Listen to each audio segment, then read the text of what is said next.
Telling Tales by Anne Cleves. Read by Julia Franklin. CD 1. Sitting at the bedroom window, Emma looks out at the nighttime square. The wind rattles a roof tile and hisses out from the churchyard, splitting a Coke can onto the street. There was a gale the afternoon Abigail Mantell died, and it seems to Emma that it's been windy ever since, that there have been 10 years of storms, of hailstones, like bullets blown against her windows, and trees ripped from the earth by their roots. It must be true, at least since the baby was born. Since then, whenever she wakes at night, to feed the baby, or when James comes in late from work, the noise of the wind is there, rolling round her head like the sound of a seashell when you hold it to your ear.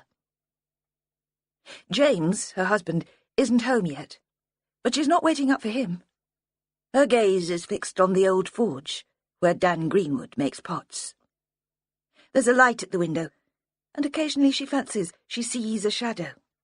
She imagines that Dan is still working there, dressed in his blue canvas smock, his eyes narrowed as he shapes the clay with his strong brown hands. Then she imagines leaving the baby, who is fast asleep, tucked up in his carry-cot. She sees herself slipping out into the square and keeping to the shadows, walking across to the forge.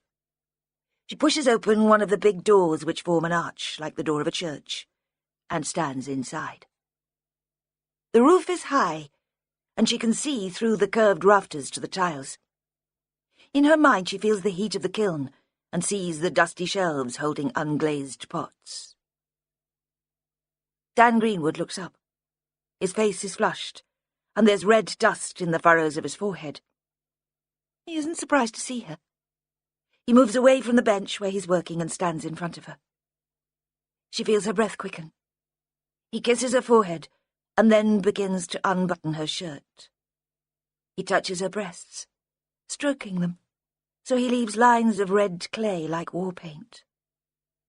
She feels the clay drying on her skin, and her breasts become tight, slightly itchy. Then the image fades, and she's back in the bedroom she shares with her husband. She knows her breasts are heavy with milk, not tight with drying clay. At the same time, the baby begins to grizzle and to claw blindly in the air with both hands. Emma lifts him out of the cot and begins to feed him. Dan Greenwood has never touched her, and probably never will, no matter how often she dreams of it. The church clock strikes midnight. By now, James should have his ship safely into port. That was the story Emma told herself as she sat by her window in the village of Elvet. A running commentary on her feelings, as if she was an outsider looking in. It was how it had always been, her life as a series of fairy tales. Before Matthew had been born, she'd wondered if his birth would make her more engaged. There was nothing more real, was there, than labour? But now, running her little finger between his mouth and her nipple to break the suction, she thought that wasn't true. She was no more emotionally involved with him than she was with James. Had she been different before she found Abigail Mantell's body? Probably not. She lifted her son onto her shoulder and rubbed his back. He reached out and grasped a strand of her hair. The room was at the top of a neat Georgian house, built of red brick and red tile. It was double-fronted and symmetrical, with rectangular windows and a door in the middle. It had been built by a seafarer who'd traded with Holland, and James had liked that. "We're carrying on a tradition," he'd said when he showed her around. "It's like keeping it in the family." Emma had thought it was too close to home, to the memories of Abigail Mantell and Jeanie Long, and had suggested that Hull might be more convenient for his work, or Beverley. Beverley was a pleasant town. But he'd said Elvet was just as good for him. "It'll be nice for you to be so close to your parents," he'd said, and she'd smiled and agreed, because that was what she did with James. She liked to please him. In fact, she didn't care much for Robert and Mary's company. Despite all the help they offered, they made her feel uncomfortable, and for some reason guilty. Above the rumble of the wind there came another sound, a car engine, Headlights swept onto the square, briefly lighting up the church gate, where dead leaves were blown into a drift. James parked on the cobbles, got out, and shut the door with a solid thud. At the same time, Dan Greenwood emerged from the old forge. He was dressed as Emma had imagined, in jeans and the blue smock. She expected him to pull together the big double doors and fasten them with a key he kept on a ring clipped to his belt on a chain. Then he would push a heavy brass padlock through the iron rings bolted to each door and shove the hasp in place. She had watched this ritual from the window many times. Instead, he crossed the square towards James. He wore heavy work boots, which rapped loudly on the paving stones, and made James turn round. Seeing them together, it occurred to her how different they were. Dan was so dark that he should have been a foreigner. He could play the villain in a Gothic melodrama, and James was a pale, polite Englishman. She felt suddenly anxious about the two men meeting, though there was no reason. It wasn't as if Dan could guess at her fantasies. She had done nothing to give herself away. Carefully, she raised the sash window so she could hear their words. The curtains billowed. There was wind in the room with a taste of salt on it. She felt like a child, listening in to an adult conversation, a parent and teacher perhaps discussing her academic progress. Neither of the men had seen her. "Have you seen the news?" Dan asked. James shook his head. "I've come off a Latvian container, Hull to sign off, then I drove straight home." "You've not heard from Emma, then?" "She's not much one for the news." "Jeannie Long committed suicide. She'd been turned down for parole again. It happened a couple of days ago. They kept it quiet over the weekend." James stood, poised to click the fob of his car key to look up. He was still wearing his uniform and looked dashing in an old-fashioned way, as if he belonged to the time the house was built. The brass buttons on his jacket gleamed dully in the unnatural light. His head was bare. He carried his cap under his arm. Emma was reminded of when she had once had fantasies about him. "I don't suppose it'll make much difference to Em, not after all this time. I mean, it's not as if she knew Jeannie, not so much. She was very young when all that was going on." "You're going to reopen the Abigail Mantell case?" Dan Greenwood said. There was a moment of silence. Emma wondered what Dan could know about all that. Had the two men discussed her on other occasions, when she hadn't been watching? "Because of the suicide?" James asked. "Because a new witness has just come forward. It seems Jeannie Long couldn't have murdered that lass." He paused. Emma watched at him rub his forehead with his broad, stubby fingers. It was as if he was trying to rub away the exhaustion. She wondered why he cared so deeply about a 10-year-old murder case. She could tell that he did care, that he had lain awake worrying about it. But he hadn't even been living in the village then. He dropped his hands from his face. No traces of clay were left on his skin. He must have washed his hands before leaving the forge. "Shame no one bothered to tell Jeannie, huh?" he said. "Well, she might still be alive." A sudden gust of wind seemed to blow the men apart. Dan scurried back to the old forge to close the doors.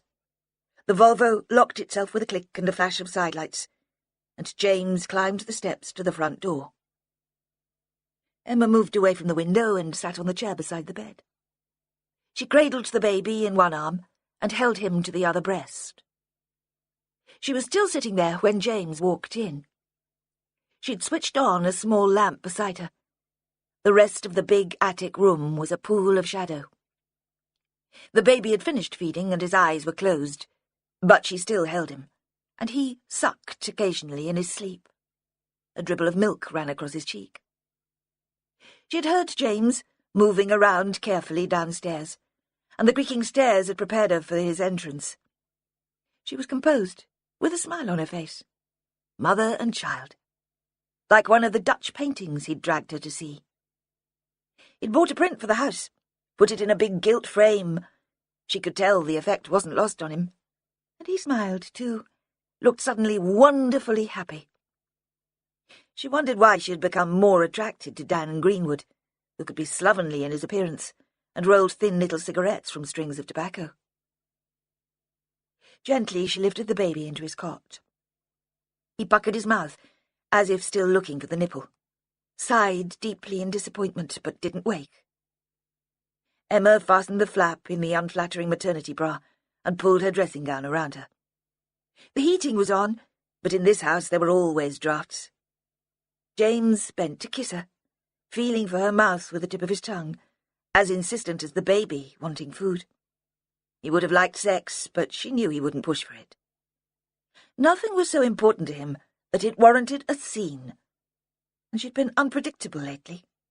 He wouldn't risk her ending up in tears. She pushed him gently away. He had poured himself a small glass of whisky downstairs and still had it with him. He took a sip from it before setting the glass on the bedside table. "Was everything all right this evening?" she asked, to soften the rejection. "It's been so windy. I imagine you out there in the dark.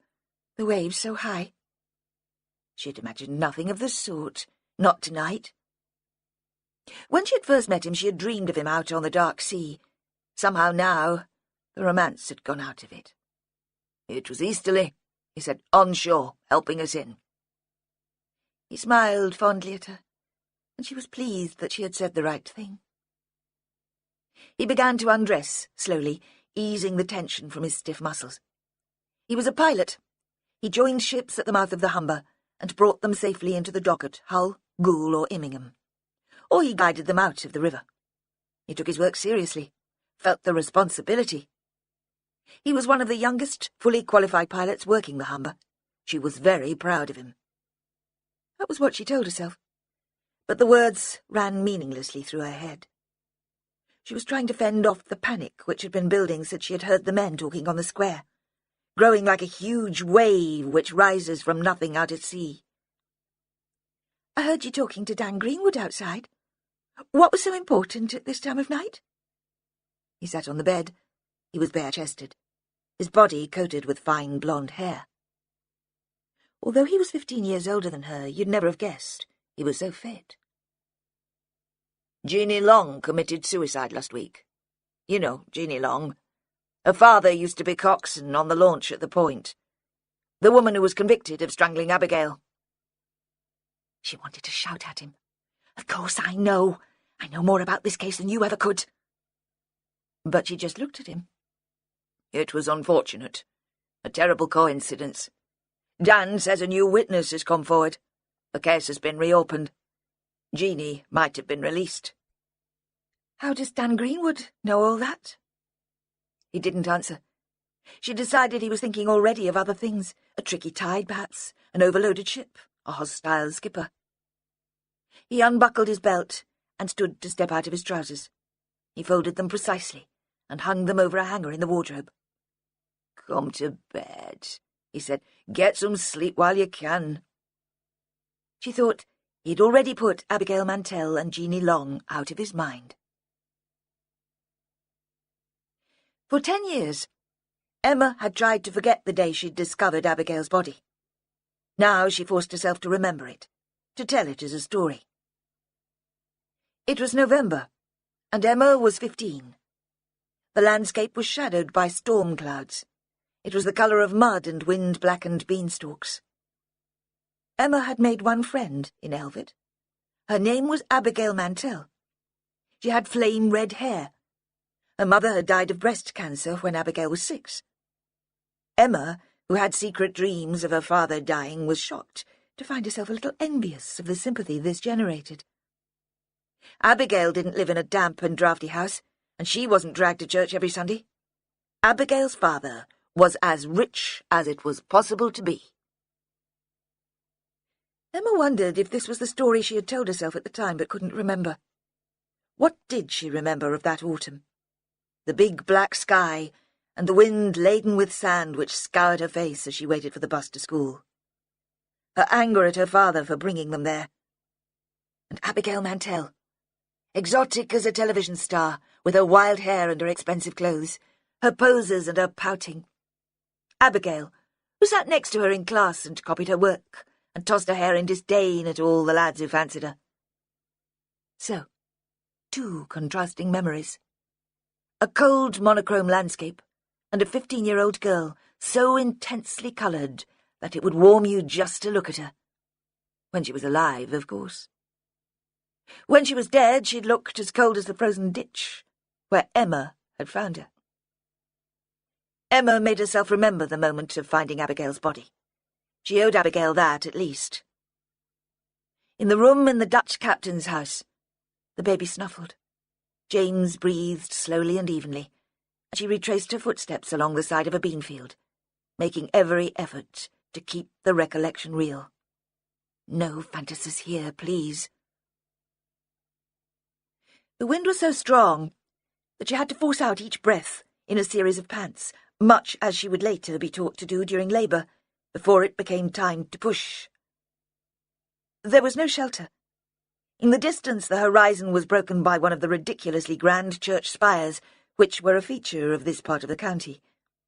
But the sky seemed enormous, and she imagined herself the only person under it. "What were you doing there? Out on your own in the storm?" the policewoman would ask later, gently, as if she really wanted to know, as if the question wasn't part of the investigation at all. But lying beside her husband, Emma knew that this memory, the memory of her mother and the policewoman sitting in the kitchen at home discussing the detail of the discovery, was a cop-out. Abigail deserved better than that. She deserved the full story. So, it was late afternoon on a Sunday in November, 10 years ago. Emma was fighting against the wind towards the slight dip in the land where the converted chapel, which was the Mantell family home, lay. She was already upset and angry enough to storm out of the house on a foul afternoon, although it would soon be dark. As she walked, she raged in her mind about her parents, about the injustice of having a father who was unreasonable, tyrannical, or who had seemed to have become so as she grew up. Why couldn't he be like other girls' fathers? Like Abigail's, for example? Why did he talk like a character from a Bible story, so when you questioned him, it was like questioning the authority of the Bible itself? Why did he make her feel guilty when she couldn't see she'd done anything wrong? She caught her foot on a sharp piece of flint and stumbled. Tears and snot covered her face. She remained for a moment where she was, on her hands and knees. She'd grazed the palms of her hands when she tried to save herself, but at least here, closer to the ground, it was easier to breathe. Then she thought how ridiculous she must look, though there could be no one out on an afternoon like this to see her. The fall had brought her to her senses. Eventually she would have to go home and apologize for making a scene. Better sooner than later. A drainage ditch ran along the side of the field. Getting to her feet, the wind struck her with full force again, and she turned her back to it. That was when she looked into the ditch and saw Abigail. She recognized the jacket first, a blue quilted jacket. Emma had wanted one like it, but her mother had been horrified when she'd seen the price in the shops. Emma didn't recognize Abigail, though. She thought it must be someone else, that Abigail had lent the jacket to a cousin or a friend, someone else who had coveted it. Someone Emma hadn't known. This girl had an ugly face, and Abigail had never been ugly. Neither had she been so quiet. Abigail was always talking. This girl had a swollen tongue, blue lips, and would never talk again. Never flirt, or tease, or sneer. The whites of her eyes were spotted red. Emma wasn't able to move. She looked around her and saw a piece of black polythene, tossed by the wind so it looked like an enormous crow flapping over the bean field. And then, miraculously, her mother appeared. Emma could believe, looking as far as the horizon, that her mother was the only other person alive in the whole village. She was battling her way along the footpath towards her daughter, her greying hair tucked into the hood of her old anorak, Wellington boots under her Sunday-best skirt. The last thing Robert had said when Emma flounced out of the kitchen was, "Just let her go. She has to learn." He hadn't shouted. He'd spoken patiently, kindly even. Mary always did as Robert told her. And the sight of her silhouette against the grey sky, fatter than normal because she was bundled against the cold, was almost as shocking as the sight of Abigail Mantell, lying in the ditch. Because after a few seconds, Emma had accepted that this was Abigail. No one else had the same colour hair. She waited, with the tears running down her face, for her mother to reach her. A few yards from her, her mother opened her arms and stood waiting for Emma to run into them. Emma began to sob, choking so it was impossible for her to speak. Mary held her and began to stroke her hair away from her face as she had when they'd been living in York, when Emma had still been a child and prone to occasional nightmares.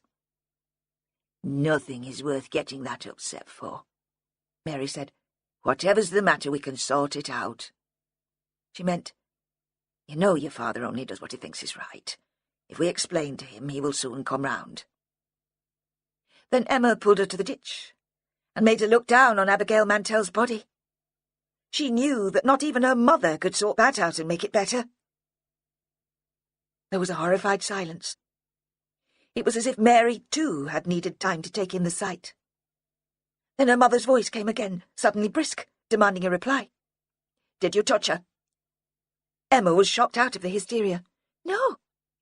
"There's nothing more we can do for her now. Do you hear me, Emma? We're going home, and we're going to tell the police, and for a while everything will seem like a dreadful dream. But it wasn't your fault, and there was nothing you could have done." And Emma thought, at least she hasn't mentioned Jesus. At least she doesn't expect me to take comfort from that. In the captain's house, the wind continued to shake the loose sash window in the bedroom. Emma spoke in her head to Abigail. "See, I faced it, remembered it just as it happened. Now, can I go to sleep?" But though she wrapped herself around James and sucked the warmth from him, she still felt cold. She tried to conjure up her favourite fantasy about Dan Greenwood, imagined his dark skin lying against hers. But even that failed to work its magic. Emma couldn't tell the aftermath of her discovery of Abigail as a story. It didn't have a strong enough narrative line. It was too muddled in her head. Details were missing. At the time it had been hard to follow what was happening. Perhaps shock had made it difficult to concentrate. Even these days, 10 years on, the image of the cold, silent Abigail flashed into her mind when she least expected it. That evening, the evening after the discovery of the body, when they had all sat in the kitchen at Springhead House, it had lodged in her brain, blocking her vision, and making all the questions seem as if they were coming from very far away. And now it made the memories jerky and unreliable. She couldn't remember the walk back to the house with her mother, but could see herself hesitating by the back door, reluctant still to face her father. She always hated to disappoint him. But even if he'd been preparing a lecture when he heard them approach, he soon forgot about it. Mary took him into a corner, her arm round his shoulder, and gave a whispered explanation. He stood for a moment, still as a stone, as if it was too hard for him to accept. "Not here," he said. "Not in Elvet." He turned and took Emma in his arms, so she could smell the soap he shaved with. "No one should have to see that," he said. "Not my little girl. I'm so sorry." As if he somehow was to blame. As if he should have been strong enough to protect her from it. Then they wrapped her up in the scratchy blanket, which they used as a rug on picnics, and there were urgent phone calls to the police. Shocked as she was, she sensed that once he'd come to terms with what had happened, Robert was rather enjoying the drama. But when the policewoman arrived to speak to Emma, he must have realised that his presence might make things more difficult, and he left the 3 women on their own in the kitchen. That would have been difficult for him. Robert always felt he had a contribution to make at a time of crisis. He was used to dealing with emergencies. Clients who slit their wrists in his waiting room, or had psychotic episodes, or jumped bail. Emma wondered if that was why he enjoyed his work so much. Perhaps someone else came to Springhead with the detective and talked to Robert in a different room. Of course, occasionally, in the lull in the conversation, while Emma struggled to answer the policewoman's questions, she thought she could hear muffled voices. Above the wind, it was difficult to tell. It was possible that her father was talking to Christopher, and she was imagining the third voice. Christopher must have been in the house that day, too. Mary made tea in the big brown earthenware pot, and they sat at the kitchen table. Mary apologized. "It's so cold in the rest of the house. At least here there's the Aga." And for once the Aga behaved itself and gave off some heat.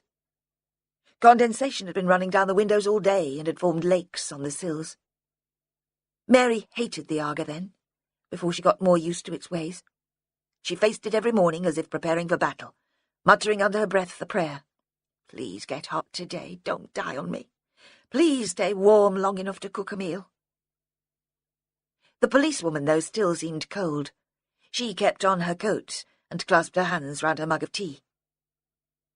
Emma must have been introduced to her, though that bit escaped her memory, escaped as soon as it had been spoken. She could remember thinking that the woman must have been a policewoman, although she was wearing her own clothes, clothes which had seemed so smart to Emma that she noticed them as soon as she walked in. Under the coat there was a skirt, softly fitted, almost full length, and a pair of brown leather boots. Throughout the inquiry, Emma would struggle to remember this woman's name, although she would become the family's only contact with the police, returning whenever there was a development in the case, so they wouldn't have to find out from the press. As soon as she sat down, the policewoman, Kate? Kathy? Asked that question. "What were you doing there? Out on your own in the storm?" It was so hard to explain. Emma could hardly just say, "Well, it's Sunday afternoon," although in her mind that was all the explanation needed. Sundays were often tense.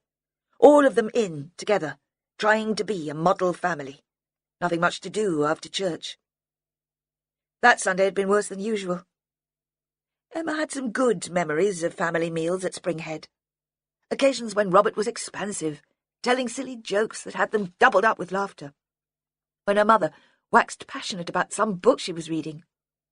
Then it almost seemed that the good times they had enjoyed in York had returned. But those had all been before Abigail died. That Sunday lunch had marked a watershed, a change in atmosphere, or so it would seem to Emma later. She remembered the meal with unusual clarity, the four of them sitting at the table. Christopher, uncommunicative, caught up as usual with some project of his own. Mary dishing out the food with a sort of desperate energy, talking all the time. Robert, unusually silent. Emma had taken the silence as a good sign, and slipped her request into the conversation, hoping almost that he wouldn't notice. "It is okay if I go round to Abigail's later?" "I'd rather you didn't." He'd spoken quite calmly, but she had been furious. "Why not?" "I don't think it's too much to ask you to spend one afternoon with your family, do you?" She thought that was so unfair. She spent every Sunday cramped in the horrible damp house while her friends were off enjoying themselves. Never before had she made a fuss. She'd helped him wash the dishes as usual, but all the time her fury had been growing, building like a flooded river behind a dam. Later, when her mother had come in to see how they were getting on, she'd said, "I'm going out now to see Abigail. I won't be late," speaking to Mary, not to him, and she'd rushed past them, deaf to her mother's frantic requests. All that seemed stupid and trivial once she knew Abigail was dead. The temper tantrum of a 2-year-old.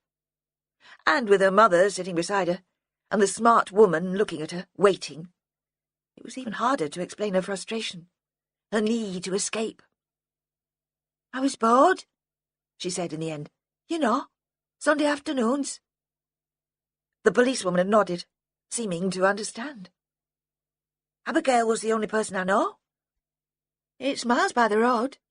There's a shortcut to cross the fields." "Did you know Abigail would be in?" the policewoman asked. "I saw her at the youth club on Friday night. She said she was going to cook her father a special Sunday tea, to say thank you." "What did she want to thank her father for?" though Emma had the impression that the policewoman already knew the answer, or at least had guessed it. How could she? Had she had time to find out? Perhaps it was just that she carried round with her an aura of omnipotence. For asking Jeanie Long to leave so they could have the house to themselves again.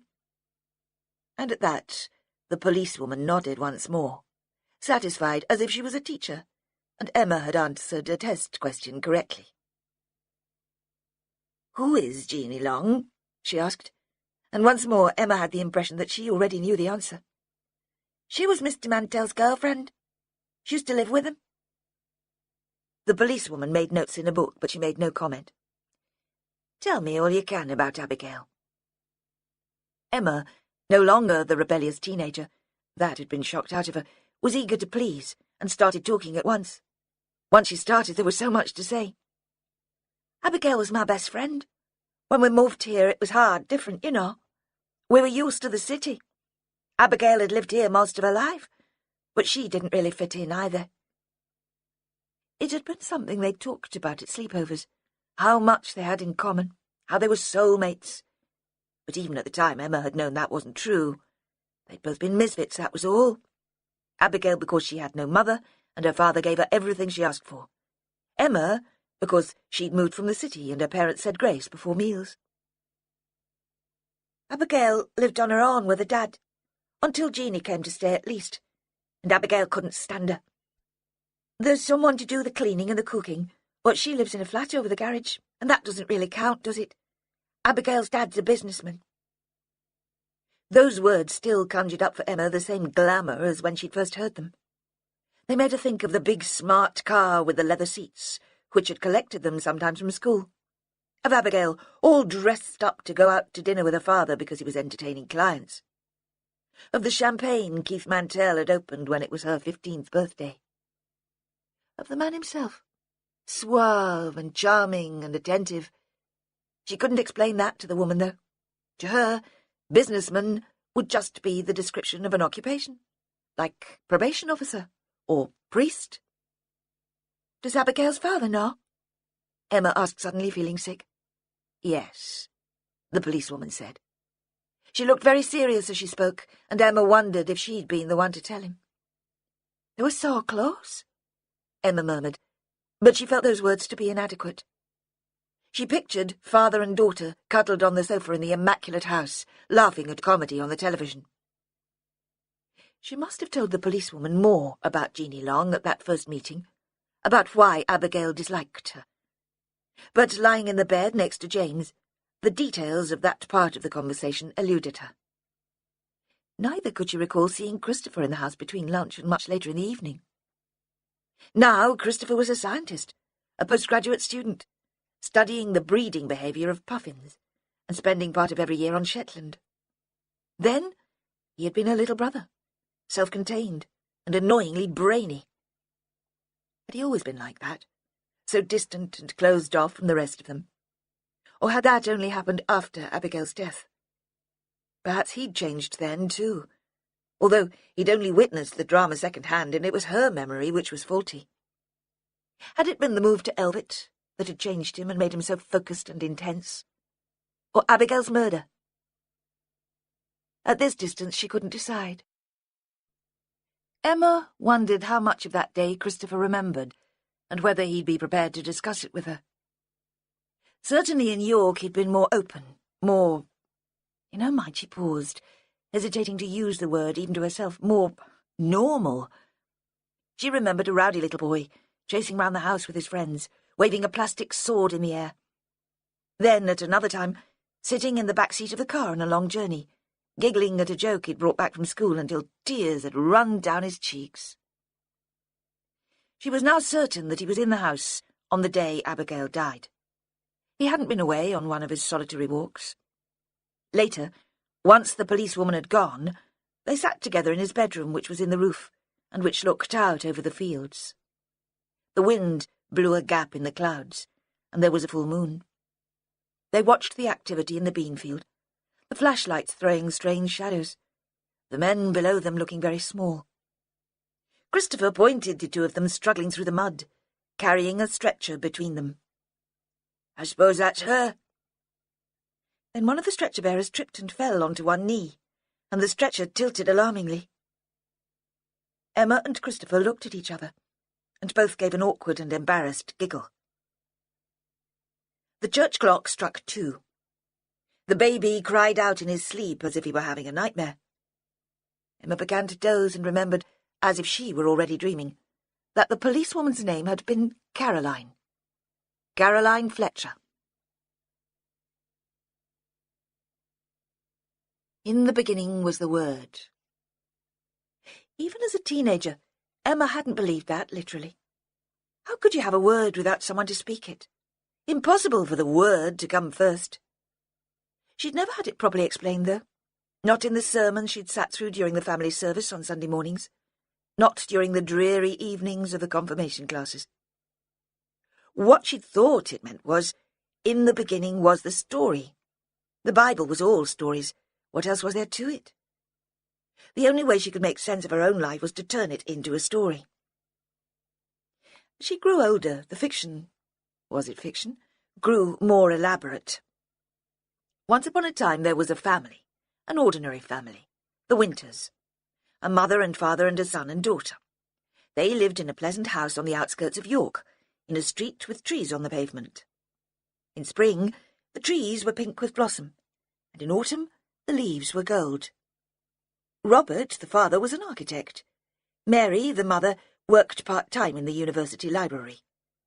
Emma and Christopher went to the school at the end of the street. They wore a uniform with a maroon blazer and a grey tie.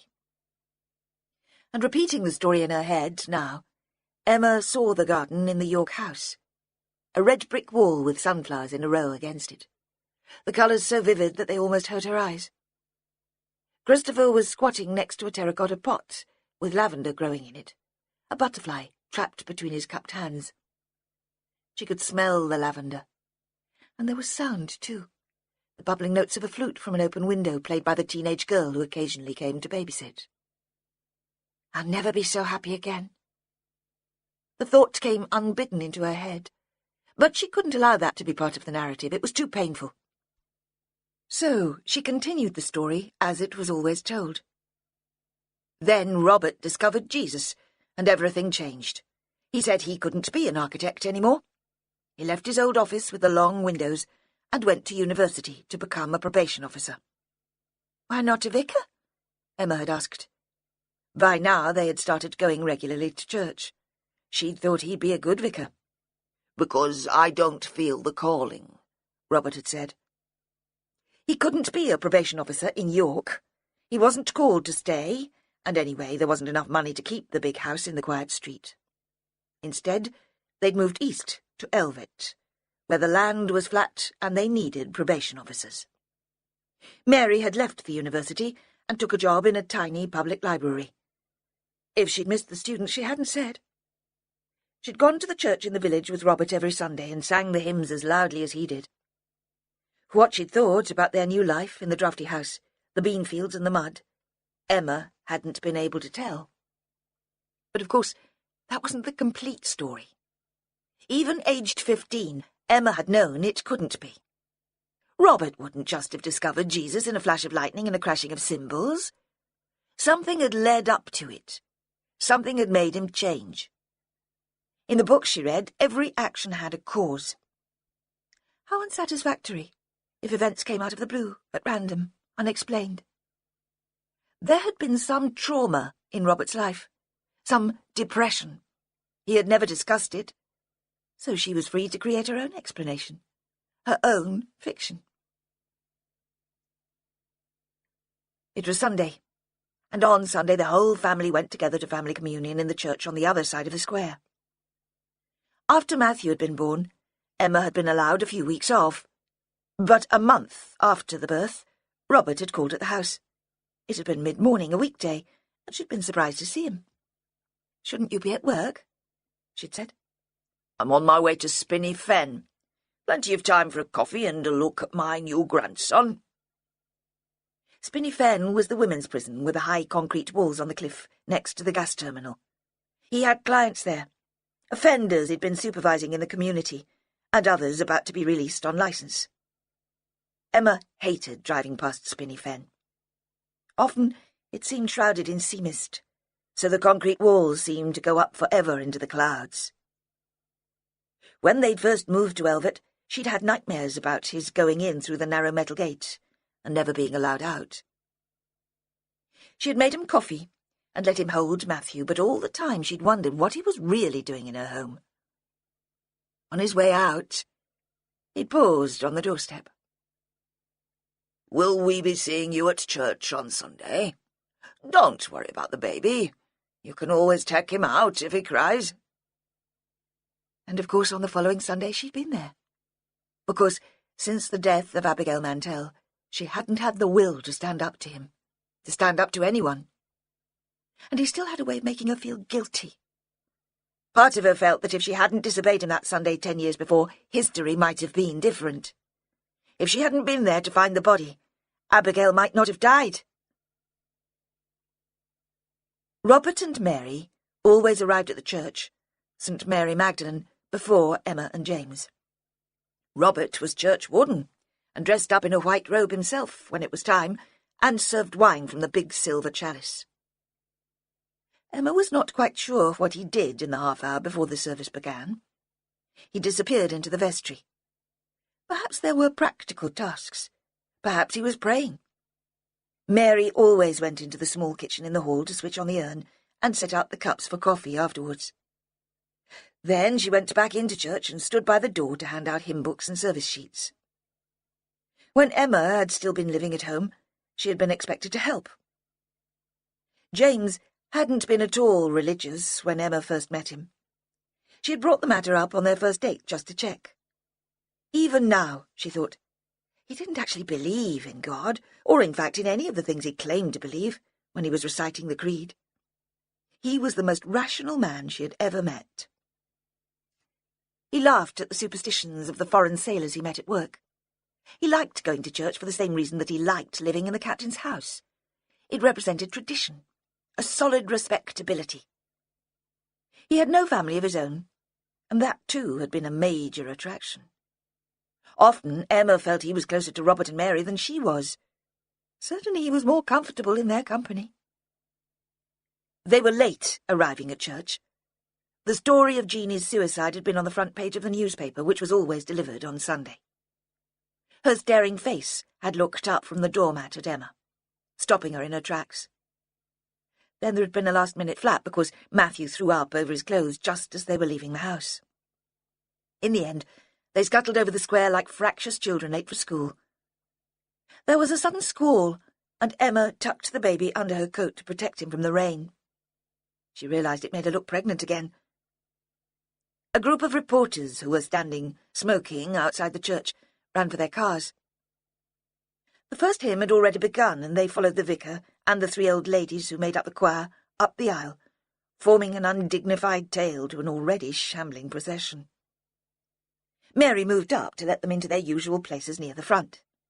Emma tripped over the fat patchwork bag that her mother always carried and which had been left on the floor.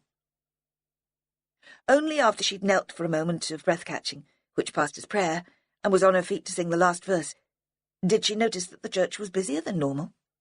The pews were usually only this full for a baptism, when, as her father scathingly put it, the pagans were in. But today there was no baptism, and besides, most of the faces were familiar.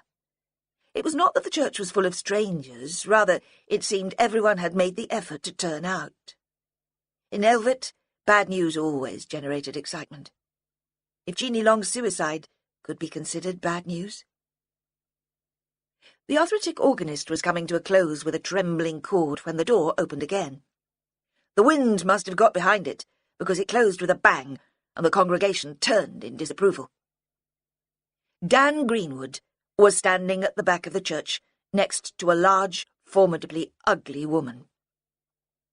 Although Emma felt the usual thrill of excitement at his presence, she was disappointed to find Dan there. She had never seen him in church and thought he despised it. He'd made no concession in his dress, however, and was still wearing the jeans and smock from the night before. The woman was in a shapeless, crimpling dress, covered with small purple flowers, and a fluffy purple cardigan. Despite the cold, on her feet She wore flat leather sandals. There was something portentous about the way they stood there, and for a moment Emma expected an announcement, a demand that the church be cleared because of a fire in the vicinity or a bomb threat. Even the vicar hesitated for a moment and looked at them. The woman, however, seemed perfectly composed, even to be enjoying the attention. She took Dan by the arm and pulled him into a seat. The familiarity of the gesture disturbed Emma. What was her relationship with him?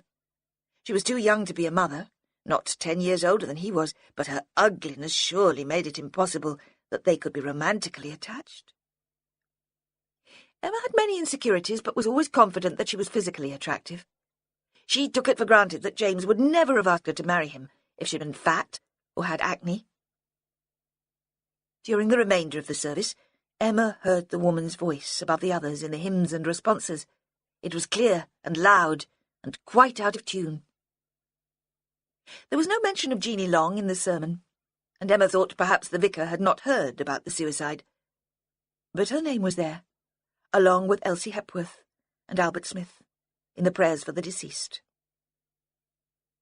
Sitting with Matthew on her lap, looking down on the bent heads of the congregation who were kneeling, she tried to conjure up an image of Jeanie. She could only remember meeting her once at the Mantell home. Jeanie had been playing the piano, which Keith had bought for Abigail when she showed a fleeting interest in having lessons. A tall, dark young woman, rather intense and earnest, bent over the keyboard. Then Keith had come in, and she'd turned and her face had relaxed into a smile. It was hard to realise that Jeanie had been younger then than Emma was now, hardly more than a student. The service moved on towards the communion. Robert in his white robe was standing at the altar next to the vicar.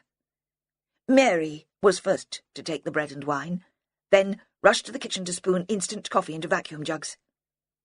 The arthritic organist struggled back to her place and began to play something gentle and melancholy. A queue had formed in the aisle. Emma handed Matthew to James, who had never been confirmed, despite Robert's best efforts, and stood to take her place.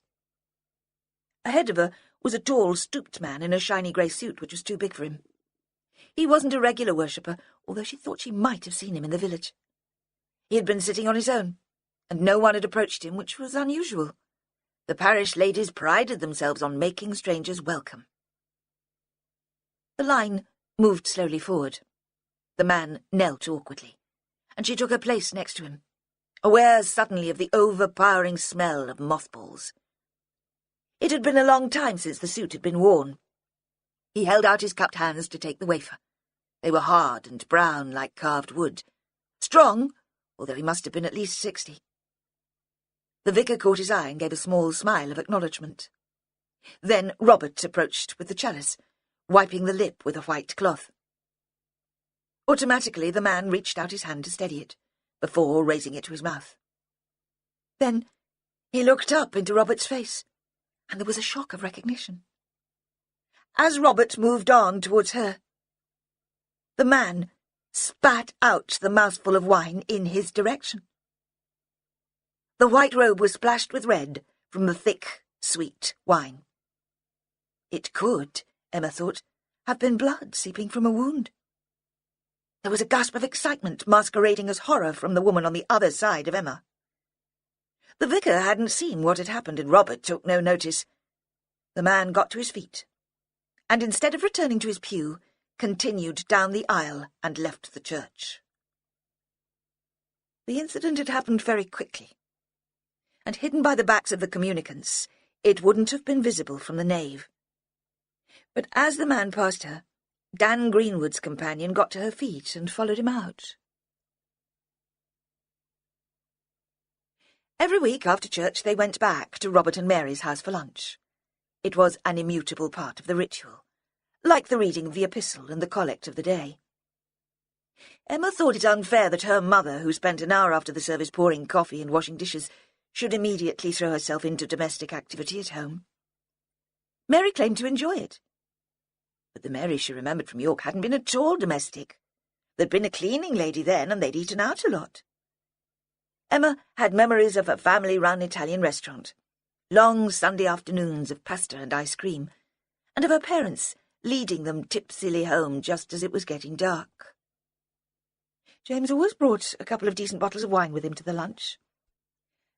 Emma thought he needed the alcohol to ward off the cold and numb the tedium. But when she'd suggested that they should make an excuse and stay away, he wouldn't hear of it. I like your parents. Your father's interesting and intelligent, and your mother's charming. You are fortunate that they're so supportive. After that implied rebuke, she didn't bring up the subject again. Springhead was a square grey house just out of the village. Once it had been a farmhouse, but the land had been sold off. This was the house the family had come to when they'd moved out of York. Robert had been triumphant to find it. All their savings had been used up during his social work training, and he'd never believed it would be possible to find somewhere so spacious within his budget. He'd dismissed the surveyor's report, which highlighted rising damp and woodworm in the roof joists, insisting this was the place the family were meant to be. Emma thought it had probably been for the best. She couldn't imagine him in a semi on a new estate. She told herself his ego wouldn't survive in a cramped space, though knew that was probably unfair. She was desperate, really, for his approval. From Christopher's old room in the attic, it was still possible to see the field where Abigail's body had lain. The view hadn't changed. The land here was so flat and near to the coast that development wasn't allowed. A recent report from the Environment Agency predicted not only flooding, but the possibility that the whole peninsula could be washed away. It was raining hard as they drove out to Springhead, so dark that they needed headlights. The ditches were full, and surface water ran down the middle of the road. They were in James's Volvo. Robert and Mary had gone on ahead. "Who was that dreadful woman with Dan?" James asked. He liked beautiful objects.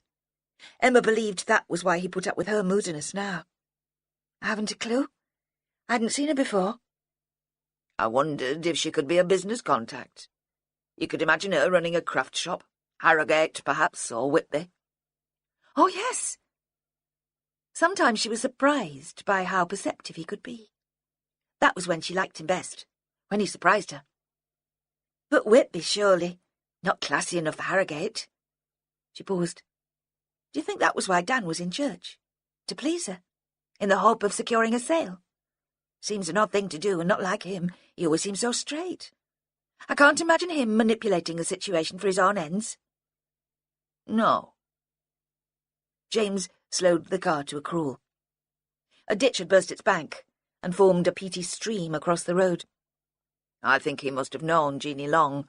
He seemed very upset last night when he talked about her suicide. Church seems the right place to be sometimes, even if you have no belief. I suppose he could have known Jeanie. Emma was doubtful, but she didn't want to dismiss the idea. It had been a long time since they had spoken like this, so easily. He didn't move to Elvit until later. But she was away, too, at university. She'd only recently graduated when she moved in with Keith Mantell. Dan could have met her when she was still a student, but I can't see how. James ignored the speculation. Dan thought the suicide might distress you. I didn't know her. I was trying to think in church. I only met her once. She hesitated. Do you realise it's almost exactly 10 years since Abigail Mantell died?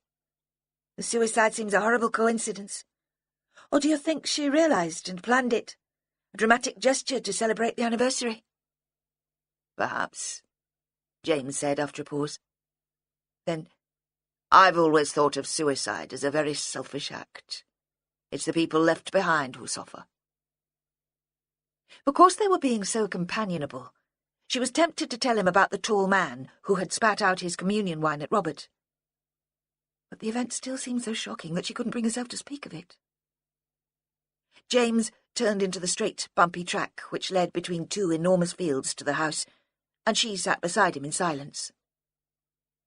In the kitchen, Robert was standing in front of the Aga. His trousers were steaming. Emma looked for some sign that the incident at the communion rail had shocked him as much as it had her. But he said with a little smile, "We took Miss Sanderson home. I only helped her out of the car, but I'm soaked." Go and change, dear, you'll catch cold. Mary was fretting about the vegetables, and he was in her way. Despite the position of authority he held at church and at work, sometimes she treated him like a child. Robert seemed not to hear her, and only moved away from the range to pour them each a glass of sherry. Emma put the baby in his seat on the floor and tucked a blanket around him. Mary lifted the chipped cast-iron lid of the stove to reveal the hot plate. The room seemed suddenly warmer. She stooped to heave a casserole from the oven and slid it onto the plate. It began to bubble. Her face was flushed from the heat and the exertion. Her fine grey hair was tied back, and Emma thought she should get it cut, coloured even. A ponytail looked ridiculous on a woman of her age. Mary wrapped a tea towel around the casserole lid and took it off to stir the contents. There was a smell of lamb, garlic and tomatoes, and Emma was suddenly certain that this was the same meal they'd eaten the day Abigail was strangled. She looked sharply at her mother, expecting her to remember it too, but Mary only smiled with relief that the Aga had stayed sufficiently hot to cook the meat, and Emma felt foolish. She wondered if her mind was playing tricks. Her fantasies always seemed so real. At this time of year, they ate in the kitchen. The dining room had no grate, and although there were storage heaters, they were barely tepid when the family got up, and cold by the evening. Emma laid the table, slipping into the familiar routine, her hands moving to the cutlery and glasses without thought. It was as if she'd never gone away. Hard to believe that, like Jeannie Long, she'd spent years at university. If she hadn't met and married James, she would never have come back. Was that at the heart of her dissatisfaction with him? Robert had finally gone upstairs to change, and returned wearing jeans and a thick navy sweater. James opened one of the bottles of red wine. They took their places, and waited for Robert to say grace. He always said grace, even when only he and Mary were present. But today he seemed not to realize that they expected it of him, took the ladle, and began to serve himself. Emma looked at her mother, who only shook her head, humouring him again, and passed around a bowl of potatoes. Mary never washed up after Sunday lunch. Robert would put a match to the fire he'd already laid in the living room, and she'd sit there, drinking coffee and reading the Sunday papers until they joined her. By then the room would be almost warm. She was always grateful for this time to herself and never forgot to thank them. Robert and Emma were alone in the kitchen. James had taken the baby upstairs to change him. "Who was the man who spat at you?" He answered without turning away from the sink. "Michael Long, Gina's father." He'd changed, she thought. The Michael Long she remembered had been strong, broad-shouldered, loud. "Why did he do it?" "People often need someone to blame at a time like this." "But why you?" "I had to submit a report to the parole board. I couldn't recommend her as suitable for parole." "Jeannie Long was your client?" No, he did turn round. He dried his hands deliberately on the threadbare towel hanging from the Aga, then sat next to her at the table. "Only for the past 12 months. "Didn't anyone think that was wrong? That it might be considered, I don't know, some sort of conflict of interest?" "Of course, we discussed the suitability of my taking over the case, but the problem wasn't one of a conflict of interest. You never appeared as a witness for the prosecution. It was a matter of whether I could develop a relationship with Jeannie, whether I could deal with her in a fair and open-minded way, and we decided that I could. The question of her guilt or innocence never came up. Not at that point. That was decided at the original trial and at a later appeal. I didn't know Jeannie before she was sentenced, and I didn't know Abigail, even though the two of you were friends." And now she thought about it, she supposed he was right. There had only been 6 months between the Winter family's move to Elvet and Abigail's death. During that time, Springhead had been even more inhospitable than it was now. The elderly couple who'd lived in it before had only used 2 rooms. The rest of the house had been full of rubbish. There had been disasters with the plumbing, embarrassing smells, sudden blackouts. It hadn't been a place to bring a new friend. All the sleepovers, The giggly nights of videos, chocolate cake, and illicit bottles of wine had taken place at the Mantell home. Mary had met Abigail on a couple of occasions, at school events, the brief encounters on the doorstep when she dropped Emma off at the old chapel. Robert, eager to make an impression in his first post as probation officer, had worked long hours and was seldom around. Is it true that the case was to be reopened? I presume it still will be. If Jeanie was innocent, someone else must have killed Abigail Mantell. They sat for a moment looking at each other. Emma thought it had been a day for unusual conversations. Her father had never spoken so simply or so frankly to her. By now it was quite dark outside. The wind blew through gaps in the window and moved the heavy curtain which covered it. From upstairs came the sound of the baby chortling. Did you think she was innocent?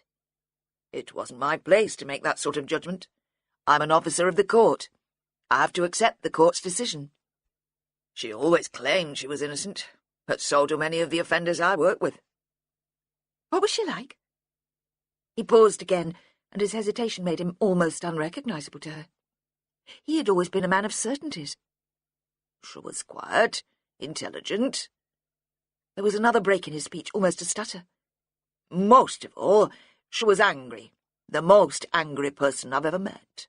She felt betrayed. Who did she feel had betrayed her? Her parents, I think, her father, at least, but most of all, Keith Mantell. She couldn't understand why he never visited her. Even after he'd asked her to move out of the house, she still believed he loved her. But she'd killed his daughter. What could she expect? Certainly he thought she had, and according to Jeanie, that was the worst betrayal of all, that he could think her capable of murder. Why didn't you recommend her for parole? Emma thought he would refuse to tell her. He never talked about the details of his work. It was confidential, he'd say. He had the same responsibility as a priest to keep secrets. But today he seemed eager to talk. It was as if he needed to justify his decision to her. Partly it was her anger. I couldn't be sure she could control it. At the trial, the prosecution claimed that she strangled Abigail in a moment of rage and jealousy. I couldn't take the risk that she might lose control again, strike out at someone who'd hurt her. It might have been different if she'd shown a willingness to cooperate with the prison authorities. I asked her to attend one of the anger management courses, which we run at Spinney Fen, but she refused. She said that if she attended, it would be like admitting her guilt, admitting that her behaviour needed to change. James appeared at the door with Matthew in his arms. She caught his eye. "Can you give us a few minutes?" she said. He was surprised. Usually she was only too happy to be rescued from her family. But he backed away.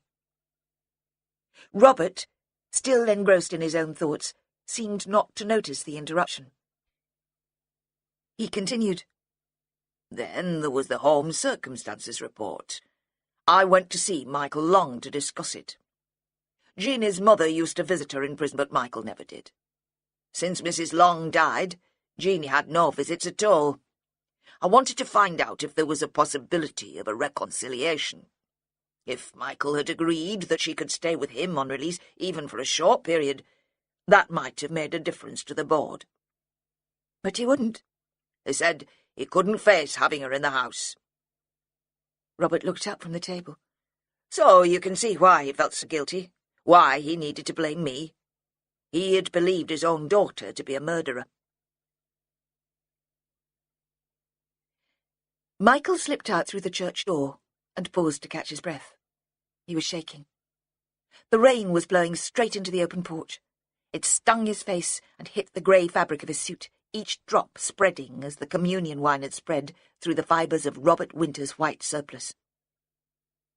Michael struggled into the waterproof jacket he still carried over his arm. And although the storm showed no sign of abating, he started off for the road. The service would soon be over. The old crones inside would be coming through on their way to the hall for coffee, and he couldn't bear the thought of them gawping. The sweet taste of the communion wine remained in his mouth and on his lips, and suddenly he was desperate for a real drink to wash it away.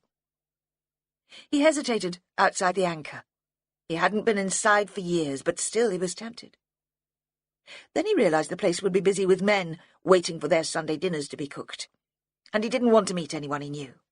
He didn't think he'd manage to be polite. The fury which had overcome him when he'd seen Winter coming towards him with the chalice still roared around in his head. He wasn't proud of the scene he'd made, but if he hadn't spat at him, he'd have had to hit him. He still wanted to hit someone. It had been a crazy idea to come to the service in the first place. He saw that now. Whatever he'd hoped to get out of the ritual, he'd been disappointed. Peg had been the one for the church, not him. He'd always thought it'd have to do. Grown men dressing up in frocks. What had he expected, anyway? Jeannie's voice sailing out of the rafters. "It's all right, Dad, I forgive you." He lived in a small row of council bungalows, just behind the church. Had done since he moved from the Point, after Peg had died. The reporters who'd been there when he'd left still stood on the corner, shouting their stupid questions and waving their microphones. He ignored them and opened the door just enough so he could slide in. He didn't want them looking inside. He thought, as he always did, coming in, how small and cramped it was, how dark. That was one of the reasons he didn't like going out much. Coming back each time was like being locked up in a prison cell. He hated it. He hadn't thought Jeannie had hated prison. Of course, no one would enjoy it, but he hadn't thought being shut in would send her into a panic. She never liked the outdoors much. She'd been terrified in a small boat, even when it was flat calm and she had a life jacket on. She preferred being inside with her music, and she'd had that in prison. They'd taken her a cassette player and a load of tapes. Her music was all she'd really needed. That was how it had seemed to him and Peg when she was a youngster. She'd shut them out, excluded them. They'd brought her up, and that didn't seem fair. Like she'd dumped them when they stopped being useful to her. Then she'd hanged herself. And he wondered if he'd got it wrong about her not hating the prison. That and other things. Michael Long tried not to think that he might have been wrong. If Jeannie had hated the prison even as much as he hated this place, it must have been a nightmare for her. He couldn't contemplate that, whatever she'd done, and grasped around for someone else to blame, knowing it was unreasonable even as he was doing it. He settled on Winter, the do-gooder, the pretend vicar. He was an easy target. In the cupboard in the kitchen, there was a litre bottle of cheap whiskey he'd had delivered from the co-op with the last lot of groceries. He half-filled a tumbler and drank it down in burning gulps, then ran his tongue around his lips. He still fancied he could taste the wine, and poured himself another glass, carried it with him. He walked through to the bedroom and began to change out of his suit. He took the trousers off first and folded them over the back of the chair. Some change fell out of the pocket, but he left it where it dropped. He thought of the bedroom in the house on the Point, the window so close to the water that its reflection bounced off the ceiling. It had been as near to being on a boat as you could get on dry land. There had been a continuous watery soundtrack, the call of seabirds and waders, the drag of the tide on the shingle, the breaking of waves. He had taken it for granted until he'd moved here, and had been almost suffocated by the bungalow's dense and dreadful silence. Here, the rooms were so small that he could stand with his arms outstretched and almost touch the walls on each side. He should never have retired as coxswain of the pilot launch. That was what Michael told himself, standing in his underpants, struggling to get the fold in his trousers in the right place. But to tell the truth, he hadn't had much choice when it came down to it. If he hadn't resigned from the launch, they'd have had him out anyway, using the drinking as an excuse. As if all the pilots didn't like a drink. At least this way there'd been a bit of dignity in his going. Peg would have approved of that. But he missed it, with the same ache as he missed Peg. He missed the crack with the pilots and the girls in the data centre. He missed the satisfaction of bringing the launch into the lee of a big ship, holding it steady, while the pilot climbed down the ladder and jumped aboard. It hadn't been like him to go without a fight, and it still rankled. He'd felt the same humiliation as when Winter had turned up on the doorstep of the bungalow, wanting to talk about Jeannie. It had been a while ago now, But Michael still remembered the encounter with great clarity. He had gone over it many times in his mind. It was like one of those fairy tales about giants and monsters that children return to. Frightening, but comforting in its familiarity. And it stopped him from thinking of worse things. Jeanie, hanging in her cell by a bit of torn sheet. Him being wrong about his only daughter. So, winter had turned up on his doorstep. It would have been January or February almost a year ago. Michael had only gone to answer it because he'd thought it would be the lad from the co-op with his groceries. Normally he didn't bother answering the door. He had no time for people selling things or collecting for charities. But there was this man. Winter. Michael hadn't recognised him. He'd been dressed in a brown duffel coat, the sort naval officers used to wear in the war. But Winter had had the hood up, pulled right down over his forehead.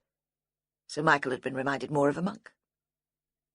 "Mr. Long," he'd said, "I wonder if I might come in for a minute."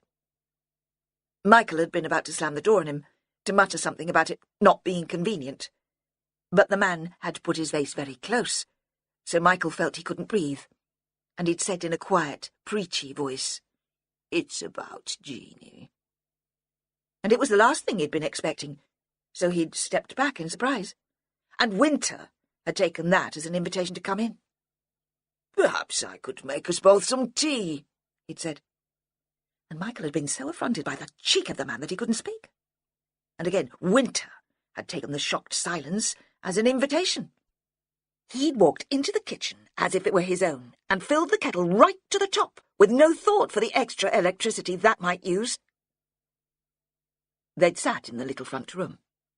It was filled with the few bits of furniture Michael had brought with him from the house on the point, and they'd had to sit almost knee to knee in the big armchairs. "What's Jeanie to you?" Michael had demanded. He still remembered that. He'd thrust his face towards Winter's, hoping to cause the same panic he'd felt on the doorstep. "What's Jeanie to you?" "I'm her probation officer," Winter had said. "I have to prepare a report." "She didn't get probation. She got life. And there were reports enough done at the time." Too many reports, all of them prying, all of them wanting to find someone else to blame for what Jeanie had done. Him and Peg had never been given copies of the reports, of course. They'd been excluded in that process too. But he guessed that they'd featured. It was always the parents' fault, wasn't it? The reports would have said that they'd never understood Jeanie, never given her what she'd needed. He could figure out that much from what had been said in court. "This is different," Winter had said. He'd had one of those voices stuck-up teachers use with daft children. Patient, but as if it's a real strain being patient. As if he was a saint to be able to manage it. "Jeanie will soon be eligible for parole. If she's released back into the community, it'll be my job to supervise her on licence." "You're not thinking of letting her out?" "Don't you think she should be? It just seems like she's been in no time. And after what she did to that lass." "She still says she's innocent, you know." He'd paused, as if he expected a response from Michael. Michael had been staring at the little window which was shrouded in net so he couldn't see out, unable to take in the notion that his daughter might soon be released. "It won't help her case for parole, I'm afraid, insisting she didn't commit the murder. Prisoners are supposed to confront their offending behaviour and show remorse for their actions. I've tried to persuade her. I wouldn't think she'd be much good at remorse. I'm new to the case, Mr. Long." Winter had leaned forward, so Michael had been able to smell his breath. Peppermint, masking something spicy from the night before. Not booze, of course. Winter wouldn't be a drinker. There wasn't the life in him for that. "But there's no record of you having visited your daughter." "Peg went, before she got too poorly." The words had come out before Michael could stop them, though he'd sworn to himself that he'd tell Winter nothing. He'd driven his wife on visiting days, dropped her right outside the prison gate, because there always seemed to be a wind when they went, and rain blown almost horizontal. Then he'd taken the car to the visitors' car park, and sat with his paper lying unread on the steering wheel, until all the people streamed out. He'd been surprised by how ordinary they'd looked, the parents and the husbands of the women locked up. From a distance, he'd not been able to pick Peg out from the rest. "But not you." Winter had kept the patient voice, but his eyes had been full of judgment and distaste. "No Mantell," Michael had said. "He never visited her either." "Hardly the same thing, Mr. Long. He believed she'd killed his only daughter." And Michael had turned away at that, acknowledging the justice of the words, but hating the contempt in them. "And he told Jeanie that he loved her," he'd said quietly, a futile attempt at defiance. Then, on firmer ground, "Have you got a daughter, Winter?" "That's hardly relevant. You do have a daughter." He'd been able to tell by something in Winter's face. "Imagine how you'd feel if your lass did something like that. Strangling a child, just because she'd come between her and her lover. You'd feel able to support her, would you? You'd not mind visiting her in that place?" Winter had hesitated for a moment, and Michael had felt a stab of triumph. Then the probation officer had resumed in the saintly voice which made Michael want to slap him. "I might hate the crime, Mr. Long, but I'd not hate the girl who'd committed it." He'd set down his cup and continued briskly. "Now, about the parole. What about it?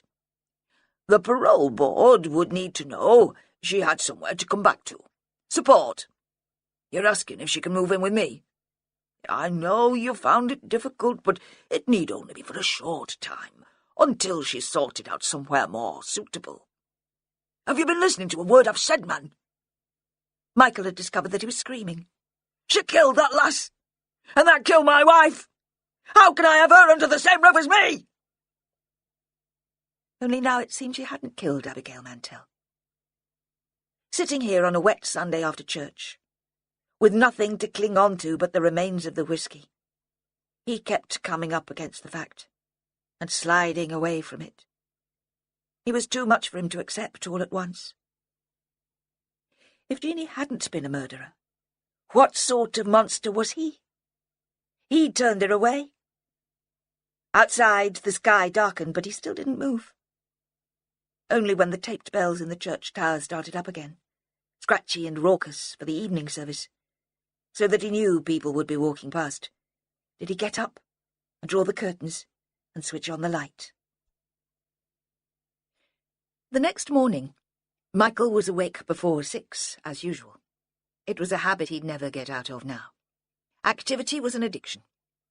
He'd worked 12-hour shifts as coxswain of the pilot launch, and even after being on call all night, he'd not been able to sleep during the day. The enforced idleness of retirement made him panic. Jeanie had been lazy. Some days she'd spent hours in her room, and when he'd asked her what she was doing, she'd say she was working. It hadn't seemed much like work to him. Occasionally, she'd left her door open a crack and he'd peered in. She'd be lying on her bed, not always even dressed, and there'd be music playing, and she'd have her eyes closed. He liked some music, a brass band or a march, a tune with a beat, the songs from the old musicals. But she never played anything like that. This would be strings, usually, or a piano, something high-pitched, which made him want to piss. Wee-wee music, he'd called it to her, sneering, when she was being stony and blank. He didn't know why her stillness had irritated him so much, but it had. It felt like screaming and lashing out at her. He never had, but the anger and resentment had bubbled away. Only Peg knew it was there. Maybe they should never have had a child. They'd been happy enough as they were. He had been, at least. He'd never really known what Peg had thought about it. Or perhaps by the time Jeanie arrived he'd been too old, too set in his ways. But he thought he'd done right by his daughter. He couldn't see what he could have done differently. He'd paid up for the music lessons, hadn't he? He'd driven her every week into the town, listened to the scratchy violin, the repeated scales on the upright piano, which had belonged to Peg's mum. Peg had played the piano too. After a couple of brandies, when they'd had a few friends round, she'd played for them. It had always been songs which belonged to their parents' generation.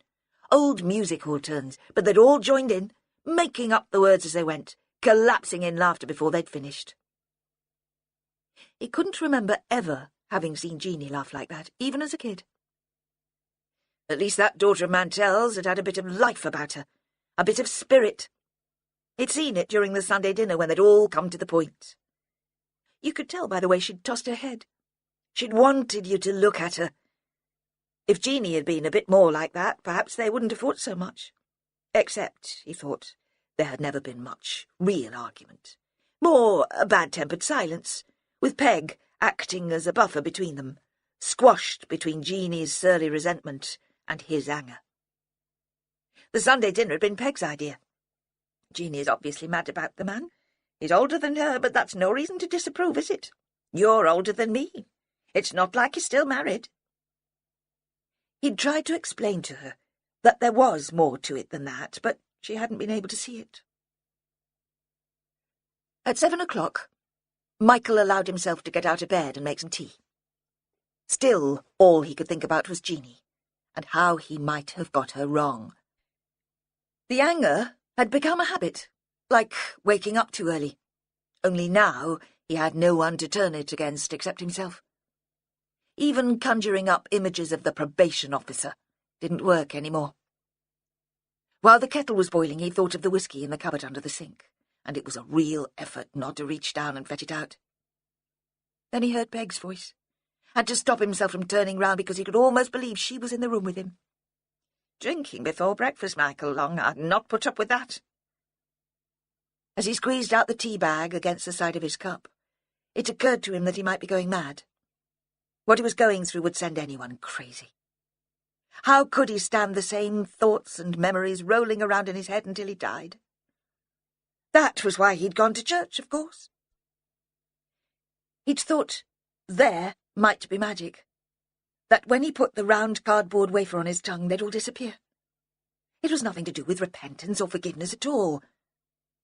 But it hadn't worked. Nothing would.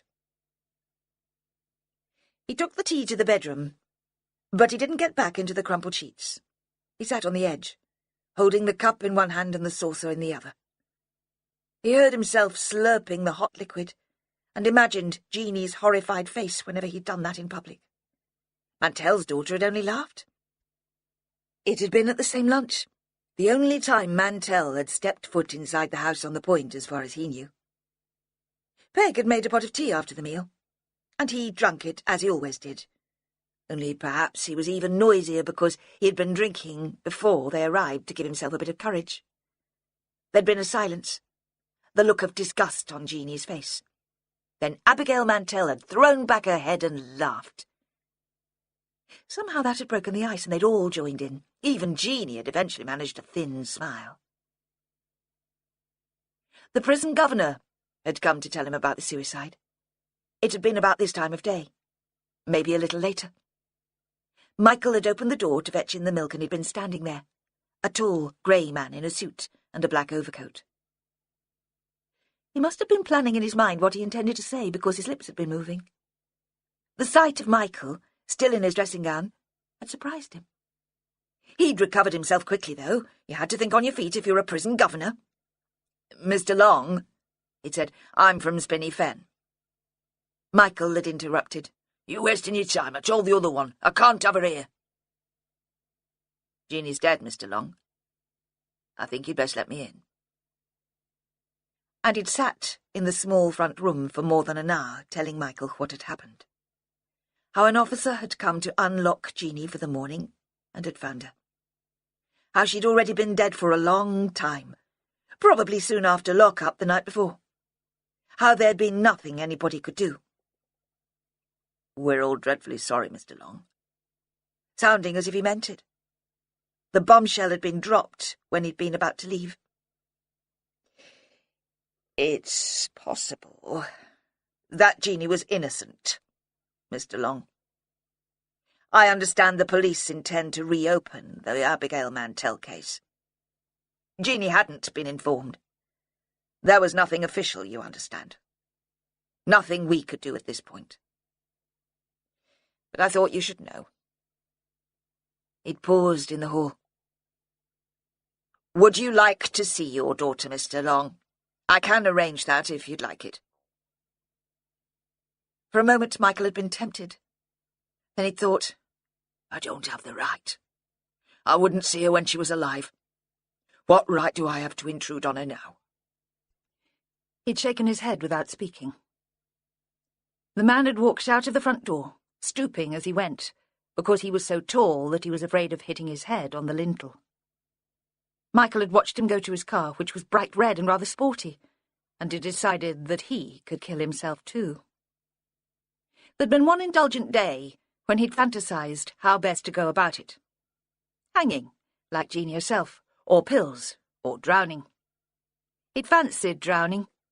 This time of year, when the water was cold, it didn't take long to lose consciousness. And there was something fitting about a boatman sliding to rest under the waves. He hadn't done it, of course. He'd seen it as cheating. He'd stay around long enough for Abigail Mantell's killer to be brought to justice. He owed Jeanie that much. Michael went to the bathroom and washed and shaved. The last few days he hadn't bothered, except yesterday, just before church. But if he were going to stay alive, he supposed he'd have to do it properly. Play by the rules to the end. For the same reason, he put some bread under the grill for breakfast and forced himself to eat it. He was drying up the plate and the cup when the doorbell rang. It was just after 8:30. It wasn't the day for the woman who came once a week to clean for him, so he ignored it. It'd be the press again. Some reporter offering a fortune for a picture of Jeanie, promising to tell his side of the story. The bell continued, a sharp, continuous ring, as if someone was leaning against the button. He went into the hall. Through the frosted glass of the front door he saw a shape, a bulky shadow. "Go away!" he shouted. "Leave me alone! I'll call the police!" The noise of the bell stopped, and the letterbox flap was pushed open from outside. He saw an open mouth, a throat, moving lips. "I'm the police, pet, and if you don't fancy a little jaunt and a jam sandwich to the police station, you'd best let me in." He opened the door. A woman stood on the doorstep. Something about the way she stood there reminded him of Peg, and he changed his attitude and felt well-disposed towards her for no other reason than that. Perhaps it was her size which triggered the memory, the thick legs and heavy, comforting bust. But there was something else. The way she smiled, knowing he was a grouchy old git, but miraculously seeming to like him anyway. She walked into the hall. "Bit porky in here," she said. He didn't mind. Not like he minded the probation officer Winter pushing his way in, presuming to know something of what he was feeling. She was the sort of woman who said what she thought as soon as she thought it. There was no putting on a show for the rest of the world. "I saw you in church yesterday," she went on. "Followed you out, but you seemed a bit upset, and I thought it would best wait a day." "Probably just as well." "Have you had breakfast?" she asked. He nodded. "Must be coffee time, then." "I don't have coffee," he said. "Will tea do?" "It will if it's strong. I can't bear weak tea." She was still standing when he came into the lounge with the tray. He'd made tea in a pot and covered it with a cosy Peg had knitted, using up old scraps of wool. There were mugs. He thought she might sneer at a small cup. She was looking at the photographs on a shelf in the alcove next to the gas fire. One of him standing next to the boat that day they'd given him the award, a big grin on his face, which had more to do with the ale he'd supped than with the medal. And another of him and Peg on their wedding day. Him as skinny as those Africans they showed on telly whenever there was a famine. Her all soft and round with a circle of silk flowers in her hair and roses in her hand. "No picture of Jeanie?" the woman asked. "You didn't sell them to the press." "I wouldn't have done that." He was horrified she could think him capable of it. "No," she said calmly. "Of course you wouldn't. Why no photos, then?" "I thought she was guilty. All the way through I thought she was guilty." "Wouldn't it natural? All the evidence pointed that way." "So you think she was guilty too?" He couldn't tell if it was hope he felt, or dread. "Nah." She paused. "You know she said she'd gone to London the day Abigail was killed." "Aye, No one saw her. A witness has come forward. A student who knew her. He swears she was in King's Cross that day. I've talked to the lad. If he's lying, I could get a job modelling nude for the cover of Vogue. It wasn't just that I thought she killed that schoolgirl. Michael felt a need to explain. It was that I blamed her for Peg dying too. Did Peg think she'd committed the murder? He shook his head. Not for a minute. She fought all the way through for Jeannie. Talked to the press, the police, the lawyers. The effort wore her out. I don't suppose your attitude helped, you stubborn bugger. He didn't have any answer to that, so he poured out the tea, swirling the pot first to make sure it was strong enough. She sat heavily on an armchair. He put the mug carefully on the small table in front of her, waited anxiously while she tasted it. Perfect, she said, just as I like it. He took his own place then and waited for her to explain. I'm Vera Stanhope, Inspector, Northumbria Police. A case like this, they send an outsider in. Fresh eyes, you know. Check they did everything right first time round. There was a woman in charge before. It had been strange to him at first.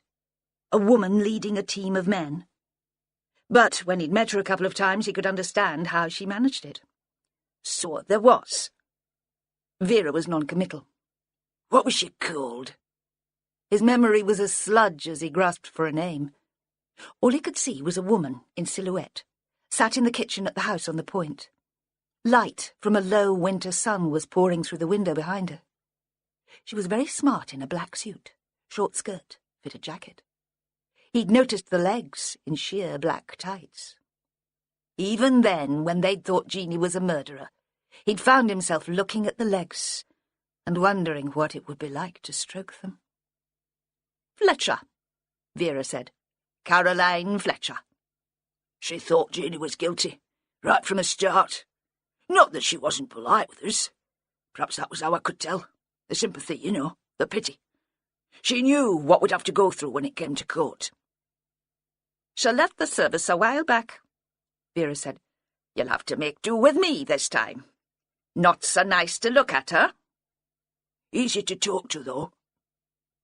He hadn't found it easy to talk to Inspector Fletcher. She asked a lot of questions, but he had the feeling that she wasn't really listening, that behind the polite smile and the glossy eyes, her mind was already racing ahead to form conclusions that had nothing to do with the words he was speaking. That's why I'm here, Vera said. I want you to talk to me. I could have got a parole, he said suddenly. If I'd said she could come here, that I'd support her when she came out. She'd still be alive, if I'd believed her story. There was an angry set to her mouth as she put down her mug and faced up to him. He thought she was going to let fly at him, tell him what she thought of his lack of faith in his daughter. You didn't put her there. She spoke very slowly and deliberately, an emphasis on every syllable, as if she was marking the beat in a piece of music. We did that. Us. The police and the Crown Prosecution Service, and the judge and the jury. Not you. You are not to blame. He didn't believe her, but he was grateful to her for saying it. What do you want to know? Everything, she said. Everything about that time. I'm not sure I'm up to remembering. I might get things wrong. Details. Nah, she said. It's the details we get right. That's what we remember best. Peg had been the only other person Michael could have talked to like this. And when he broke off his story occasionally to look at Vera's face, to check that she was listening or judge her reaction to something he'd said, he was shocked, because he half expected to see his wife's features. Vera always was listening. He started right from the beginning. I was never bothered about kiddies. I thought we were happy as we were, but it mattered to Peg. She'd have liked a big family, I think. She was one of 5 girls. Her father farmed up Hornsey way. When she found out she was pregnant, she was thrilled. She'd pretty well given up hope of it happening. I was pleased for her life, but not so much for myself. I couldn't see how things could get any better. And then Jeanie was born on the night of a big spring tide. She was long and skinny, even as a baby, with thick black hair. You were living on the point, then? Aye. It was a part of the job, and we didn't think it'd be a bad place for a child to grow up. There was space to run around, good fresh air. It's not a lonely place. There were other kids in the lifeboat houses, and when she was bigger, Peg brought her into Elvit for the playgroup. But she never needed company much, even when she was little. It was always books and music with her right from the start. He looked up. Peg always said she took after me, but I could never see it myself. I'm not one for books. Jeanie's proud and she's stubborn, she'd say. Who do you think she gets that from? I've been trying to trace her friends, Vera said.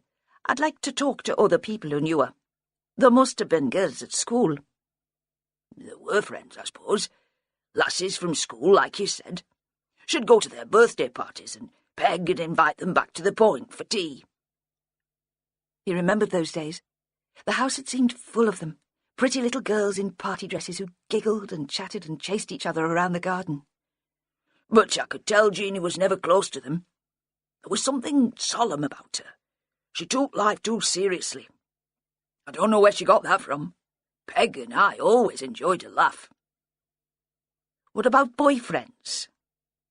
There was no one while she was at school. She said she was too busy with exams. Peg'd tease her about it sometimes, tell her she couldn't spend all her time working, and she'd say, dead serious, "But I like work, Mum." There might have been lads at university, but we wouldn't know about that. She went away to Leeds. She kept in touch, phoned her mother every week and came home every now and again for a Sunday lunch. But she never mentioned a boyfriend. He paused. There might have been someone. She might have told Peg and asked her to keep it a secret from me. She thought I was always criticising, and perhaps I was. I should have made more effort to get on with her. And she should have made more effort to get on with you, Vera said gently. No, I thought so at the time, but I was too full of myself. What do you mean? He struggled to explain. It was hard without boasting, and this wasn't the time for blowing his own trumpet. I was someone in this village then. Parish councillor, coxswain of the launch which takes the pilots out to the ships in the river. You'll have seen the launches, if you've been down to the point, moored by the long jetty. She nodded. There's a buzz about that, an excitement. That's why you do it, but all the same it's a worthwhile job, and you think you deserve some respect. He hesitated again. Peg thought children have no obligation to their parents. She said they don't ask to be born. The obligation all goes one way. I didn't see it then, but now I think she was right. Vera didn't express an opinion on the question. I've never had any kids myself, she said. He would have liked to ask if she'd ever wanted children. He'd assumed that all women got broody as they got older. But although he felt close to the fat woman whose presence seemed to take up half his lounge, he thought the question was a bit personal. How did Jeanie meet Keith Mantell? Vera asked suddenly. And he was glad the interview had moved on to surer ground. He was better with facts. Here in Elvit, in the Anchor. She'd worked there part-time since she was at school, washing up, waitressing, a bit of bar work when she got older. They thought the world of her. The most reliable student they'd ever employed, Veronica, the landlady, said. You must have been proud of her? Aye, he said reluctantly. I was. And not just about her work at the pub, about the exams and the music and everything. I was too stubborn to tell her. Most people liked me then. Mike Long, life and soul of the party, holding the village together. She didn't. I couldn't understand it. Couldn't forgive her for not being taken in by me. He shot her another look. Sorry. Just talking daft. Wasn't Jeanie still at the university when she met Mantell? I don't understand what she was doing here. She'd hardly have come back to Elvit from Leeds for a Saturday job. She was on study leave before her finals, home for a couple of weeks before the exams. Peg had persuaded her to come back. She said it'd be quieter for her to revise. Really, of course, he wanted to pamper her a bit, feed her up. Veronica must have heard she was here because she phoned up in a panic. Would Jeanie mind helping out in the Anchor for a couple of evenings? One of the barmaids was off sick, and she was rushed off her feet. So Jeanie went in as a favour. And that's where she met Keith Mantell? So it seems. Not that she told us at the time, of course. How did Jeanie come to move in with Keith Mantell? Asked Vera. There was a silence. That was my fault, Long said at last. Speaking my mind without thinking, as usual. Vera didn't say anything. She wasn't going to help him out on this one. She came home as soon as the exams were finished. We weren't expecting it. She'd talked about spending the summer travelling. She wanted to go to Italy. On her own? Aye. That was how she preferred to be. Until then, at least. Anyway, she came back. The story was that she needed to be around in case there were any auditions. It made sense. She'd always wanted to be a professional musician, and it's a competitive business. She said she couldn't afford to be out of touch all summer. Peg was delighted, and Veronica took her back on in the pub. How did you get on with her when she came home? Better. I thought it was because she'd been away.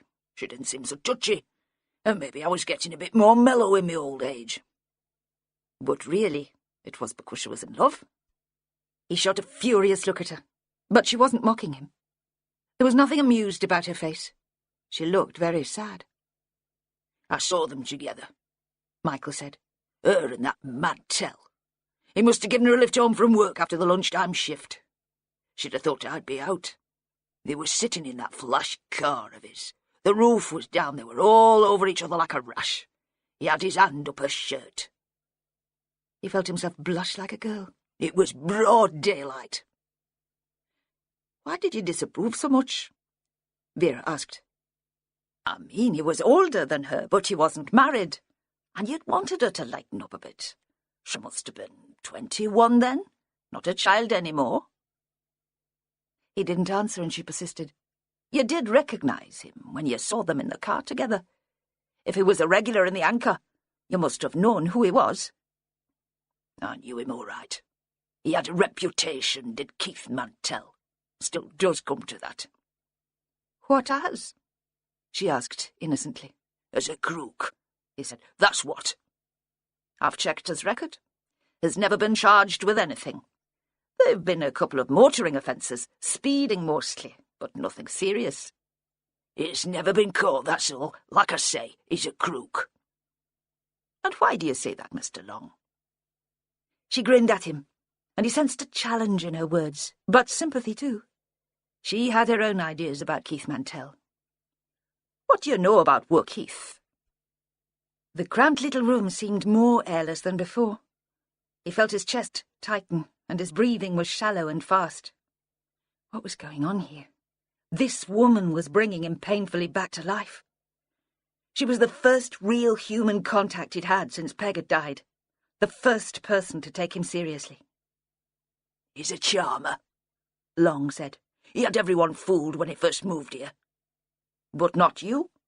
You'd have seen through him. I had my suspicions. He paused, teasing her, making her wait.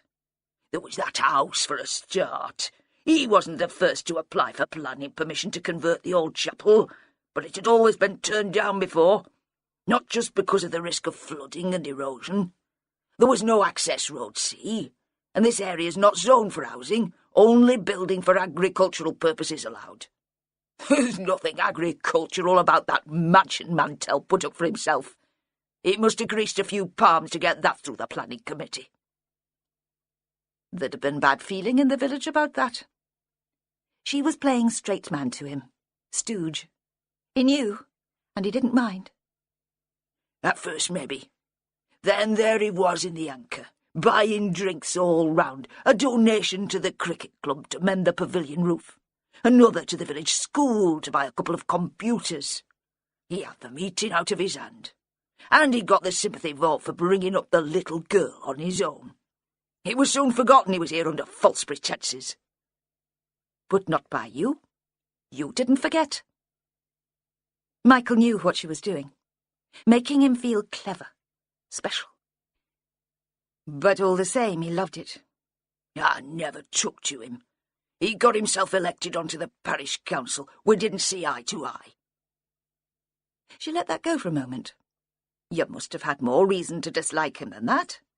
He'd not be the first to pull a few strings to get a new house built. Not major league crime. I made a few inquiries. That's the sort of thing I'd see. Maybe you should have been a detective. That'd have been a good one, he said seriously. Not boasting like. Then they grinned at each other.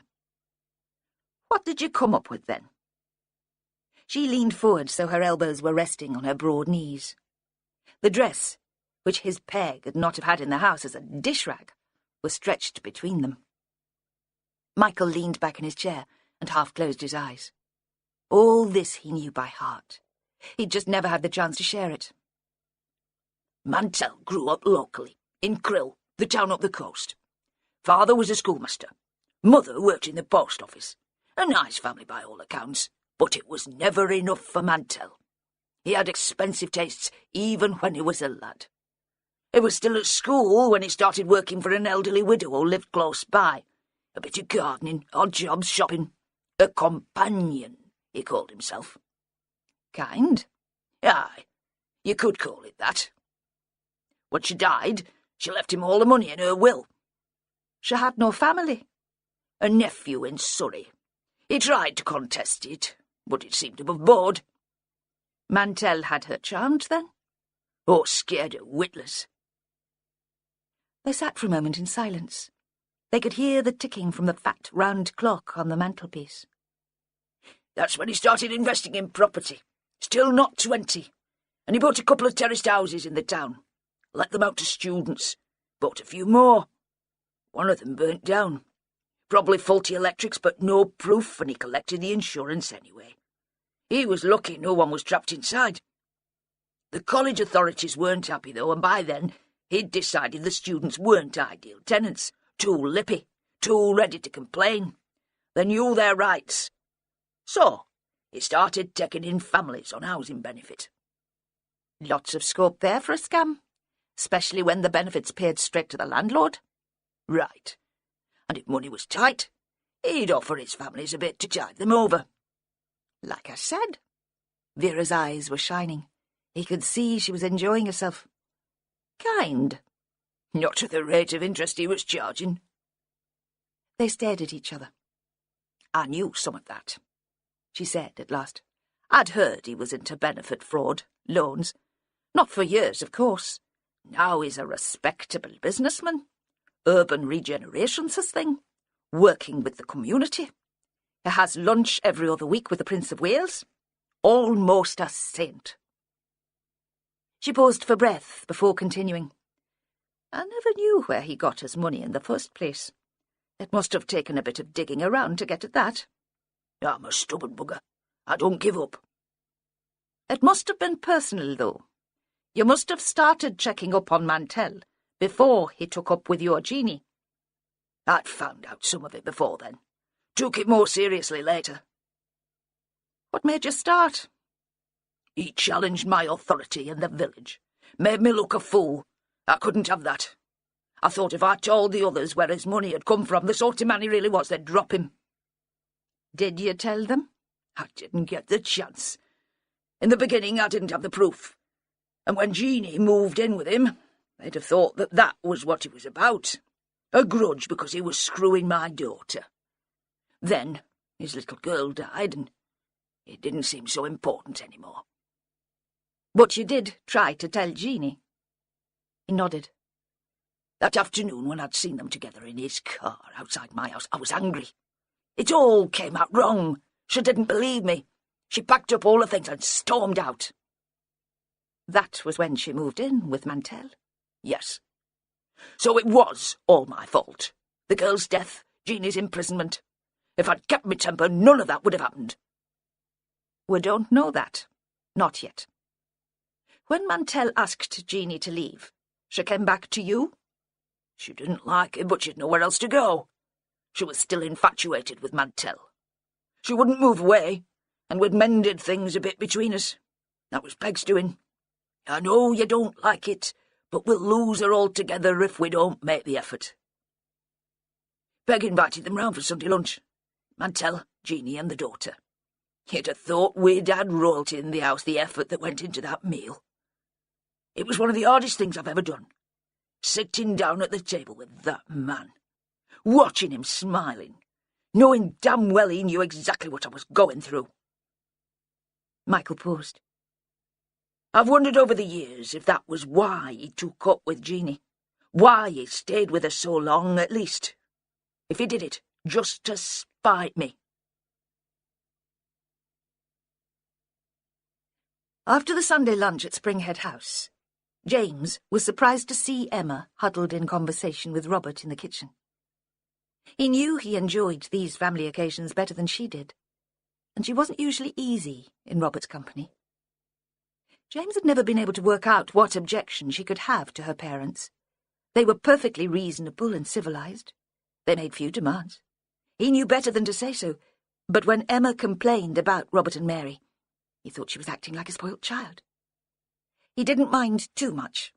It had been her youth which had attracted him in the first place. She'd seemed untarnished by experience.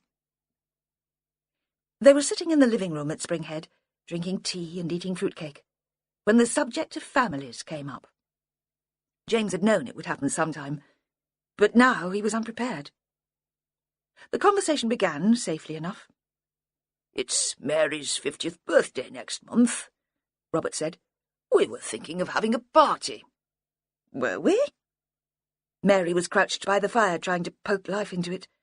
They were burning elder, which was still green and gave off no heat. But her face was red because she'd been blowing into the embers. Well, I thought we should. We didn't do much for our silver wedding, and I'd like to make a fuss of you. I don't know. The prospect seemed to terrify her, though Robert didn't notice. Who would we invite? I thought we could make it open house. Ask our friends from the church, the youth club even. I miss having young people in the place. Oh, no, really. I don't think that'd be a good idea at all. I'd rather something smaller. Just the family. That was when the unexpected happened. If that's what you'd prefer, Robert said. I did think it would be a good opportunity to get to know James's family at last. You won't mind them, I'm sure. James felt the stab of panic, hoped he was concealing it better than Mary had hidden hers. That's very kind, but there's no one, really. No one close. I always found that hard to believe. It was so sad that there were no relatives to help you celebrate your wedding. If it's a question of a family feud, surely this is the time to make up. There's a new generation to consider now. No, James said, more sharply than it intended. There's nothing like that. Think about it, Robert said. If you remember anyone, ask them along. We all have ancient aunts, second cousins. We'd like to meet them. Honestly, James kept the irritation from his voice, I'm quite alone. That's why I'm so grateful to be an honorary Winter. He knew at once that had been the right thing to say. Robert beamed. In the car on the way home, Emma apologized for her father's behavior. Really, she said, he's so rude. He can never stop prying. He's just the sort of person who gives social workers a bad name. She was always in a better mood after a Springhead Sunday. The ordeal was over for another week. James, in contrast, felt unusually jittery. Though he'd satisfied Robert this time, he suspected there'd be more questions. Once they were in the house, he relaxed, thought his panic had been ridiculous. The baby had been fractious in the car, and Emma took him immediately upstairs to bath. James changed out of his suit, then stood leaning against the bathroom door to watch. This was all he had ever dreamt of. This house, this family. They went to bed early because he was still on call, and by now he must be near the head of the turn list. He worked 12 days on and 8 days off. He fell immediately into a deep sleep, untroubled by worries about Robert. Emma had married him because she had a romantic notion about the sea, and him, and he hadn't lived up to the fantasy. The thought came to him, unbidden, in a flash, between the second when the phone woke him and the moment of answering the call.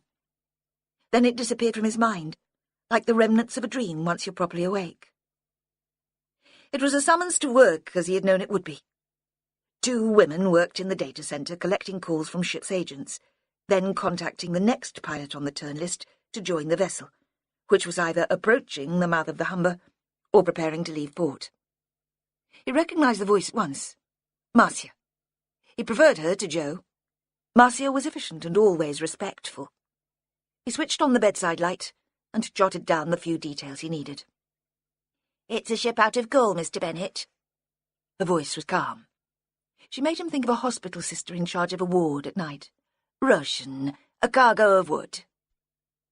Ghoul was always a long job, at least 8 hours from door to door. But today he didn't mind that. He dressed quickly, though at this time of night with no traffic there was less pressure. Daytime could be a nightmare. All it took was a hold-up on the road into Hull and you could miss the tide. There was no slack in the system. These days it was all stress, even the drive to the office. Emma didn't realise that. She thought he had no emotions, that he felt nothing. She had stirred when the phone rang, but now she was asleep again, deeply asleep, lying on her back. He had waited to find the right wife, and had known as soon as he'd walked into the classroom, where she'd been preparing her first lesson, that he had found her. She had been writing the Russian alphabet on the board, frowning in her concentration to keep the lines straight. He'd been first to arrive, and she'd ticked his name off on the register. A little girl playing at teachers. When the evening class was over, he'd hovered in the corridor and asked if he might buy her a drink. To thank her for making the first lesson so painless. He'd said he hated school as a child and had been nervous about enrolling in adult education. Of course, there had been other women before her, but he had promised them nothing, made it clear that commitment wasn't an option. He had planned his life. He was, in every sense, a self-made man. The right wife had been as important as becoming the youngest first-class pilot on the Humber. He stuck rigidly to the structure, would consider no flexibility. He was ambitious. But there was more to it than that. The plan was all that held his life together. And it had worked out. Emma had been everything he had hoped for. Outside it was still raining, but a persistent drizzle. He thought this part of the country had more shades of grey than anywhere he had ever visited, and he had travelled the world to get his master's ticket. Grey sea mist in the summer, slaty storm clouds, a sea that was almost black. Tonight it was a dense, pale grey, like thick smoke, which bounced back the car's headlights. The windscreen wipers had a soporific effect, and the car journey to the pilot office was so familiar that it took no concentration. Occasionally James came to a junction, saw a pub sign or a church lurk out of the gloom, and became aware with a jerk of where he was. Otherwise he drove automatically, in a daze. It would have been easy to lapse into thoughts of the past in this state. Robert's probing about his relatives had disturbed him. There must be someone. We all have ancient aunts, second cousins. And then there was Keith Mantell. His face was everywhere, staring out of the television, the front page of the newspapers. It would be easy to allow himself to dwell on that. But James had trained himself to avoid unpleasant thoughts. He had too much to lose by giving in to panic. He breathed slowly and thought of Emma, the perfect pilot's wife, gentle and undemanding, lying dreaming in his bed. He had come to the outskirts of the city. Everywhere along the river there were scars of development, half-built new roads, sleeping cranes, the skeletons of demolished buildings. Until a year before, the pilots had been based in an 18th century house which stood on the corner of a pleasant street and looked out towards the waterfront. James had loved working from there. He'd sensed the men who'd gone before him when he walked through the door, imagined he could smell them, their tobacco and the salt on their clothes. It had been his way of making himself part of the tradition. For many of the men, that came naturally. Their fathers and grandfathers had been pilots, and they'd been boys together in the Trinity House School. Whenever he came to work, he planned his route so he still passed the old pilot office. It was empty, waiting for refurbishment, too valuable an asset to be used for the purpose for which it had been built. He slowed the car as he drove past, enjoying the lines of the building, allowing himself the memory of his first day there. Then he saw that the house had been sold. A huge notice with the familiar logo had been fastened to the front wall, between the two lines of long windows. Property acquired by Mantell Development for conversion to luxury apartments. All enquiries to our Kingston-upon-Hull office. For a moment the reaction to this notice confused him. He didn't recognize the emotion. It had been so long. Anger, of course. There was a moment of liberation when he felt he could give in to it. Then there was only disgust, as if someone had ground dog muck onto a valuable carpet. And by the time he walked into the shabby prefab which had become the pilot office, it was all smiles, all quiet charm. "What's the name of the ship? I didn't catch it on the phone." "Oh, yes. The skipper's an old friend. There'll be no problem tonight." He picked up the keys to the pool car and went on his way. The M62 was almost empty, and he drove too fast. Goole is a small town dominated by the docks. The river seems to cut right into the heart of the web of narrow streets. It must be strange to look out of a bedroom window and see a huge container vessel sliding past, so close that you feel you could reach out and touch the hull, that the seaman, drinking from a mug in the cockpit, might offer you a drink too. When James drove through the town, it was empty. 2 a.m. and still raining. He could believe that everyone was sleeping except for him, and the crew who waited for him. But as he walked from his car to board the ship, out of the corner of his eye, he saw a man standing next to a pile of containers. The figure was familiar. Hair so short, it looked as if it had been shaved. The navy donkey jacket. James had to stop himself from calling out. Only later, he told himself, it would be impossible to have seen colour in this light, that it had been a mistake or a hallucination. He didn't believe in ghosts. Some men hated the night tides, the lack of sleep, the effort of making conversation with a captain who wanted to practice his English in the early hours of the morning. But James had practiced the art of being pleasant, until it came naturally. He could be almost asleep on his feet, but still he would look at the photos of the skipper's wife and children back home, discuss the relative merits of the goods displayed in the Argos catalogue with a seaman who was astounded by the variety reproduced on the cheap, shiny paper, gratefully accept a mug of tea, although the milk was sweet and thick and came out of a tin. Tonight he spoke Russian. The skipper's English wasn't bad, but James's Russian was better, and he was glad of the necessity to concentrate. It stopped him thinking of the glossy sign outside the pilot office, the shadowy figure on the dock. Drowned men returned to life. James had enlisted in Emma's evening class to learn a few basic phrases. 10 degrees port, Captain, 20 degrees starboard, so there would be no misunderstanding when he gave directions, and he wouldn't be dependent on someone else to translate. He'd done Spanish the term before for the same reason. But then he'd seen Emma, and he'd stayed in the class all year, working harder than he'd ever done at school, eager to impress. He had an A-level to show for it, and a wife and child. There was no room for error, bringing a ship out of Goole. The River Ouse was narrow there, with concrete sides like a canal. It was tight for a boat of this size. For a container ship it seemed impossible on the approach, and seamen who'd never visited the port before were horrified. "What is this place you bring me to? This is not possible. No, there is some mistake." James enjoyed the delicacy of the work. It was a challenge, a test of his skill. The ship moved slowly away from the dock, which was spotlit like a movie set, black and white. The silhouettes of the cranes and warehouses two-dimensional, as if they'd been built from hardboard. The river widened, and the wind became fresher. The rain stopped, and the visibility improved suddenly, so he could make out each bank, marked by pinpricks of light, street lamps, headlights, the lit-up windows of insomniacs and feeding mothers. A boy with a mouthful of decaying teeth brought him more tea and a meal, a greasy stew with livid orange carrots and grey potatoes, which tasted better than it looked. He would have eaten it anyway.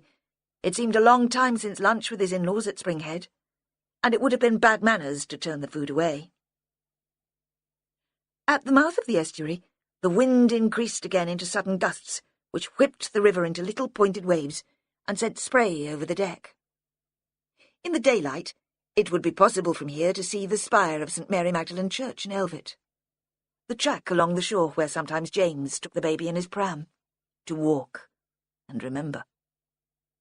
It was 6 o'clock, morning. Matthew would soon be waking. The coxswain on duty at the point would have been warned that James would need collecting in the launch. That thought, or rather the coincidence of thoughts, Mary Magdalene and the coxswain of the launch, forced a connection of memory, and James realised that the man who'd been sitting in front of them in church the day before had been Michael Long. James hadn't recognised him at the time. He'd been a bluff, rather aggressive man when James had worked with him, impervious, it had seemed, to James's charm. Of course he'd been in the church to mourn his daughter. Suicide. A terrible accusation. James shivered, although where he stood at the helm, he was protected from the weather and the small room was warm, almost stuffy. He wasn't given to fancies, but suddenly he was aware of the depth of water below the hold of the ship, wondered what it must be like to drown. They were rounding the point. James could see the jetty all lit up, the fretwork of black metal, and the VTS tower where the pilot-master would be sitting. The waves were longer and deeper here, and the ship was starting to roll. Soon they would be in open water. "Make a lee, Captain," James said calmly. His work was almost over. The ship swung slowly, so the long side of the hull faced into the wind. The launch was on its way. The crackling voice of the coxswain reported its progress. James went on to deck to watch its approach. At first, it was a flicker of light which disappeared with each wave. The Russian captain stood beside him and slapped his back as if they were best friends. "Good work, sir," he said in English. "It is always a pleasure to work with you, pilot." He slipped a bottle of vodka into James's bag and waved the latest Argos catalogue in salute. James smiled his thanks as if vodka was his favourite drink in the world.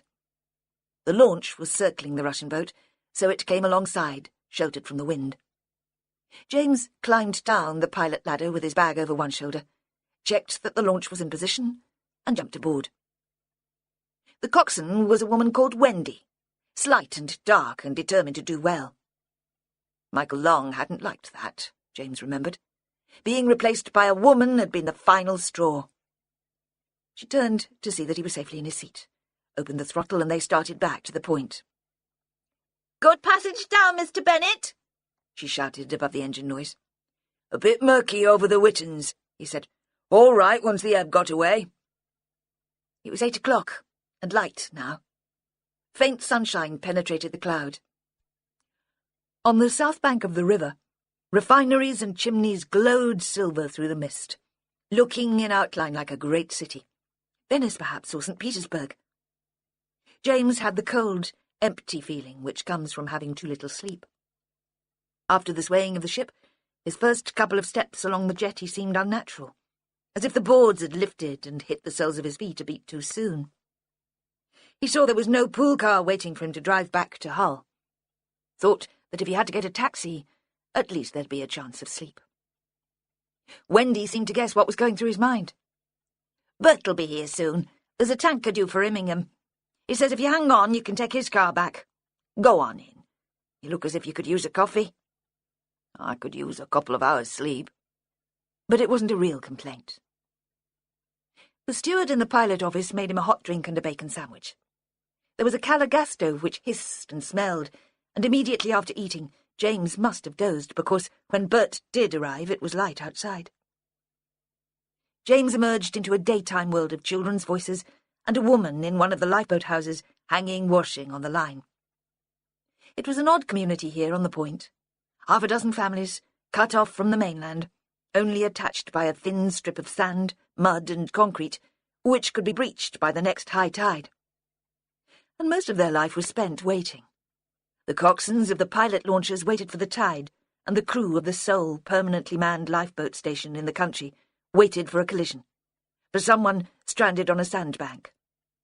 Their only activity would come out of someone else's tragedy. Still dazed from the califumes and fuzzy with sleep, James stood for a moment to clear his head. His muscles felt stiff and clumsy. He walked past the VTS tower to the rise in the land where you get a view of the open sea. On this side of the point, there was a thicket of bramble and sea buckthorn, overrun by rabbits. A long beach ran north towards the mainland coast. The mist had cleared suddenly while he'd been sleeping, and the light had the clear, sharp quality which comes before rain. The tanker waiting offshore seemed ridiculously close, and the launch, which was already circling towards it, had the bright detail of a plastic toy. 2 people were walking along the beach, close to the tide line. A man and a woman, not birdwatchers. Birdwatchers were regular visitors to the point, but they all dressed the same, and they carried binoculars and telescopes. Besides, they didn't wander much onto the beach. They stood where he was standing now to get a panoramic view of the passing seabirds, or they pushed their way through the paths cut in the undergrowth. James wasn't sure what had first attracted his attention to the walkers. Perhaps it was the man. Something about the way he was walking was familiar. He was wearing a long gabardine coat, too smart for a stroll on the beach, and his hands were thrust deep into his pockets. And then there were his shoes. Most people would put on Wellingtons or boots, but he wore polished leather shoes. The salt would stain them.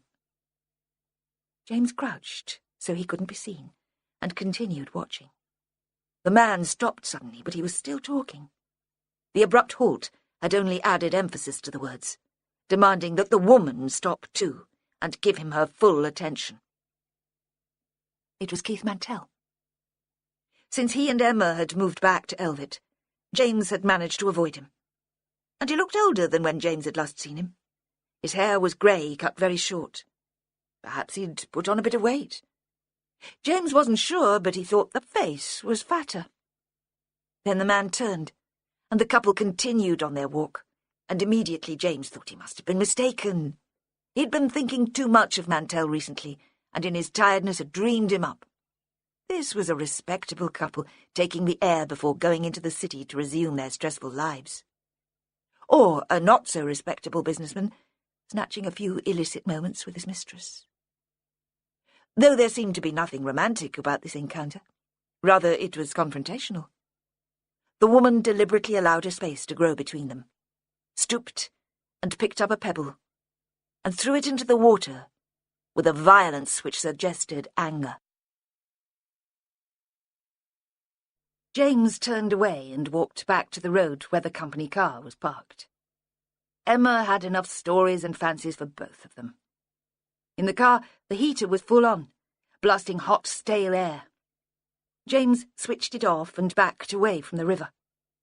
He drove slowly up the narrow track past the small group of houses and the cafe, which provided mugs of tea and piles of chips to visitors in the summer. He was about to speed up a little when he braked and pulled into the public car park. He was too curious, after all, to let it go. There were only 2 vehicles there, standing side by side, facing out into the estuary. One was a smart black saloon, the other a boxy 4x4. On the side of the latter was painted the logo which James had seen on the notice at the pilot office in Hull, and the words Mantell Development. Not his imagination, then. Not a dream. On this occasion, at least, he wasn't hallucinating. Who was the woman? She was more mature than the usual lovers. When James had known him, Mantell always went for young women, inexperienced. Had he hoped some of their innocence would rub off on him? And more recently, James had heard rumours in the village. The women in church loved to be shocked. Another young lover, he'd understood, had moved into the smart house where Mantell still lived. The woman on the beach had been well-preserved, well-groomed in an efficient businesswoman sort of way, but she had been middle-aged, in her 40s at least. James switched off the engine and got out of his car. He walked slowly round the black saloon, not touching it, but peering in through the windows. It was a top-of-the-range model with leather seats, all the latest gadgets on the dashboard. There was none of the mess which Emma gathered in her car. Baby clothes, sweet wrappers, Coke cans, not even a briefcase. But on the passenger seat was a pile of letters. The woman had picked up her mail before setting off, though she hadn't had time to open it. The top envelope was face up, and was an advertising circular from a credit card company. James recognised the printing. At least now he had a name for the woman. The letter was addressed to Caroline Fletcher. When he finally reached home, it had gone 10 o'clock. The house was quiet. Matthew would be in his cot, just settled for his morning nap. Emma was in the living room. She'd lit a fire. He could smell the pine logs as soon as he came into the house. She was sitting in a big armchair, her legs tucked under her, and there was a book lying in her lap. Flaubert's Emma Bovary, in French. Her eyes were shut and her breathing was regular. When he approached her, she stirred. "Oh, God," she said. "Oh, I'm so sorry. I had a dreadful night with the baby. I must have dozed off. And you must be exhausted." "Not too bad," he said. "Second wind." He nodded at the book. "What's this?" The question seemed to make her uncomfortable. "You know what they say about languages. Use them or lose them. I might want to go back to teaching. I don't want to get rusty." "Good idea. Coffee?" "I'd love some, but let me get it." "No, really," he said. "I meant what I said. Second wind." When he came back, carrying mugs and the biscuit tin, she was fast asleep. In her sleep, Emma was 15, and it was summer. The house where Abigail lived with her father was bigger even than the house in York, which Emma's father had designed. Once it had been a chapel belonging to a grand house with a formal garden and a park. There was still a long leaded window in the entrance hall, though all the stained glass had been removed to allow in more light. The big house had burned to the ground 100 years ago, leaving the chapel stranded and useless, until it was developed by Abigail's father. Now, only that long window and the steep roof gave an indication of its original purpose. The ground had been landscaped and the house extended. There was a new garage and a flat above it for a housekeeper. Stone from the ruin had been used to build the living room where Jeannie Long was playing the piano. Glass sliding doors led from there into a conservatory.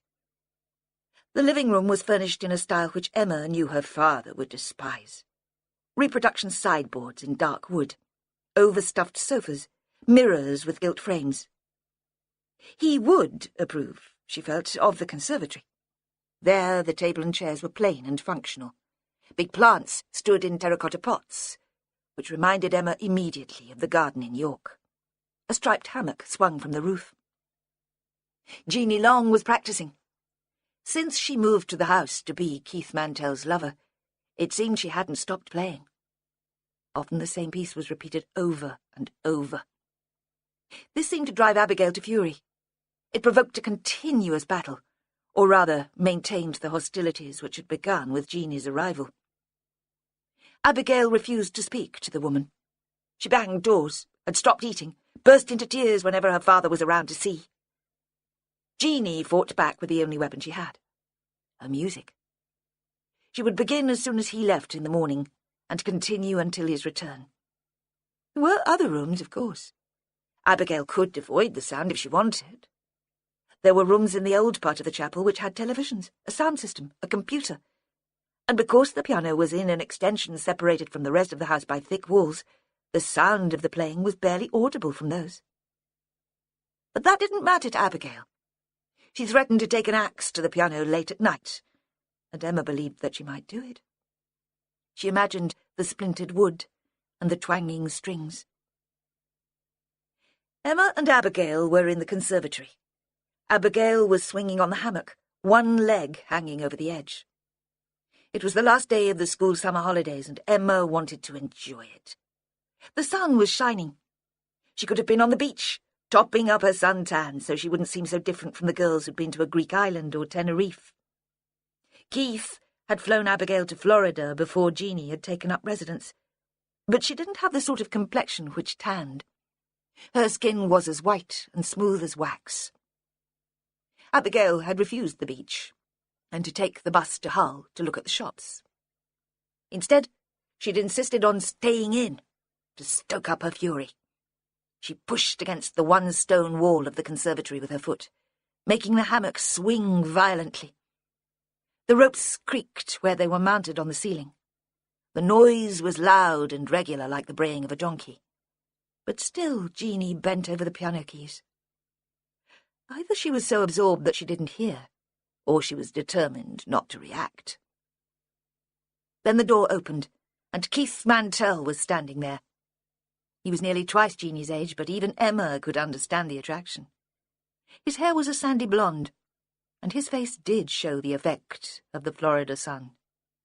He was dressed in a grey suit and white shirt, and he carried a briefcase, but somehow managed to look neither stuffy nor respectable. For a moment, Jeanie didn't realise he was there.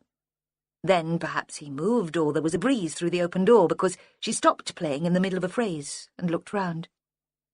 The girls' whispered giggles hadn't disturbed her, but his entrance had penetrated her concentration immediately. She swivelled on the embroidered top of the stool so her back was to the piano. She was caught in the full sunlight which flooded through the glass doors. Her face was lit up not just by the sunshine, but at her pleasure at seeing him. "Wonderful," she said.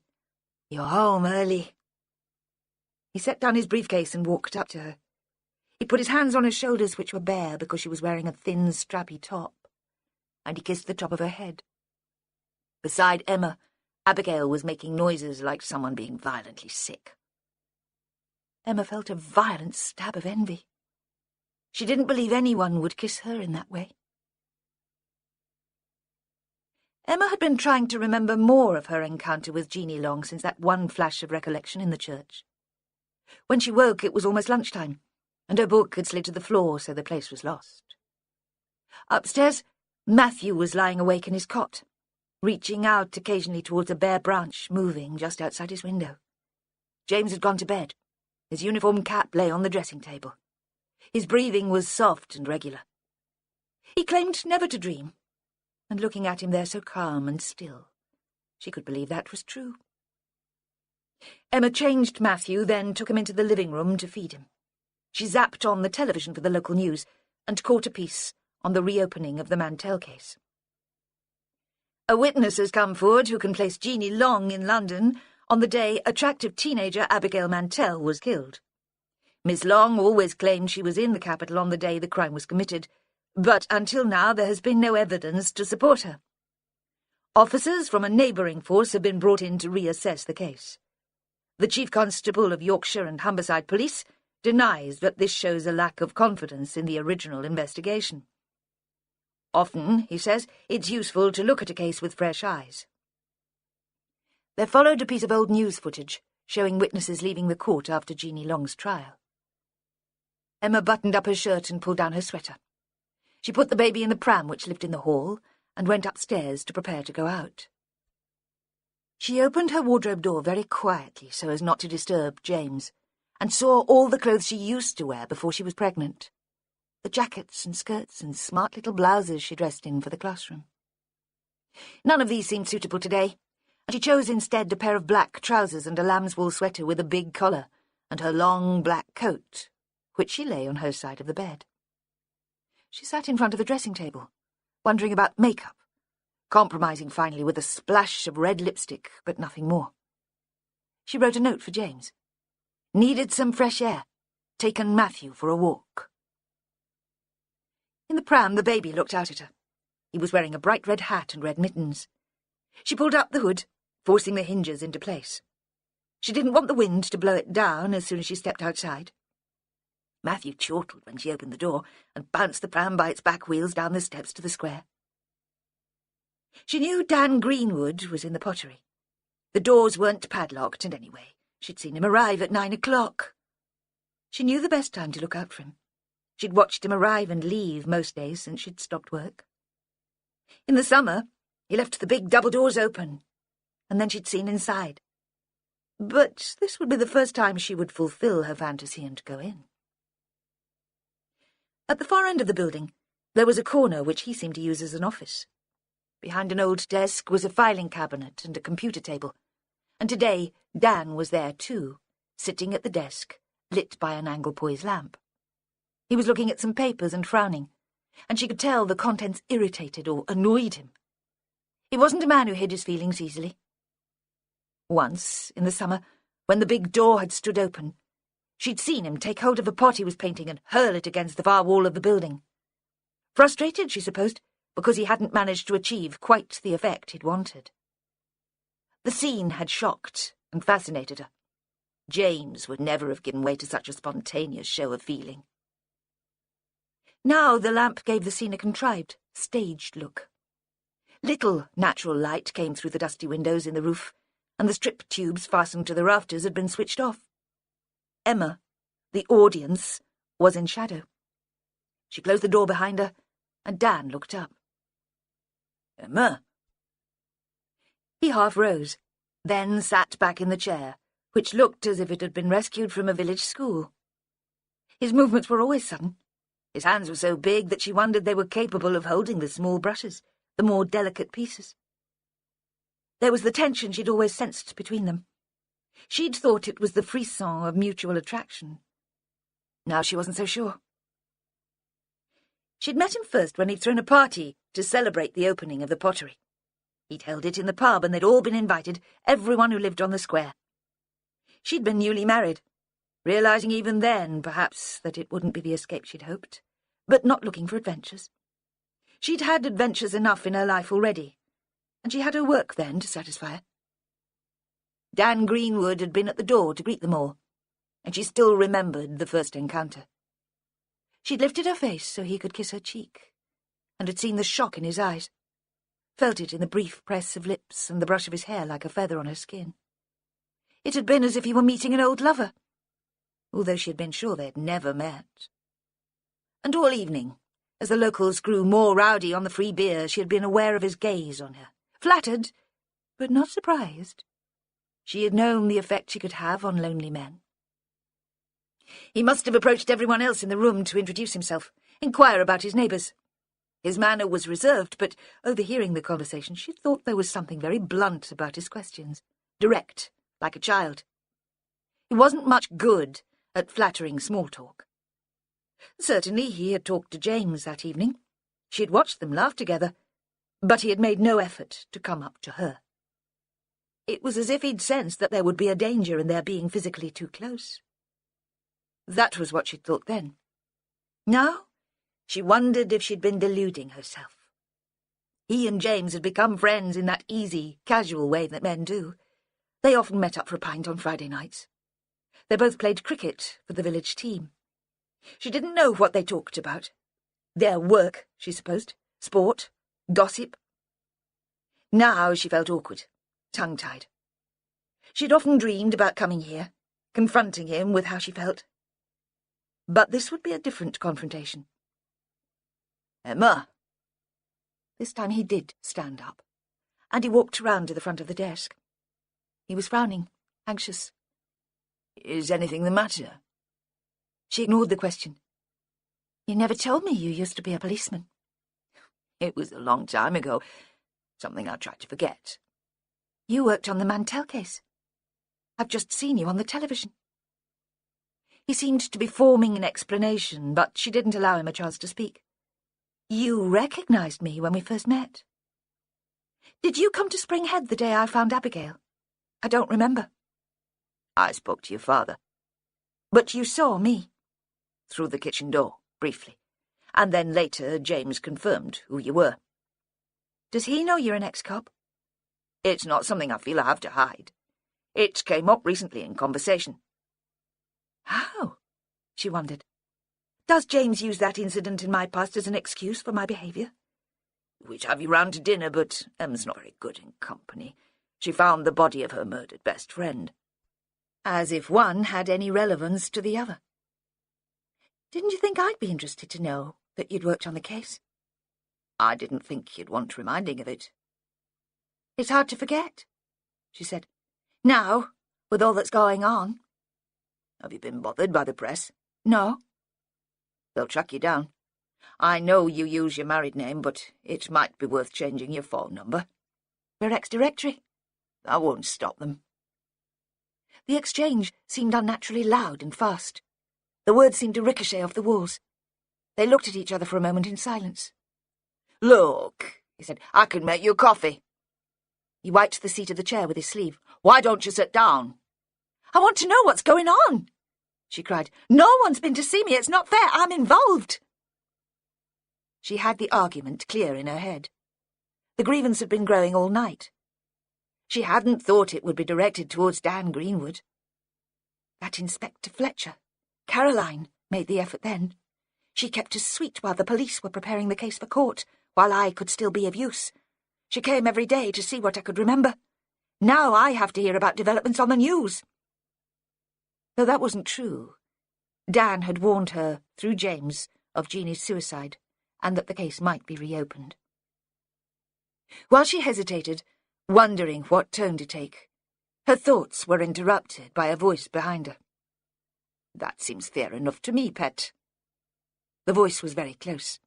It seemed to rasp in Emma's ear. She turned. The woman from the church was leaning on the wall behind her. But that's the police all over for you. They keep you in the dark and they feed you shit. That's why Danny got out. Or so he says. She had emerged through a door. Emma could see a small room cluttered with boxes. There was a rickety armchair, a kettle, a tray of grubby mugs on the floor in one corner. The woman had been sitting there, and had overheard everything they'd said. "Who are you?" Emma demanded. Then, before the woman could answer, remembering Dan's earlier warning, "Are you a reporter?" The woman gave a wheezy laugh. Her enormous bosom shook. Not me, pet. I'm on the side of the angels. She held out a hand the size of a shovel. Vera Stanhope. Detective Inspector Vera Stanhope, Northumbria Police. I've been brought in to clear up this particular pile of crap.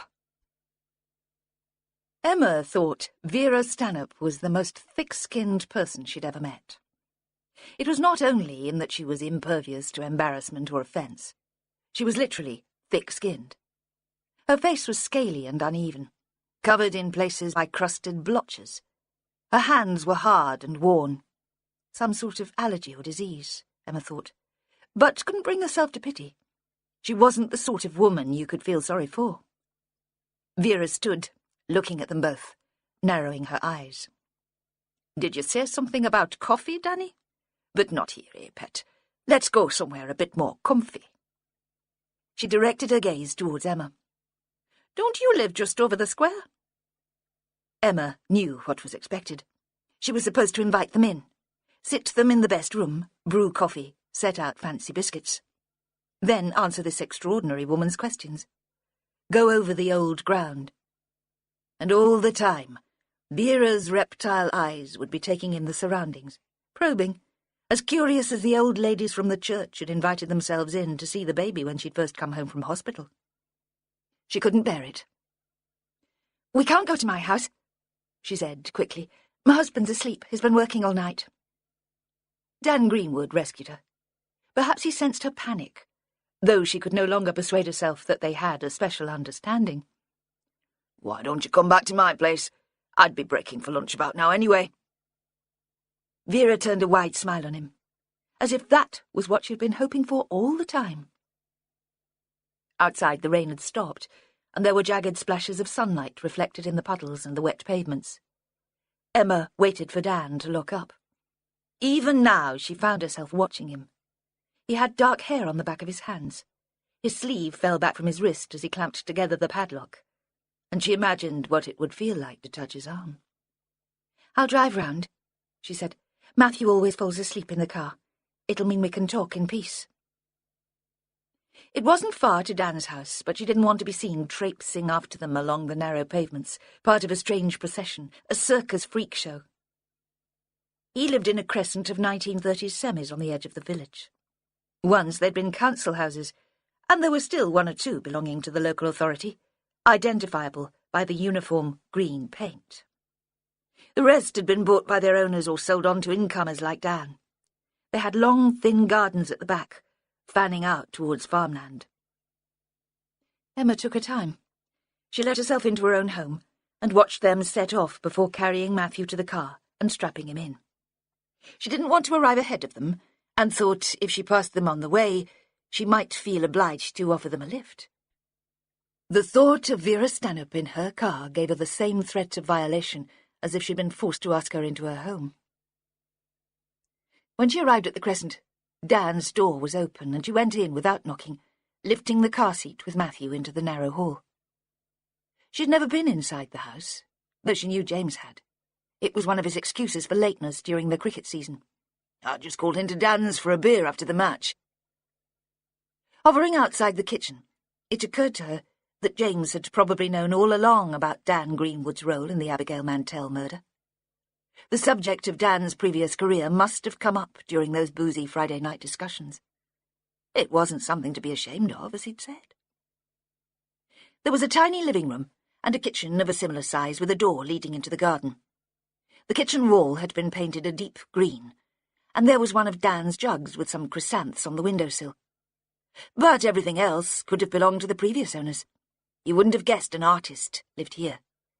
There was none of the mess or clutter she'd have expected. They all sat at the kitchen table, and Vera seemed to take up most of the room. Emma was reminded of train journeys.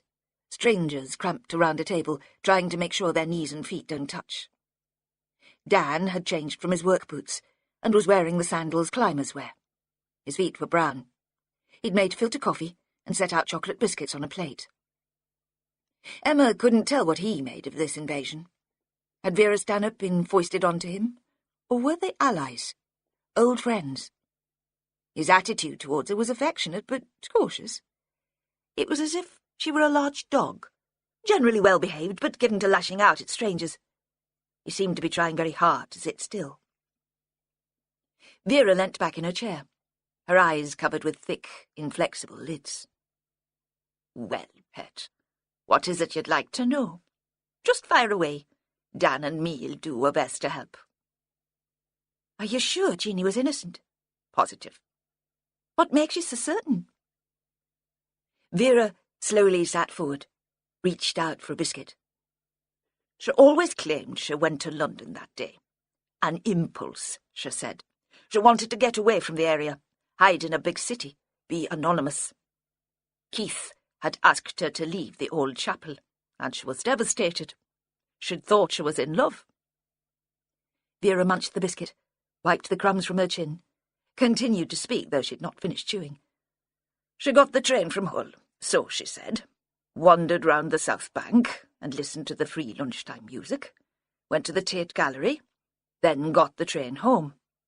But no one saw her. She told Danny's colleagues she'd left her car in the long-stay car park, but they couldn't find the sticker she'd have had to put on her windscreen. The guy who sold her the rail ticket was shown a photograph but didn't recognise her. No one travelling on the train came forward to identify her. And it was the same in London.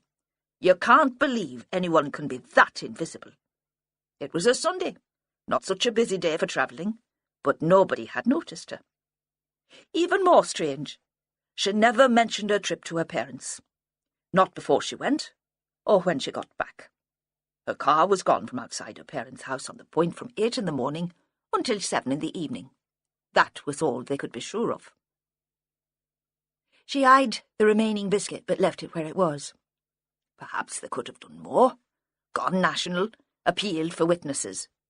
But they thought she'd killed the girl. It wasn't their responsibility to make the case for the defence. She gave a wide, dolphin smile. "That's right, isn't it, Danny? You all thought you'd got your murderer.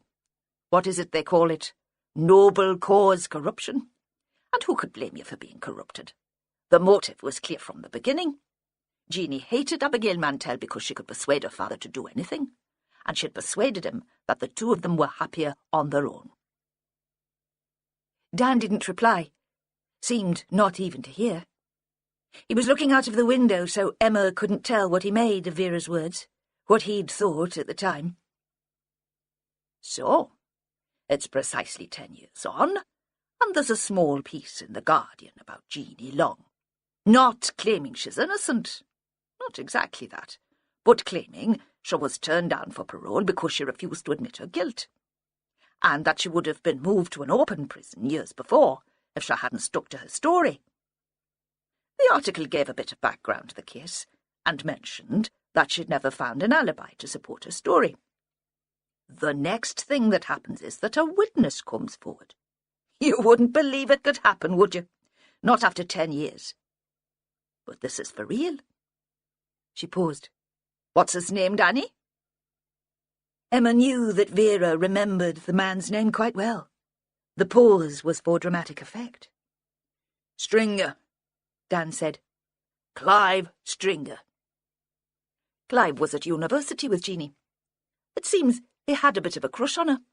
He even went out with her once or twice during their first year. He saw her at King's Cross on the day of the murder. How can he remember after all this time? Emma heard the desperation in her voice. The story which had been constructed 10 years earlier, the story which had made some sort of sense, was starting to crumble.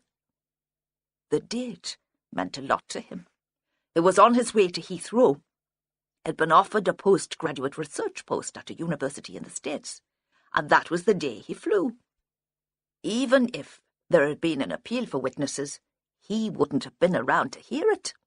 He didn't even know that Jeanie had been charged with murder until he read the Guardian piece.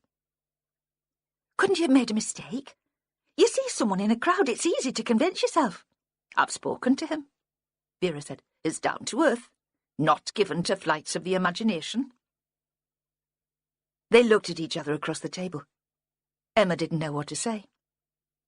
I did think at first he might be an attention seeker, Vera went on gently. We'll come across plenty of those in our line of work.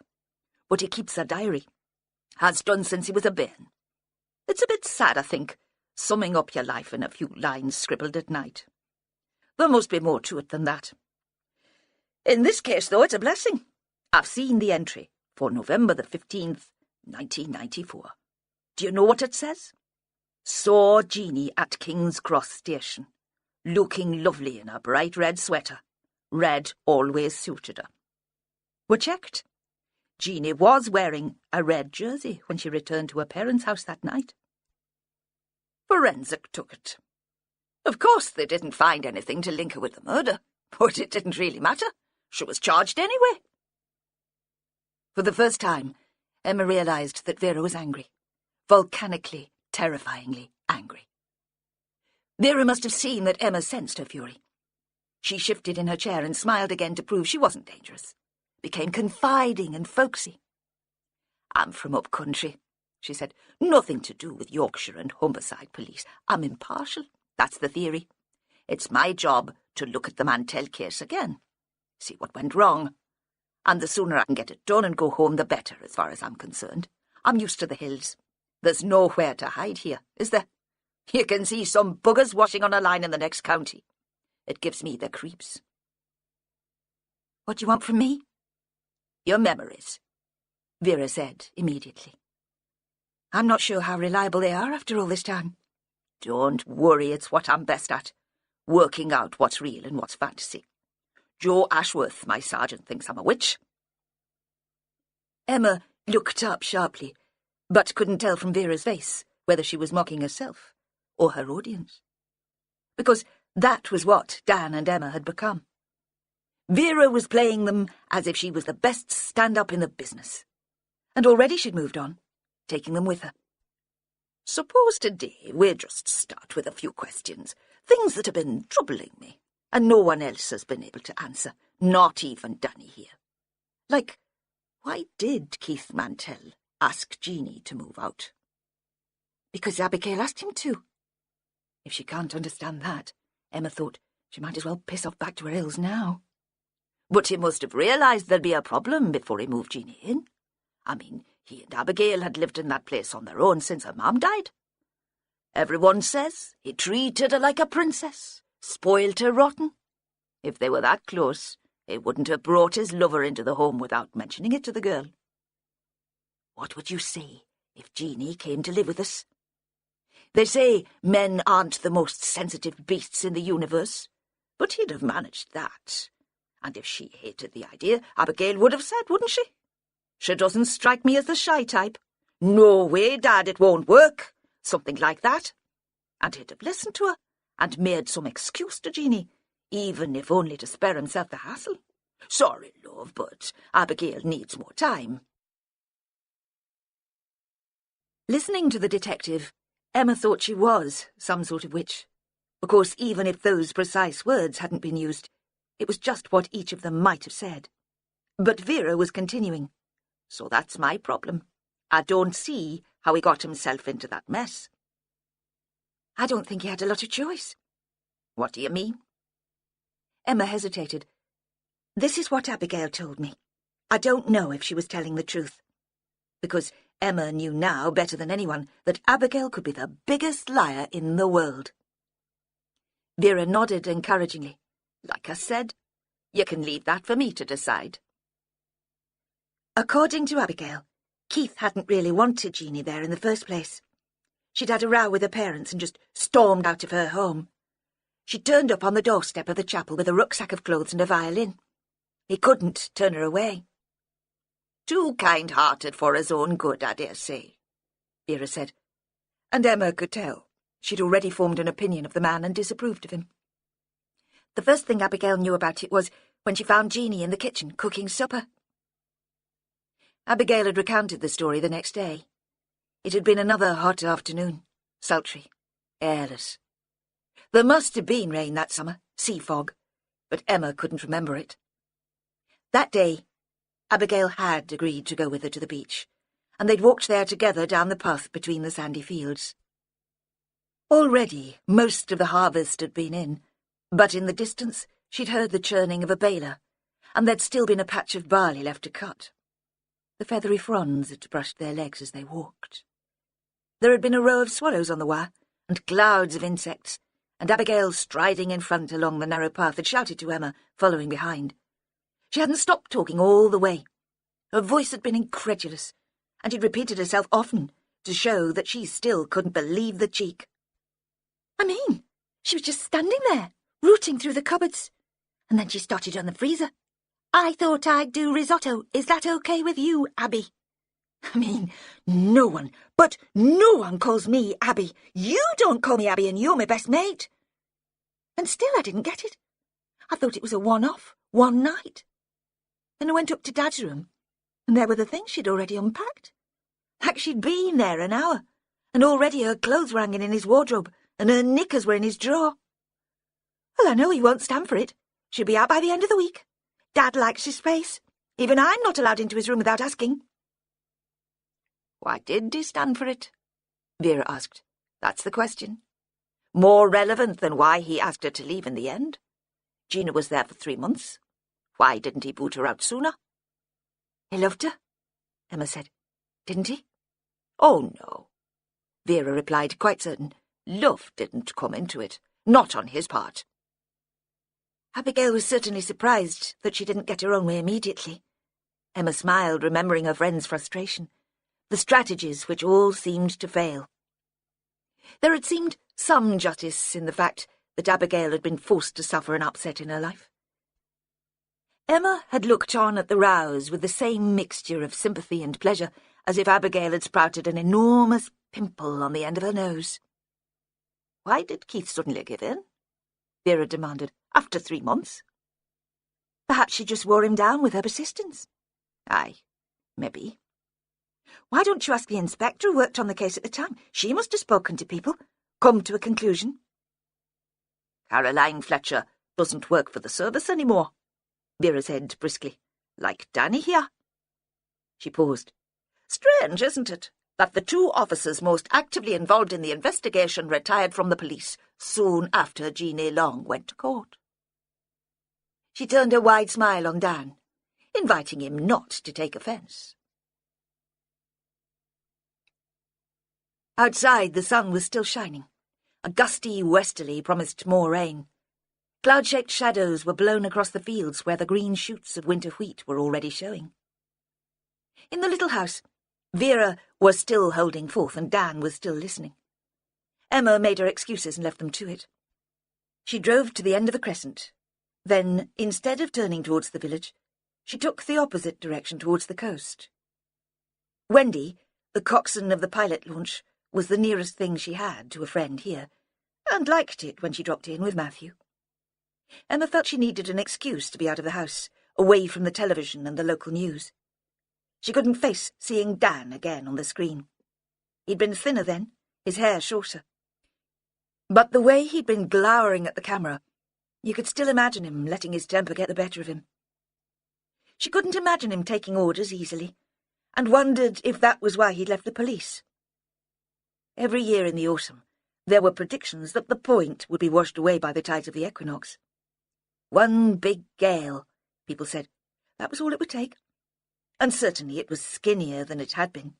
A spit of land, shaped like a drooping wasted phallus, hanging into the mouth of the river from the north bank. In places, the old road disappeared into the sea, and a new track had been made through the sand, the sea holly and the buckthorn. The point bulged slightly at the tip, where the jetty was, and the houses belonging to the lifeboat station had been built. These houses were incongruously modern, all the same, as if they'd been made from a kit. Easy to leave behind, Emma supposed, if that one big gale did come. Only the cottages where the coxswains lived had any substance. She parked opposite the houses, next to the mobile cafe which sold coffee and fry-ups to the birdwatchers and fishermen. Matthew was awake and began grumbling as soon as the car stopped. She fed him there, sitting in the front passenger seat, looking out over the water, with her coat draped around them both. There was no one to see, but she didn't even like going without a bra. Wendy, who claimed never to have been broody in her life, loved to watch the baby feeding. But Emma didn't want an audience, not today. James said the baby was as regular as the tide in his habits, and it was true. Her life was punctuated by 6 hourly interruptions. She was getting used to it. Matthew settled, and she allowed her mind to wander. These quiet times of waiting were when she would usually conjure up dreams of Dan Greenwood. There would be nothing exotic about her fantasies. At night, she would wander into the pottery, and he would kiss her and touch her. She seldom imagined herself making love. Hers were the fantasies of an immature teenager, comforting and harmless. The fantasies she might have had when she was 15, before Abigail had died. She told herself she should leave them behind. She was grown up and they had no meaning now. But it was harder than she had imagined to let them go.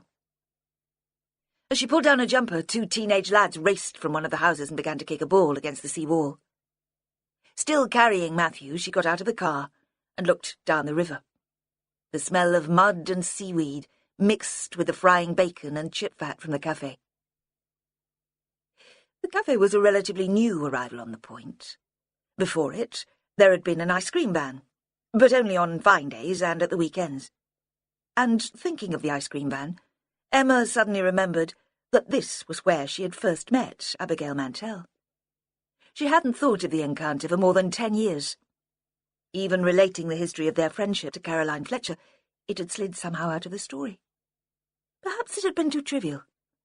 Now it came back in jagged flashes, like the sunlight on the pavements. She thought, this is what it is like to be old. This is how old people remember their childhood. It was June, the end of their first week in Springhead House.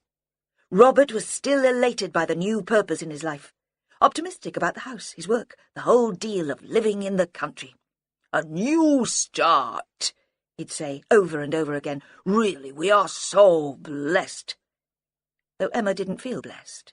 She felt uprooted, literally, as if someone had yanked her out of hard-packed soil and dumped her to rot. She'd tried to talk about it to Christopher, but he'd only shrugged. It's done, he'd said. They won't move back. Not now. Best make the most of it. She'd thought then it was the sort of thing an adult might say, and had considered him almost a traitor. In contrast, Robert had bounced around the place, wearing them out. And now it was Saturday, and although their belongings were still in boxes and Mary looked exhausted, he insisted that they take a trip out to explore their new surroundings. Perhaps they were carried along by his enthusiasm, or perhaps they didn't have the energy to put up a fight, but it was agreed very quickly without argument. "A bike ride," he said. "Obvious. Ideal because the country's so flat." And he climbed over the packing cases in the garage to pull out their bikes. They rode in line, with Robert at the front. He was dressed in big khaki shorts which flapped at the leg, and a T-shirt with the Christian symbol of the fish on the front. Emma enjoyed the sensation of riding, the pull on her legs, the smell of salt and seaweed and mud. But all the time she was thinking, please don't let anyone from my new school see me. Not with my parents and my nerdy brother, all of us looking like something out of Enid Blyton. Then they were at the point. And that must have been where Robert was aiming for all the time, though he never said. And suddenly, it was like riding over the sea, with water on both sides and gulls flying alongside them. At the ice cream van they stopped. They flopped onto the grass, with the bikes on their sides next to them, while Robert went to buy the ice creams. Christopher rolled onto his stomach and trapped a ladybird under his cupped hands.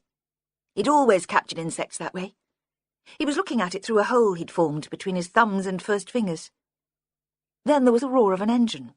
He sat up to look, and the ladybird flew away. Arriving back with the ice creams, Robert glowered at the noise.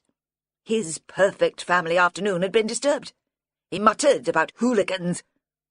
The car was black and shiny, a convertible with the roof down, and it pulled up beside them.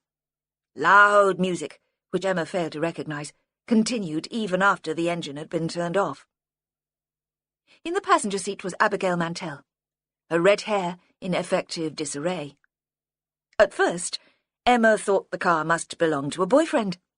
Abigail seemed much older than she was. Even at that first glimpse, you could tell she was the sort of girl who would attract a boyfriend with a powerful car. Abigail slid out of her seat.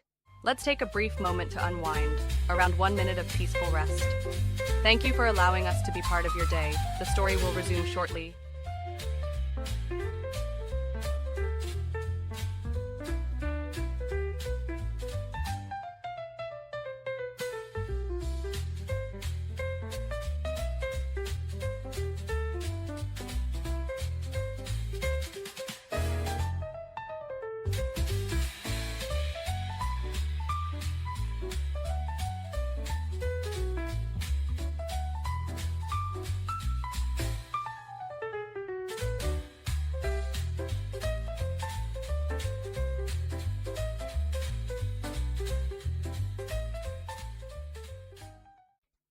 She was wearing a denim skirt, with a slit down the side, and a tight red vest top. They presumed she intended to buy ice cream, and made a point of not staring, though Christopher didn't manage too well. Emma was surprised. She'd never seen him take any notice of girls before. But to everyone's astonishment, Abigail approached them. The ice cream dripped down soggy cones. She lowered herself onto the grass beside Emma. Christopher's mouth was slightly open, but he was too far away for Emma to kick him. "Hi," Abigail said. Her voice was slightly drawling, but not unfriendly. "Aren't you the new girl? I've seen you on the bus. I thought it was you. I asked Dad to stop." Emma hated the school bus. It was crowded and noisy, and no one had made an effort to be friendly. Each morning she made sure she sat in a corner and stared out of the window. Certainly she had never noticed Abigail. "Yes," she said. "Of course. Hi." Had Keith got out of the car to join them too? Although she strained to think, Emma couldn't form a picture of him sitting on the grass beside them. She couldn't hear his voice in her head. Robert certainly had spoken to Abigail. There'd been quite a conversation, and he'd been impressed by her politeness. He'd asked her name, then introduced the family. They'd discussed where she lived and the subject she was taking at school. When at last she'd returned to the car with a wave, he'd said, "She seems a pleasant girl, Em. There, I said it would be easy to make friends in the country. Mary hadn't said a word. She'd seemed frozen. It had been as if she were holding her breath. Perhaps she'd been less certain than Robert that they'd be readily accepted by the natives. It occurred then to Emma that the meeting with Abigail on the point must have slipped from Robert's mind, too. He'd told his manager that it would be appropriate for him to supervise Jeannie Long because there was no conflict of interest. He hadn't known Abigail Mantell, hadn't even met her. Emma supposed that such a fleeting conversation would hardly count as a meeting. Wendy, always immaculately turned up for work, always precise and meticulous in anything concerning the launch, lived in domestic chaos. Emma loved the disarray in the whitewashed cottage. Perhaps that was the basis for her affection for the coxswain. They had little else in common. In this house of overflowing waste bins and mountainous laundry baskets, she felt liberated and at the same time superior. She envied Wendy's confidence. How sure of herself she must be, to allow people into a kitchen with unwashed dishes, the foil containers from last night's takeaway piled on the table, knickers still slightly stained despite having been through the wash, draped on a radiator. But despite the envy Emma felt, she was a better person, because her house was more ordered.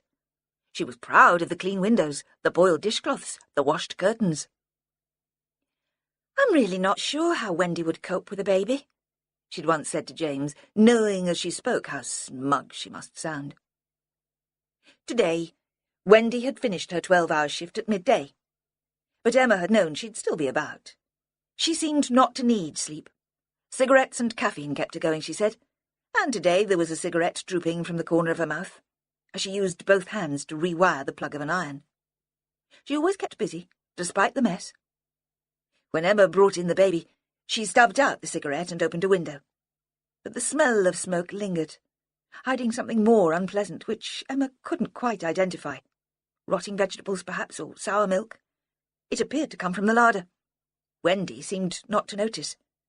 She moved a bag of tools from a kitchen chair so Emma could sit down. "Did you hear the news about Michael's daughter?" Her first words, with her back to Emma as she poured boiling water over instant coffee. Then she turned, to judge Emma's reaction, to share the shock. Throughout the village, Emma thought, people are talking like this, enjoying the excitement, feeling that geography has given them an unexpected role in the drama. "Yes," Emma said, "I saw it on the television." Then offering up the information as a gift, as you might bring chocolates and wine to a dinner party. "Michael was in church yesterday." "Was he? I can't say I like the old bugger, but you can't help feeling sorry." "He walked out," Emma said.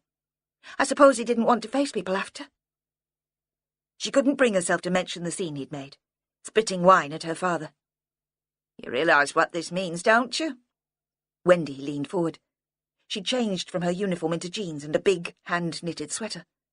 Her eyes were bright with exhaustion, and something else, which made Emma wonder about her, wonder what was really going on in her head. What was it? Desperation? Exhilaration? Wendy wasn't always alone. There'd been men friends, lovers. Occasionally they'd moved in, but they'd never stayed long. Wendy had made out she didn't mind, and at the time, Emma had been taken in. "What does it mean?" she asked gently. "That the murderer's still out there, of course," Wendy said. "And I can't see that it could have been a stranger. The police must have asked 10 years ago if anyone had seen a stranger around. It would have been noticed, wouldn't it? A Sunday afternoon in November, you don't get many trippers. And if you were the sort who liked young girls, you'd not expect to find one lurking on the edge of a bean field. Besides, she weren't right, was she?" She stopped abruptly, her hand over her mouth, a gesture too stagey, surely, to be sincere. "I forgot. She were a friend of yours. I am sorry, love." "No," Emma said. "She wasn't raped." She looked across her coffee mug to Wendy. "Were you living round here then?" Wendy must be in her 30s. She'd have been about the same age Emma was now. "In Elvit, in one of the council houses, married to a bastard, just before I saw sense and started work on the ferries." "Did you know Jeannie Long?" "I went to school with her. Not that we mixed much. She weren't my type. The eyes flashed. All I'm saying is watch yourself. Don't take chances. I'm surprised James let you out today on your own with a baby. He's asleep? He doesn't know? She looked at her watch. It was nearly 4 o'clock, already getting gloomy outside. Perhaps we should get back. Aye, Wendy said. You get on before it gets right dark, and take care now. But when Emma left, she didn't lock the door behind her guests. She lit the cigarette and returned to the iron, as if she sensed that she was in no danger. When they returned from the point, it was dark, and the doors of the pottery were padlocked shut. The square was deserted. It could have been midnight. Inside the house, Emma felt suddenly safe. There was that relief of coming in and slipping off her shoes and making tea, which she remembered from when she'd been working. Perhaps that's all that's wrong with me, she thought. I've been spending too much time in this house. I can't appreciate it. Perhaps it's time to think about going back to work. James was up. He'd drawn the curtains in the living room and banked up the fire. The walls in this room were dark red and hung with large pictures in gilt frames, which, he said, he'd inherited from ancient relatives. He loved it. When they came in, he was sitting on the leather sofa reading a newspaper, but he stood up and took Matthew from her, held him in the air above his head. "That was a long walk," he said. He didn't sound anxious, and she felt resentful. There was a murderer on the loose, and he wasn't even concerned. Instead, he stood leaning against the windowsill, looking around the room, beaming. "We went to see Wendy." "She'll have liked that." "She thinks the person who murdered Abigail Mantell could still be living round here." He frowned. "I suppose it's possible. Does it bring that all back? Like a nightmare? Of course, I can't possibly understand what it could be like." She was surprised and moved, went up to him and kissed his forehead. "I won't let anything happen to you," he said. "Not to either of you." "I know." "Why don't I cook? You get the baby ready for bed, then put your feet up." She thought this was how it could be. She could give up her dreams of Dan, who after all was edgy and unpredictable, not even likeable if she thought about it seriously. They could be content, the two of them. She could make small concessions, like going willingly to church with him and taking more interest in his work, like initiating regular, if unimaginative, sex. And he would take care of them. For some reason she knew she could trust him to do that. He would agree to her returning to teaching, even if he didn't much like the idea. Their marriage would survive without argument or disturbance. It would be at least as happy as that of most of their friends. Was that what she wanted? And anyway, did she deserve it? When she came downstairs from settling Matthew to sleep, James was in the kitchen. He was standing at the workbench, chopping onions and garlic, concentrating so hard that he didn't hear her approach. He'd changed into jeans and a thin woolen jersey.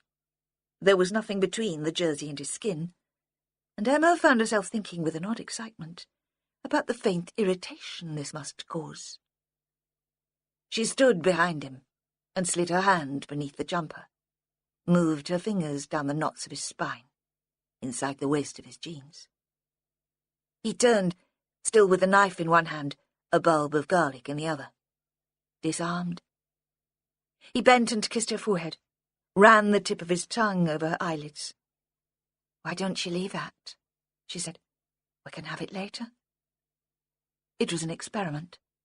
Could she forget her fantasies of Dan Greenwood and learn to make do with reality? A quiet, domestic life. James reached behind him to replace the garlic and knife on the bench. It was as if he had his hands tied behind his back. All the time he was kissing her, and just for a moment she felt herself relaxing. Then there was a banging on the door. The heavy knocker was rammed down 3 times. In the quiet house the sound seemed to echo. Emma immediately imagined Vera Stanhope standing there. She was certain it was her. Could picture her, legs apart, putting all her weight behind the knocking. "We could ignore it," James said. Emma thought the suggestion was half-hearted. It would be too daring for him, and already he was feeling slightly embarrassed by his abandon. She came to his rescue. No. If it was Vera Stanhope, she wouldn't go away. She would stand there all night if necessary, get a warrant and smash in the door. Emma had been so convinced that the inspector would be standing there that she felt almost cheated. She'd been planning an angry outburst. "Do you realise my baby's asleep? I've already told you everything I know." The figure on the doorstep was taller than Vera Stanhope, better proportioned, almost athletic. He'd turned away and was looking out at the square. His long hair was tangled. He wore a thin, waterproof anorak, and there was a small rucksack at his feet. It was the last person she would have expected. "Chris, what are you doing here?" He turned to face her. His face still had the brooding quality he'd developed as an undergraduate. She'd thought it was a pose, a way of attracting women, but now it seemed to have become a habit. There were dark shadows under his eyes, emphasized by the light over the door, which also made his features more angular than she remembered. "I've come to see my sister," he said. "Of course." He bent and pecked her abruptly on her cheek. His lips were icy. "I hope you've got some beer in there. Otherwise we'll have to send James out to find some. I've been travelling all day. I'm desperate." "How did you get here?" "Last bus from Hull. It took bloody hours." "You should have phoned. I'd have come to get you." "I don't believe in cars." He laughed.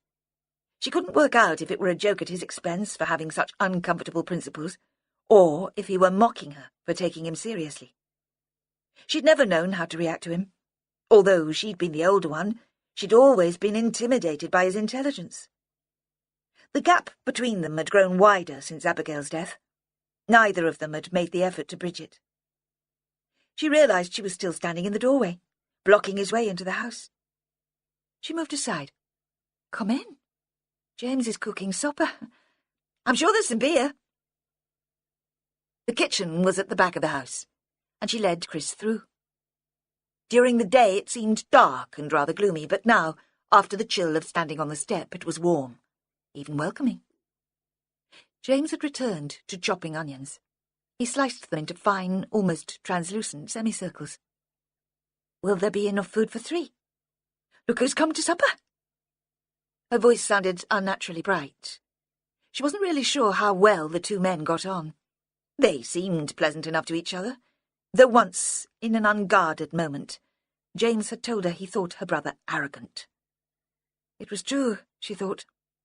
Sometimes Chris gave the impression that he despised the whole world, apart perhaps from a couple of Nobel scientists. James looked up from the chopping board. He must have heard Chris's voice at the door and had his response already prepared. "Sure," he said. "It's great to see you." He paused for a beat. "Do Robert and Mary know you're here? We could invite them round too." "God, no."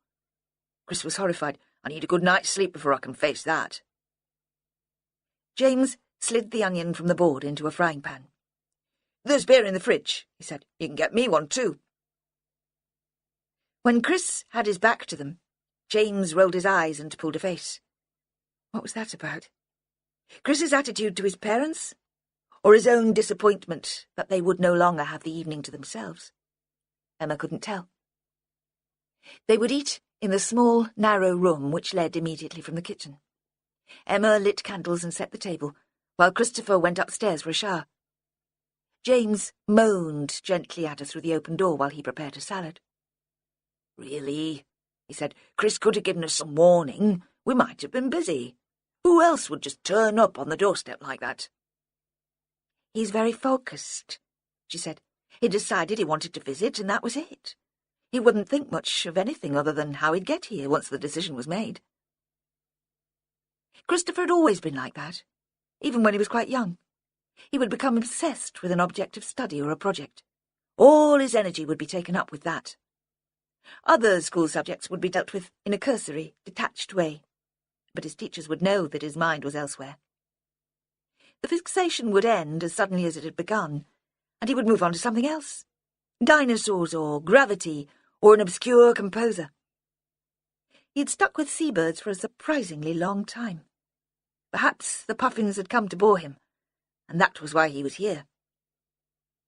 At the time, the family had put his sudden passions down to the eccentricity of an academic. Now Emma wondered again when the fixations had begun. With the move to Elvet, or Abigail's murder? And were they as harmless as they had seemed at the time, or the indication of a deeper disturbance? She wished she'd made more effort to understand him when they'd both been living at home. Decided that his appearance was a good sign. It wasn't too late to understand him better. They ate at first in silence. The wind had dropped to a murmur, but Emma was aware of it still in the background. She made a few attempts at conversation, asking about Christopher's work, the flat in Aberdeen, but soon realised that he was exhausted.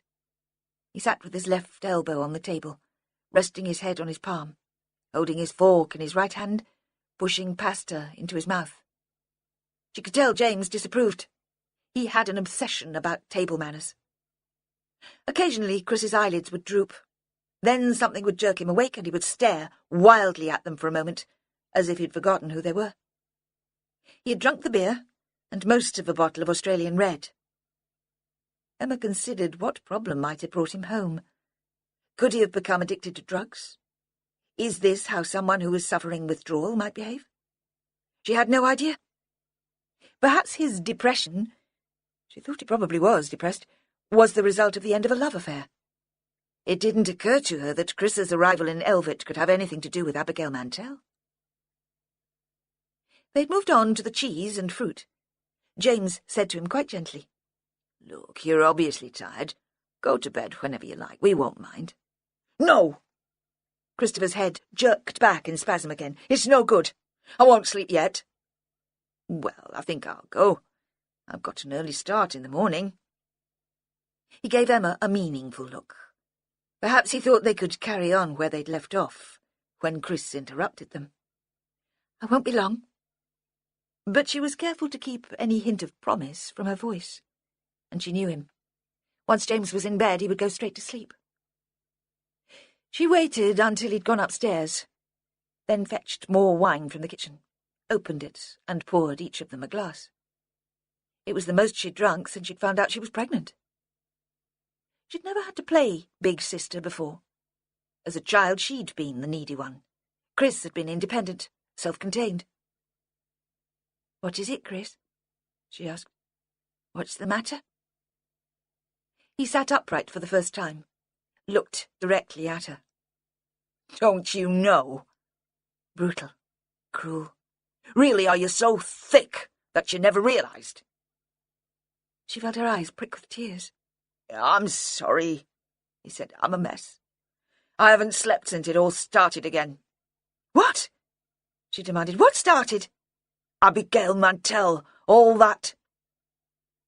Janie's suicide was only in the paper yesterday.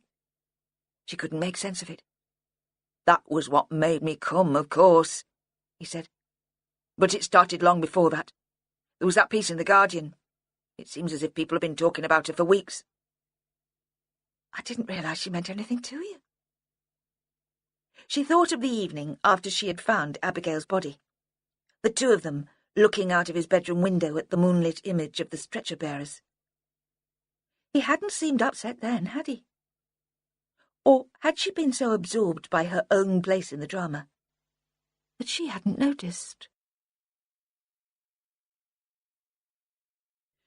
"Abigail meant everything," Chris said, "at the time."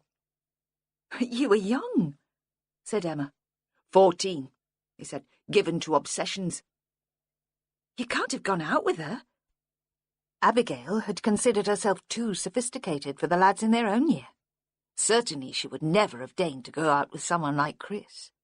"No," he said, "nothing like that." "Well then?" "I followed her. Everywhere she went. All that summer." He stared into his glass. "It started when we met up on the point, the first time you spoke to her. We'd just moved. Dad had dragged us out for a bike ride, you remember?" "We were eating ice creams." "Yes!" He was almost shouting, "Yes!" And Abigail arrived in her father's car and got out to introduce herself. That was the start of it. After that, I couldn't stop thinking about her. Literally. I'd wake up thinking about her. She was there, lurking at the back of my mind all day. And at night I'd dream about her. She was your project for the summer. She was frightened by his intensity and hoped to tease him out of it. But he answered her seriously.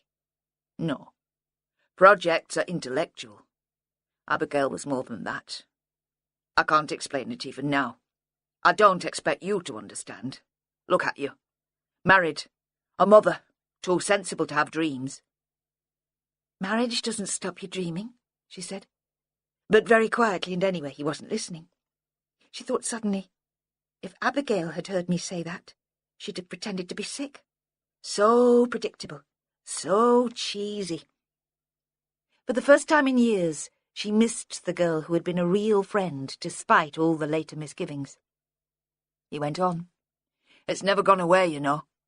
If she hadn't died, I expect I'd have moved on, got over her. As it is, I'm stuck with it. A passion I'll never satisfy. A fantasy I can never make real. He tried to smile. Crazy, huh? He reached for the wine bottle. She saw that his hand was shaking. Do you know, I've never had a girlfriend, he said. Not a real one.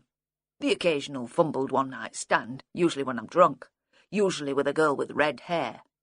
But nothing more than that. For a moment Emma said nothing to him. She looked at him across the table, not sure what to make of it. Christopher had never spoken to her like this before.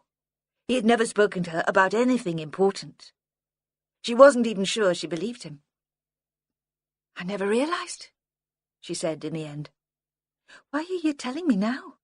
Because I had to talk to somebody. I think I'm going mad. I'm not sure what's true anymore. It is crazy, Emma said. You have to let go. And did you? What do you mean? You're holding on to stuff. What is it, guilt? You never liked Abigail much, did you? It must have been a shock, but I doubt if you felt much grief. She was my best friend. No, he said. She was your only friend, all you had. And she never let you forget it, did she? She never let you forget how much you owed her. He held her eyes for a moment. I always thought, he paused, that deep down you hated her. No, she said. But the image she'd had a moment before, of Abigail pulling faces, of them laughing together, had already faded. Emma left Chris sitting at the table, staring moodily into his wineglass. He had become silent and unresponsive, and when she said good night he seemed not to hear. She climbed the stairs slowly, not prepared to make more effort on her brother, but not yet ready for bed. The day before, they'd moved Matthew into his own bedroom. James had prepared it when she was pregnant. A labour of love, because the colours she'd chosen hadn't been to his taste at all. Under her instruction, he'd painted the grubby wallpaper yellow and stuck up a frieze of waves and boats and fish. A mobile of silver stars hung from the ceiling. At the open door she paused to look in.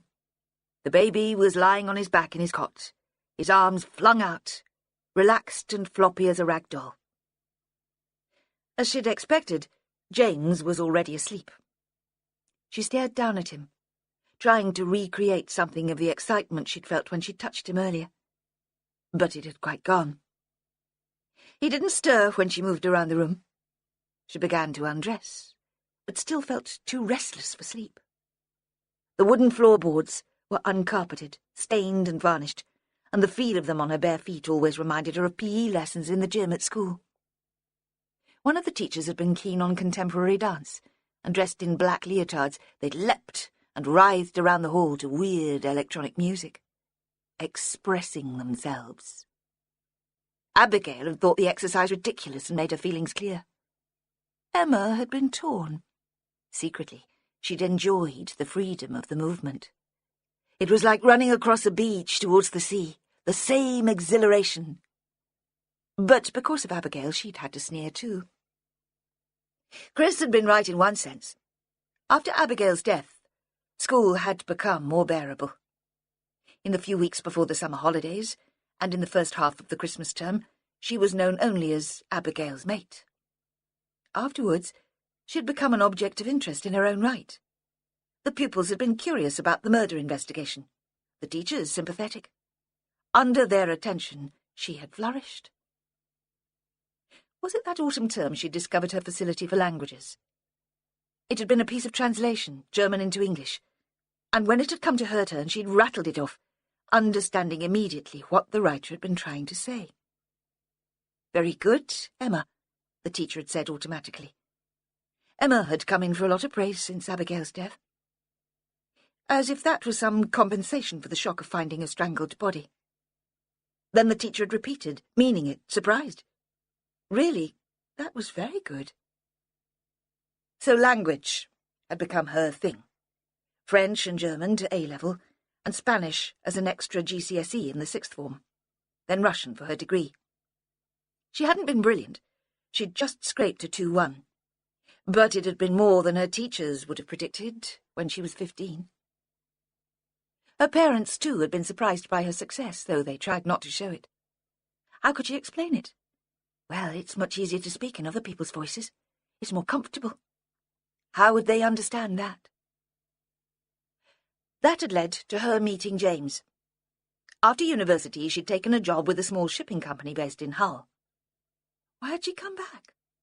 After being in Exeter for 3 years, and Frankfurt for 1, she thought herself free of the influence of Robert and Mary. She could have found work anywhere in the country, anywhere in the world. Yet almost without making a conscious decision, she'd found herself back here. She had felt some responsibility for her mother, of course. She couldn't imagine what it could be like for Mary, with just the two of them rattling round that big house. Even now, her parents' marriage was a mystery to her. What was it about Robert which inspired such devotion? Not just from her mother, but from all the women in the parish. But that hadn't been the only reason for her return. She'd been scared all the time she'd been away, of the strange places and the jostling cities, and of people she didn't know, of the unexpected.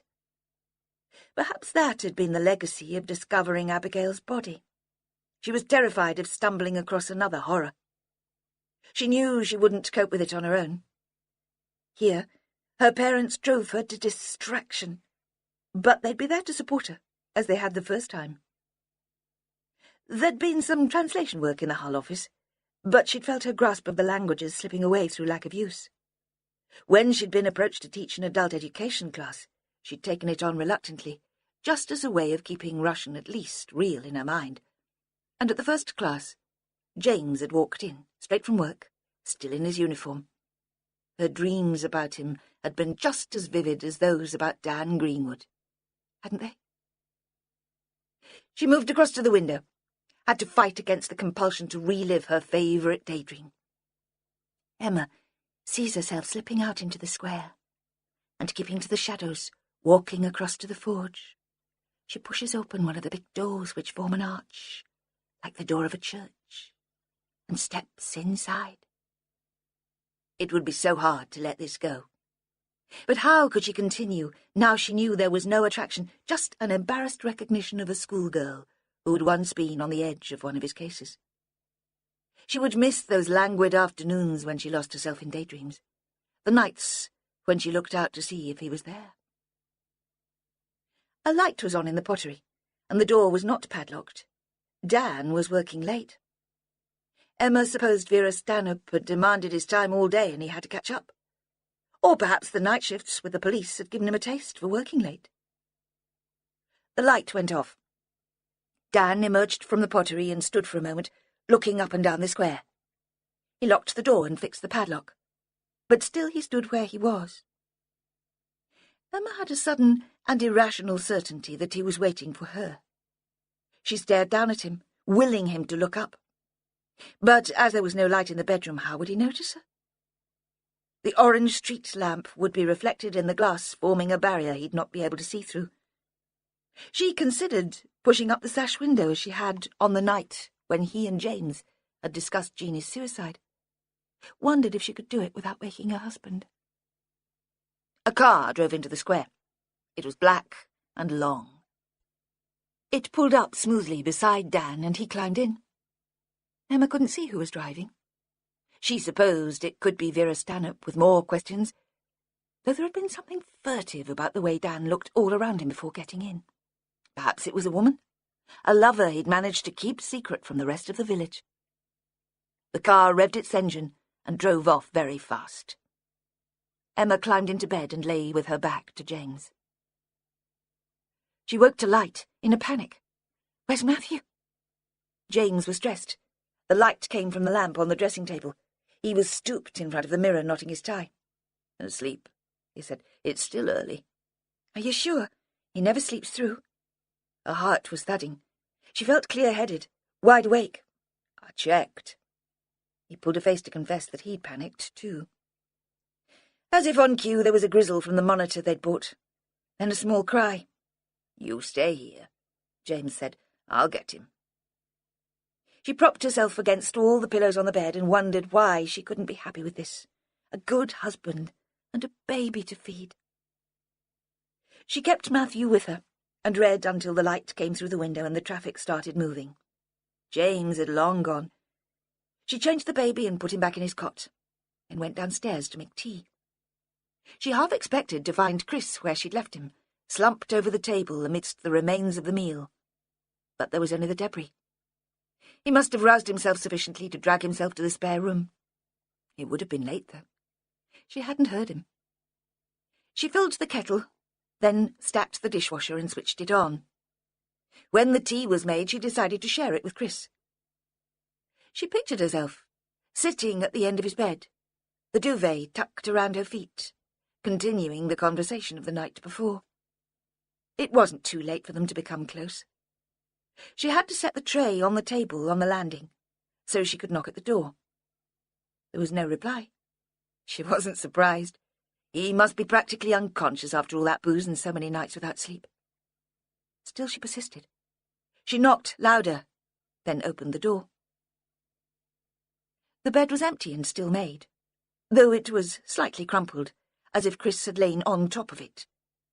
The rumpled cover was the only sign that he had ever been there. His bag was gone, and he hadn't left a note. Downstairs, Emma sat in the warm kitchen. She drank the tea while it was still hot. After 2 cups, she telephoned her parents' house. There was no reply. Michael was coming back to life, thawing out, and it was painful, like when a numb foot gives way to pins and needles or cramp. It had started in the church. The stab of fury which had caused him to spit the wine at Robert Winter had cut through the dead iciness. Then Vera Stanhope, big and warm and generous, had continued the process. Now he was restless, fidgety. He couldn't sit in the bungalow waiting for things to happen. "What can I do?" he'd said when he stood up to let the inspector out of the house. "I want to help." She'd hesitated, and he'd held his breath, dreading a patronising response. "Leave it to us. I'll let you know if I think of anything." The silence had gone on for so long that he'd thought she never would answer. She'd walk out into the street, leaving him still waiting. "Mantell," she'd said at last, "is he still involved in village life?" "As far as I know. I haven't mixed much since Peg—" He'd been ashamed to admit how isolated he'd become. He never went out. Before the escapade in the church and Jeannie's funeral, his only trip out was once a month to the barber, and then he'd go early on a weekday when he knew the shop would be empty. It'd be useful to find out what he's up to, not just work. Has he got a woman, for example, in that fancy house of his? People'll talk to you when they won't to me. Haven't you spoken to him? Not yet.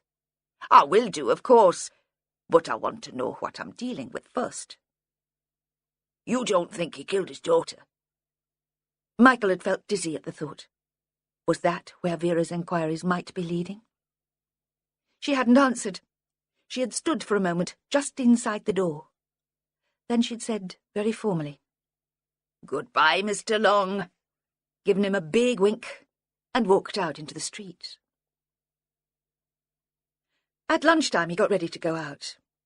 He didn't dress up in the suit he'd worn to church, but he chose his clothes carefully.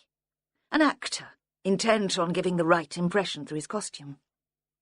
Comfortable was what he was after.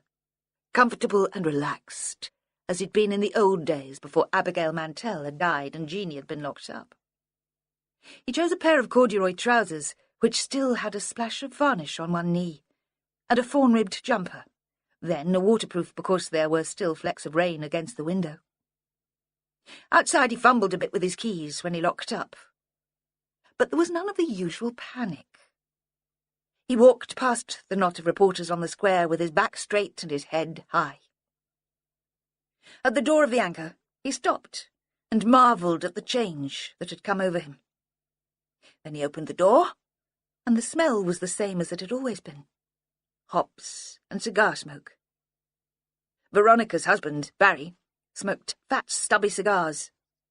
Wood polish, and a hint of fried food from the kitchen at the back, even though no one was eating today. Veronica was behind the bar, and Barry, a slight, sandy man with fishy eyes, was sitting on the punter's side, on one of the tall stools. He was the laziest man Michael had ever known. Rumour had it that he was dying of some rare illness, but Michael had heard that rumour 15 years ago, and Barry was still alive. Still propping up the bar and listening to gossip like a woman.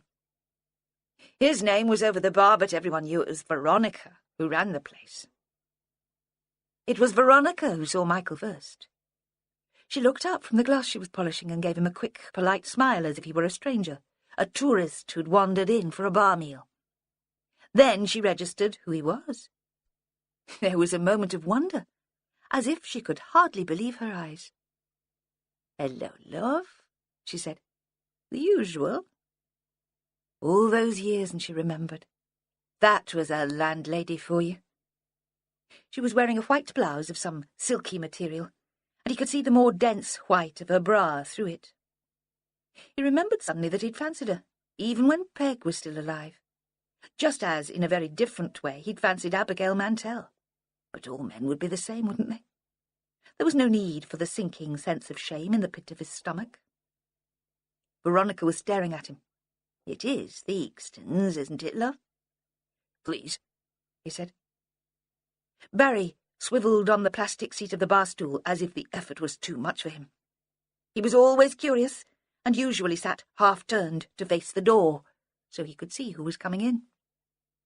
He almost fell off when he saw Michael. Michael walked slowly towards them. What did this remind him of? One of those westerns he'd liked as a kid. He was the old deputy returning to his hometown for the last time to see off the villain, swaggering into the saloon, letting the townsfolk know he was back, still alive. Veronica set the pint on the bar for him. "On the house," she said. "Welcome back, love." "When's the funeral?" Barry asked, the wide pebble eyes unblinking. "Your Jeanie's, I mean." It'd never be a great gossip, Michael thought. No tact, no subtlety. It's come and gone. I didn't want to fuss. He was looking at Veronica. If Barry carried on like that, he'd be tempted to give him a slap. Better ignore him. Tried to shut him out. The funeral had been arranged by the prison chaplain. A young woman so short, it had been hard not to think of her as a child. They'd decided on the crematorium. He couldn't stand the thought of being buried, and at the last minute had decided it wouldn't be right for Jeanie either. She must have hated cramped, suffocating places too. The chaplain had sat beside him. The governor, who'd come to the house, had read from the Bible. There'd been a couple of women he hadn't recognised. He supposed they were prison staff, teachers maybe. Smart, anyway, in suits. At the end of the service, the chaplain had put her hand on his, and he'd had a jolt of surprise. It hadn't just been the physical contact, though that had been a shock in itself after all this time. But her hand had looked just like Jeanie's. The fingers tapering and strong, although she was such a short woman. She'd even worn a silver ring very similar to one that Jeanie had possessed. At that moment, for the first time, he'd come close to tears. "I wish you'd let me know," Veronica said. "I'd have liked to be there. You know I thought the world of Jeanie." "Aye, well..." Michael felt close to tears again now. "I wasn't thinking straight. They said she never committed that murder. Barry fed on information. Perhaps that was what had kept him alive for so long. A determination not to miss out on anything.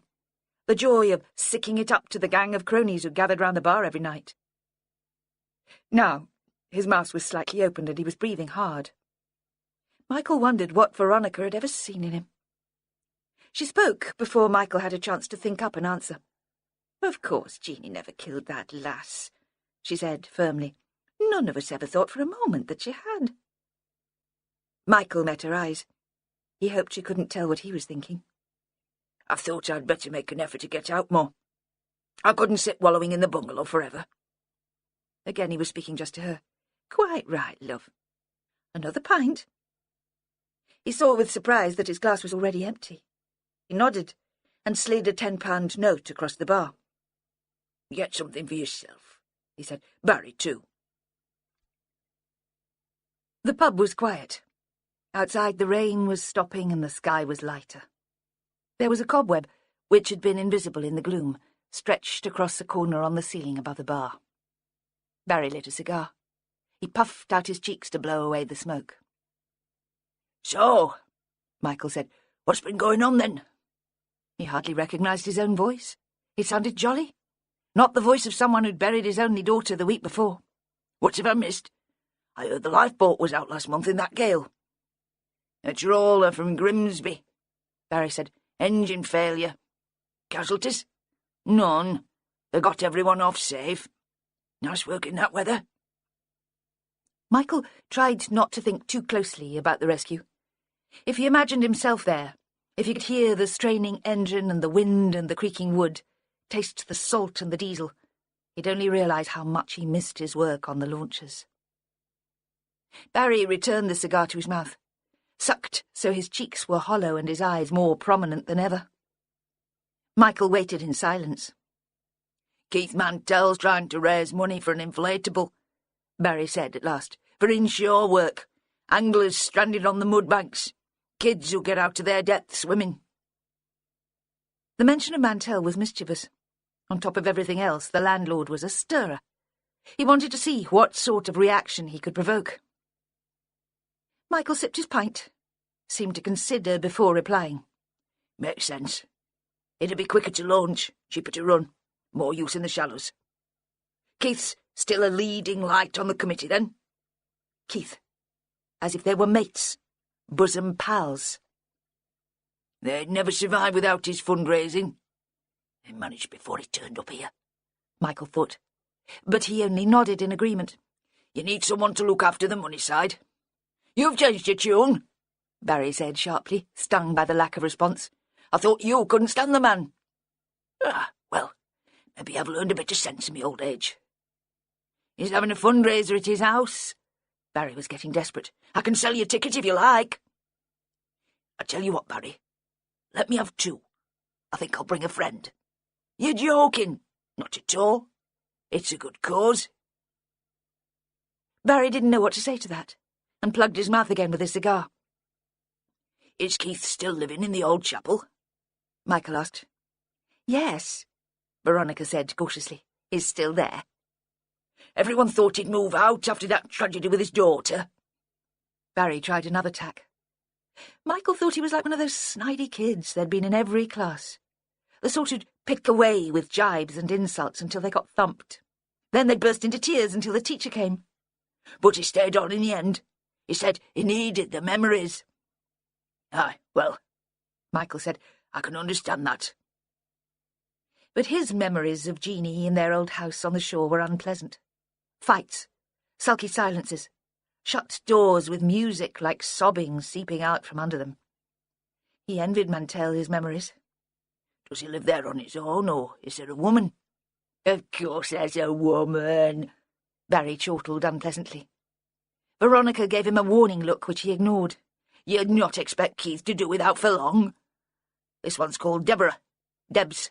An actress. Or so he says. Blonde, nice tits. Young enough to be his daughter." Michael couldn't help himself this time. He always did like 'em young. Barry weighed this up seriously. "Not always," he said. "He likes 'em tall, skinny, and he likes the lookers. But there have been a couple of older ones over the years. You sound as if you're talking about beasts at a market. Veronica was unusually tetchy. She wasn't given to feminism. The conversation had made her uncomfortable for other reasons.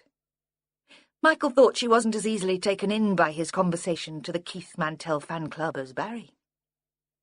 "How long has he been knocking around with this Debs?" Michael asked. Barry looked at his wife for confirmation. 6 months, something like that. She's been hanging round the village all summer anyway. She must have been bored when Keith was at work. She spent a lot of time in here.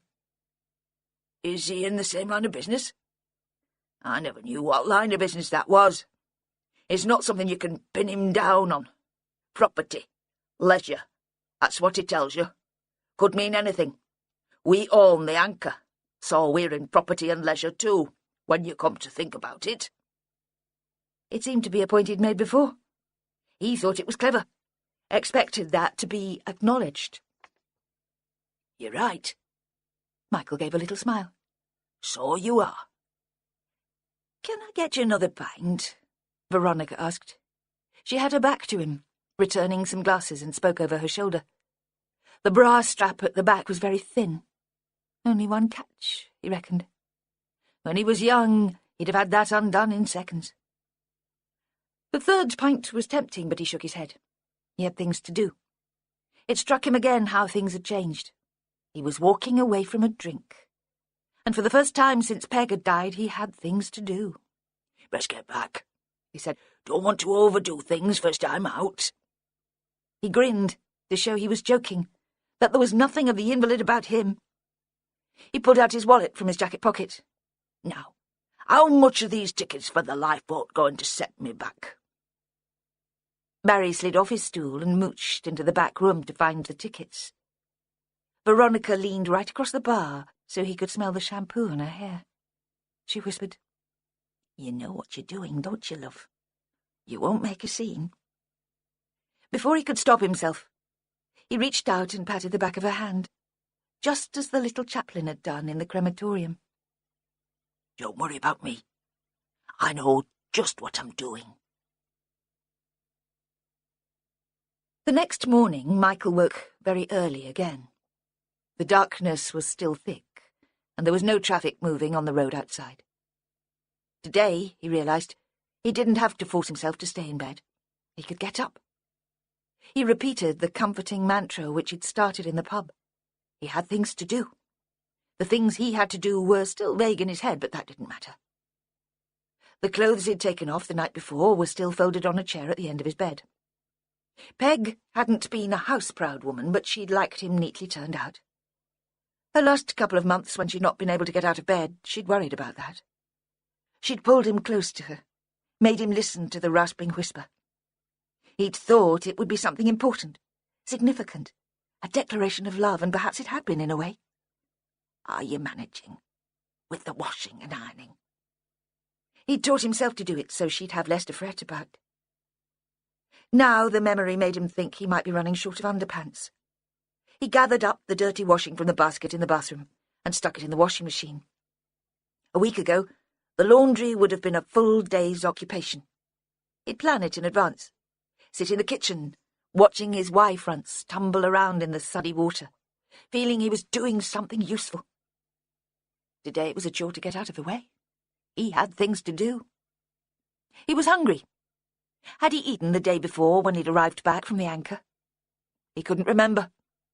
His head had been full of plans, his excitement fuelled by the whiskey he'd finished off. Now he raided the fridge like a kid, ravenous after a day at school, and fried up eggs, bacon, a few leftover cooked potatoes. He left the plate in the sink, already fidgety to be out, with no real idea of where he'd go. As he left the bungalow, the church clock struck the 3/4 hour. 7:45. Still too early for all the things he planned the night before, but he couldn't face going back inside. The rain had stopped. He took the lane which led towards the estuary. The path was lit by widely spaced street lamps, and the wet road underneath looked black and shiny like melted tar. On one side there was a row of brick cottages. Lights were on now, and an occasional sound. A door slamming, a burst of the radio, escaped to be tossed away by the wind. On the other side were fields with rough grazing and a few sheep. He couldn't see the sheep, but he knew they were there. He could hear them moving. The fields were separated from the lane by a stone wall, and he walked briskly against the wind until he came to a break in it. There were no more houses now. He'd reached the edge of the village.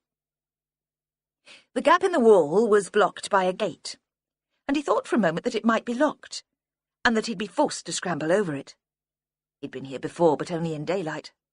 Late afternoon, usually, when the sun slanted through the big sycamores. Not recently, though. Recently, he'd neglected even to get here.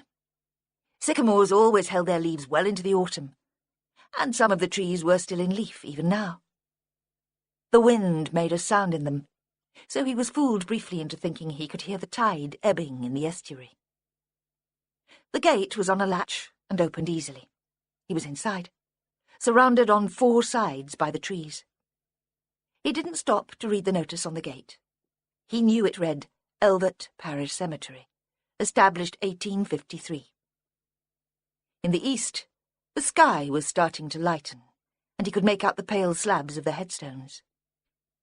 He could have found Peg's, even if it had still been pitch dark. She had wanted to be buried. It had been one of the instructions she'd given him. Forced it out through dry lips, in the same way as she'd told him how to use the washing machine. He'd come to make his peace with Peg. He'd been putting together the words as he walked along the lane. I went to pieces after you died. You know what I'm like. No good without you. Things will be different now. But instead of talking to her, he found himself remembering the first time he'd realized she was ill. It had been a couple of weeks after the Mantell girl had died. The murder had upset Peg. Really upset her, as if she'd been Abigail's mother. She'd said that was what it felt like she'd lost a daughter. It had been a dreadful time. Jeanie mooning around the house, trying to phone Mantell, though he'd made it clear he didn't want to speak to her. Peg, grieving for a girl she'd hardly known. That morning the 2 of them had been in the kitchen. Peg had been baking for some do at the church, the autumn fair. She'd rolled out the dough for scones and had started cutting them out with an upturned wineglass. Suddenly, she'd seemed to crumple, and the glass had rolled out of her hand. She'd stood there, bent double with the pain. He'd just come in from a shift and was drinking tea at the table. He'd caught the glass just before it rolled onto the floor. But when he'd got up to help her, she'd waved him away as if she knew what to do, and he knew that this hadn't been the first time it had happened. Then the doorbell had rung and Peg had said, "Go and get it, will you?" All impatient. He'd understood that the pain had made her fractious, but also that she'd needed time to pull herself together. 2 police officers had been standing on the doorstep, not in uniform, but he'd recognised them. One was the woman, the inspector. The other, her sergeant, the big bloke, Greenwood. Michael could picture them now, standing there. It had been snowing, and the big, soft flakes were sticking to their coats, melting slowly, keeping the shape of the crystal. The woman had smiled. It hadn't been a false smile. It had been as if she'd been really pleased to see Michael, and he'd loved that feeling. He'd always been a fool around women, always taken in by their flattery. "Mind if we come in for a few minutes?" she'd said. She'd stamped her boots on the step to shake off the snow. The boots had narrow heels almost pointed, and although she'd been otherwise soberly dressed, he thought there'd been something frivolous about them. Tarty, even. The man, Dan Greenwood, had seemed uncomfortable, edgy. Later, when he moved to the village, he'd been followed by rumours. Michael had heard he'd had a breakdown. Perhaps he'd been on the verge of illness even then. Michael had felt it had taken an effort of will for him to follow his boss into the house. "Is Jeanie around?" Fletcher had asked, not as if she were desperate to speak to the girl, more as if she'd been passing anyway, so she might as well have a word. Through the open kitchen door, Peg had caught Michael's eye. He'd thought she was trying to tell him something, but he hadn't worked out what it could be. He hadn't sensed the danger. "She's upstairs," he'd said, and had yelled up at Jeanie to come down. Peg had turned away in despair. She'd always been smarter than him. She must have known even then what the police were there for. Jeanie hadn't come out of her room immediately, and they'd stood in the hall, looking up to the landing, necks cricked in anticipation. There had been no response to Michael's shout of command, no sound or movement, and he had felt the tension stretch. Saw it, like a piece of elastic about to snap. Had he realised even then what the police were really there for? Or had he still been too dumb? There had been the soft click of the door being opened, and Jeanie had appeared at the top of the stairs. She'd been wearing blue jeans and a green sweater with a big cowl neck. No shoes, but thick woolen socks which made no sound when she walked. It had been the socks they'd seen first through the banisters as she'd approached them down the stairs. She'd lost weight since Abigail's murder. Michael had noticed that, looking up at her from the unusual angle. He'd thought, uncharitably, that she'd not stopped eating through grief for the girl. It had been a pathetic love-sickness. She'd wasted away because Mantell had refused to have anything more to do with her. At that point, Peg had come out of the kitchen, her body held rigid, as if she'd been scared the pain would return, but fighting all the same. "What do you want with her now?" Spitting out the words towards the inspector. Fletcher had turned towards Peg. Her hair had swung, like the hair and shampoo advertisements, polished, falling obediently back into place. She'd looked at Peg for a moment, considering if an answer was necessary. "We'd like to ask Jeanie a few more questions at the police station. We need her to help us with our inquiries." "You'll not talk to her without a solicitor?" "Yes," the inspector had said, giving a quick nod of approval, as if Peg had been the only other person present bright enough to realise the gravity of the situation. "I think you should arrange for her lawyer to be there as soon as possible." She'd paused, and then added, "And you might like to pack a small bag for Jeanie. Essentials. It's very likely that we'll be charging her." Her voice had been measured, melodious. And looking back, Michael understood that this had been her moment of triumph. She looked at them both in turn. "You do understand what I'm saying? If we arrest your daughter, she'll be held in custody until we can get her to court. She won't get bail. No chance of that when the charge is murder. It's only fair that you understand that's a possibility." She'd smiled at them as if she was doing a favour by taking them into her confidence. "What happens if she refuses to go with you?" Peg had demanded. "Then we'll arrest her now." Peg had looked as if she'd been punched. But Michael hadn't taken in the implication of the scene which was being played out in front of him. He'd seen the inspector's mouth move, but his attention had been held by the man, by Dan Greenwood standing just behind her. Greenwood had stepped forward, had even, Michael thought now, remembering the event for the first time in years, spoken to intervene. "Ma'am." A hand upraised, a mouth open. A single word, "Ma'am." The snow had all melted on his jacket now. Water like dewdrops had clung to the fibres. Inspector Fletcher had glanced over her shoulder at him. "Yes, Greenwood?" As glacial as the weather outside. And Michael had thought there must be something personal between these two. Something more than professional rivalry. A failed love affair? Perhaps that had been it. There'd been that sort of tension. Michael had been thinking all that, while Peg had been coming to terms with the fact that her only child might be arrested for murder. And what had Jeanie been thinking? At the time he hadn't considered Jeanie's feelings at all. The sergeant hadn't answered immediately, and the inspector had sensed her advantage and demanded more sharply, "Well, Greenwood, what is it?" And for some reason the sergeant's courage had suddenly left him. He'd grumbled, "Nothing, ma'am," and then had hated himself for his cowardice. Michael had recognised how he was feeling.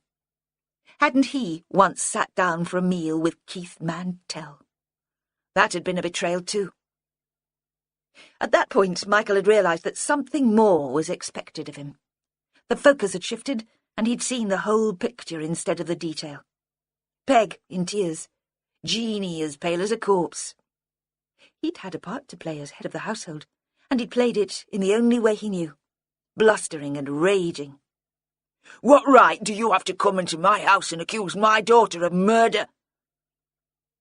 But his heart hadn't been in it, and they'd been able to tell.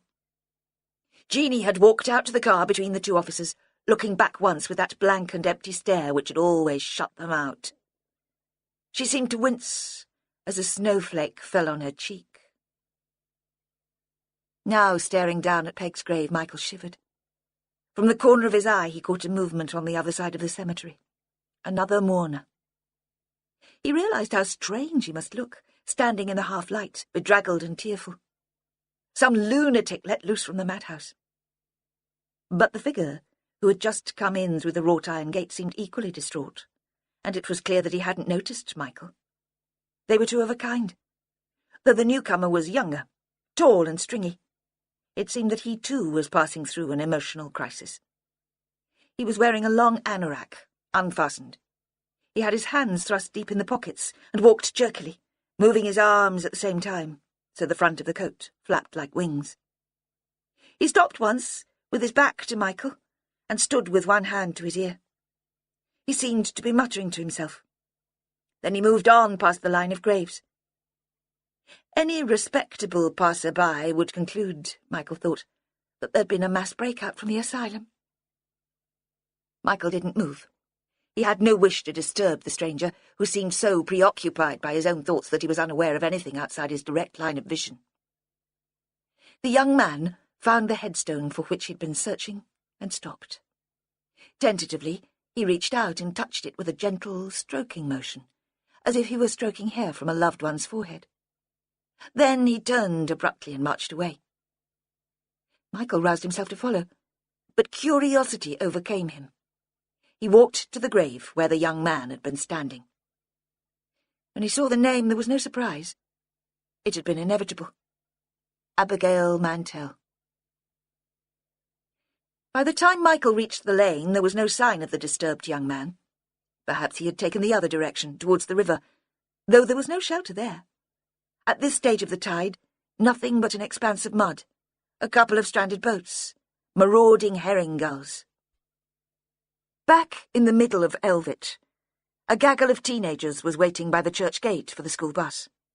They were a scruffy and unruly lot. His Jeanie had never behaved like that.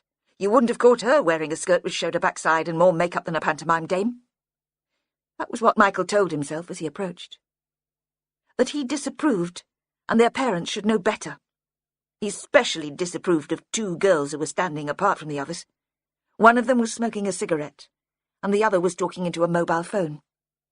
The way she stood, holding the phone to her ear, triggered a memory, and he was back in the cemetery by Peg's grave, lost again in the past. The girl gave a shrill laugh, and he was brought back to the present. He knew then he was deluding himself. He didn't disapprove of them at all. He admired them.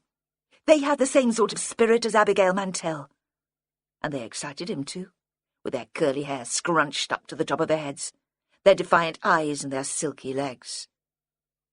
He'd have liked to say something to them, nothing important, just a word of greeting to make a connection.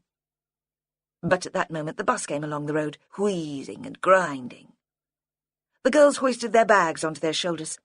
One threw the cigarette end onto the pavement and stamped on it with her clumpy shoe.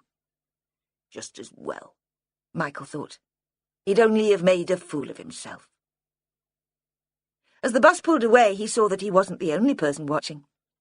Outside the old forge, preparing perhaps to open up the pottery, stood the ex-policeman, the one who had come in with Fletcher to arrest Jeanie.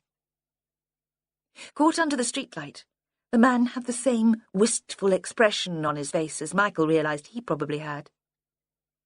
What was he regretting? Sex or age? It had to be one or the other. Michael hurried on to phone Vera Stanhope. When James arrived home, the house was quiet. He had been working, delivering a tanker from the mouth of the river to the docks at Hull. A short shift. No complications, no visions of ghosts. He'd worked with the skipper a few times before, and they got on well. As he'd waited on the point for the launch to take him to the ship, James had looked at Wendy's house and seen that the curtains had been drawn. There'd been a light behind them, and he thought he'd noticed movement. Not one shadow, two. But then Stan, the other coxswain, had called him to the launch, and he couldn't be sure. Not his business anyway. So everything had been normal until he approached the front door of his house, his keys ready in his hand. Then he found himself shaking. He had to steady himself against the doorframe. There was a sudden, irrational fear that something terrifying had happened in the house. Suddenly he was a young man again, returning home to bad news. He fumbled to unlock the door and pushed it open. "Emma? Emma, are you there?" She came out into the hall to greet him. "Of course. Whatever's the matter?" He didn't answer immediately.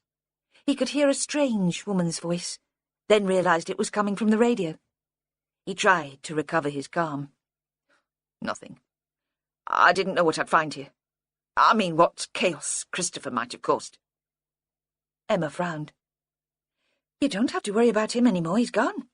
He didn't even bother to say goodbye." He followed her back into the kitchen and saw she'd been baking. A pile of buns were balanced on a wire tray to cool. She switched off the radio and screwed up her face critically. "Not brilliant, are they? I don't know why they didn't rise." "I'm sure they'll taste okay. They smell delicious." He knew the cakes were for him, not to eat specially, more a symbol. "Look, I'm making the effort to be what you want." He wondered why she had felt the need to make the effort today. Something to do with Chris. She smiled, and he thought she was like a little girl playing house, with the tea towel tied round her waist as an apron, and the smudge of flour on her cheek. That was just what he liked. "It's true," she said. "Chris has disappeared." "What do you mean?" "He'd already gone when I got up. Did you see him this morning?" James shook his head. He was concentrating on making tea. He liked leaf tea, the ritual of the strainer and the warmed pot. "I expect he's at Spring Head." "He hasn't even spoken to Mum and Dad. They didn't know he was coming." "I suppose that's it, then. He ran away before he had to face them." "There are times," Emma said, "when I know just how he feels." She pulled off the tea towel and wiped her face with it. He thought at first she was just cleaning away the flour, then saw there were tears too. Not grief, he thought. Anger. Frustration. Dad called in today. He brought some tickets for the fireworks at the old chapel tonight. He thinks I should go. It would do me good. Help me come to terms with Abigail's death, Jeannie's suicide. He's fixed everything up, even arranged for an old biddy from the church to babysit, so you can come too. I said you were on duty, but he realised if you were working this morning, you were unlikely to get called out again. I mean, the nerve of it. He didn't even ask. Just assumed that he knew best, that all I need is a jolly family party and I'll forget all about it. She had run out of breath, inhaled in a sort of sob. James's first reaction was one of panic. He had spent his time in Elvet avoiding Keith Mantell, not making a big show of it, just keeping away from the places Mantell liked to be seen. More a superstition than a real feeling of danger. After all this time and all this planning, he'd thought Mantell couldn't touch him. What exactly is going on at Mantell's? A fundraiser for the RNLI. They want to get a new inflatable for the river. A good cause. James poured out the tea. The cups were porcelain, so delicate you could see the line of liquid rise through the china, as if it was opaque glass. He'd bought the tea service from an antiques fair before he'd married, another of the possessions which defined him. You don't want to go? He thought about that. Perhaps Robert's assessment of Emma's situation applied equally to him. He had blown Mantell up in his mind as a monster, an agent of destruction with the power to wreck everything he had created here. It was probably time to face the nightmare, banish the ghosts. I'd like to spend an evening with you, without worrying about the baby. But I would worry about him. What if he woke, needed feeding? He won't, you know him, regular as the tide. But an event like this, all the village there, everyone talking about Abigail. Just snooping around so they can see the house where she lived. If it's dreadful, we can always come home. Or go into the pub for a drink. At least it'll be quiet in there. He wondered why he was making so much effort to persuade her, and realised that he was desperate now to see Mantell again. He was overcome with curiosity, and he wanted to see if the tragedy of his daughter's death had changed the developer at all. Now, on the anniversary of her death, how could he throw open his house for a celebration, however good the cause? "You think that's right, then? You see this evening as therapy?" Her voice was bitter. "In that case, it's a pity Chris didn't stick around to benefit from it too." James pulled her to him. He sensed he would get his way. "I don't want you to do anything you wouldn't be comfortable with. I'm not trying to manipulate you." "It happened," she said. "It was horrible, but it happened. Reality. Perhaps my father's right and it's time to come to terms with it." Robert picked them up and drove them to the old chapel, though James said that as he was on call, he wouldn't be able to have much to drink anyway. It seemed to him that Robert was treating Emma as an invalid. He asked her if she had a warm enough coat, opened the car door for her, waited until she'd slid into the back besides Mary before shutting it. The tickets he'd given them said "Open House," but when they arrived they found very little of the old chapel open. They parked behind a line of cars in the lane. Then a boy James recognised as the son of one of the lifeboat crew directed them to the back of the property. He had loomed out of the mist, grinning at them, dressed in yellow oilskins and waving a torch, like something out of a teenage horror movie. It was colder. The low cloud pierced in places so stars showed through. The trees were still dripping, but the rain had stopped. James thought later it might freeze. He listened to the shipping forecast, which had mentioned high pressure, a cold front coming in from the east. "I thought the press might be here," Robert said. "Wherever I went yesterday, there was a gang of them. Very intimidating. Perhaps it's not the weather for doorstepping. Or by now the Mantell case is already old news. It's a relief anyway." James thought it more likely that Mantell had warned the reporters off. He had that sort of power. A bonfire had been built in a paddock which was separated from the garden by a low fence. It had not yet been lit, but a group of shadowy figures stood looking at it, as if debating whether the moment was right. Emma followed his gaze. "Abigail kept a pony there," she said. She was standing close beside him. Mary and Robert had already been accosted by people from the church. But that was before we moved to Elvit. By the time I knew her, she thought she'd grown out of ponies. She still talked about the horse, though. It was called Magic. That was the stable. And the stable, open on one side now, with the stalls removed, had been turned into a cookhouse. A couple of barbecues had been built from stacked breeze blocks and long metal grills. The charcoals smouldered and spat as sausage fat dripped onto them. The sparks lit up the faces of the big, beer-drinking men who flipped burgers. "You okay?" James asked. She took his hand, and in the darkness he smiled. The bar was in the large conservatory which ran along the back of the house, and they could see beyond that into a room with tables arranged around the walls. A few elderly people had escaped there from the cold. The rest of the old chapel was in darkness. "The piano's gone," Emma said. "Sorry." James had just glimpsed Mantell. His thoughts were elsewhere. In that room there was a grand piano. Jeanie used to play it. Abigail's father must have got rid of it. James thought she had said something more, but her words were drowned by a surge of rock music from a sound system outside. Then the cheers of the crowd as the bonfire went up in flames. The music was switched to a less painful level, but by then she had stopped talking. Mantell was standing just inside the conservatory, welcoming people as they came in. He had a politician's knack of greeting them, as if they were old friends, though he spent so little time in the village that it was impossible that he could know them all. A tall blonde, who was dressed in jeans and a white linen shirt, stood at his side. Her boots had heels and made her taller than him. "Very nice, Keith," Much classier than the women you used to knock around with. But then you always had taste. James thought for a moment that he must have spoken the words out loud. Of course, Emma clutched suddenly at his arm. There was a shot of anxiety when he thought Mantell might have heard. Then he saw that the scene was playing out quite normally around him, and then all that remained was a mixture of exhilaration and fear. It had always been like that with Keith. The couple ahead of them in the short queue moved on, and he was face to face with Mantell. He took a quick breath, but it was Emma whom Mantell recognized and turned to. He pulled her towards him in a hug.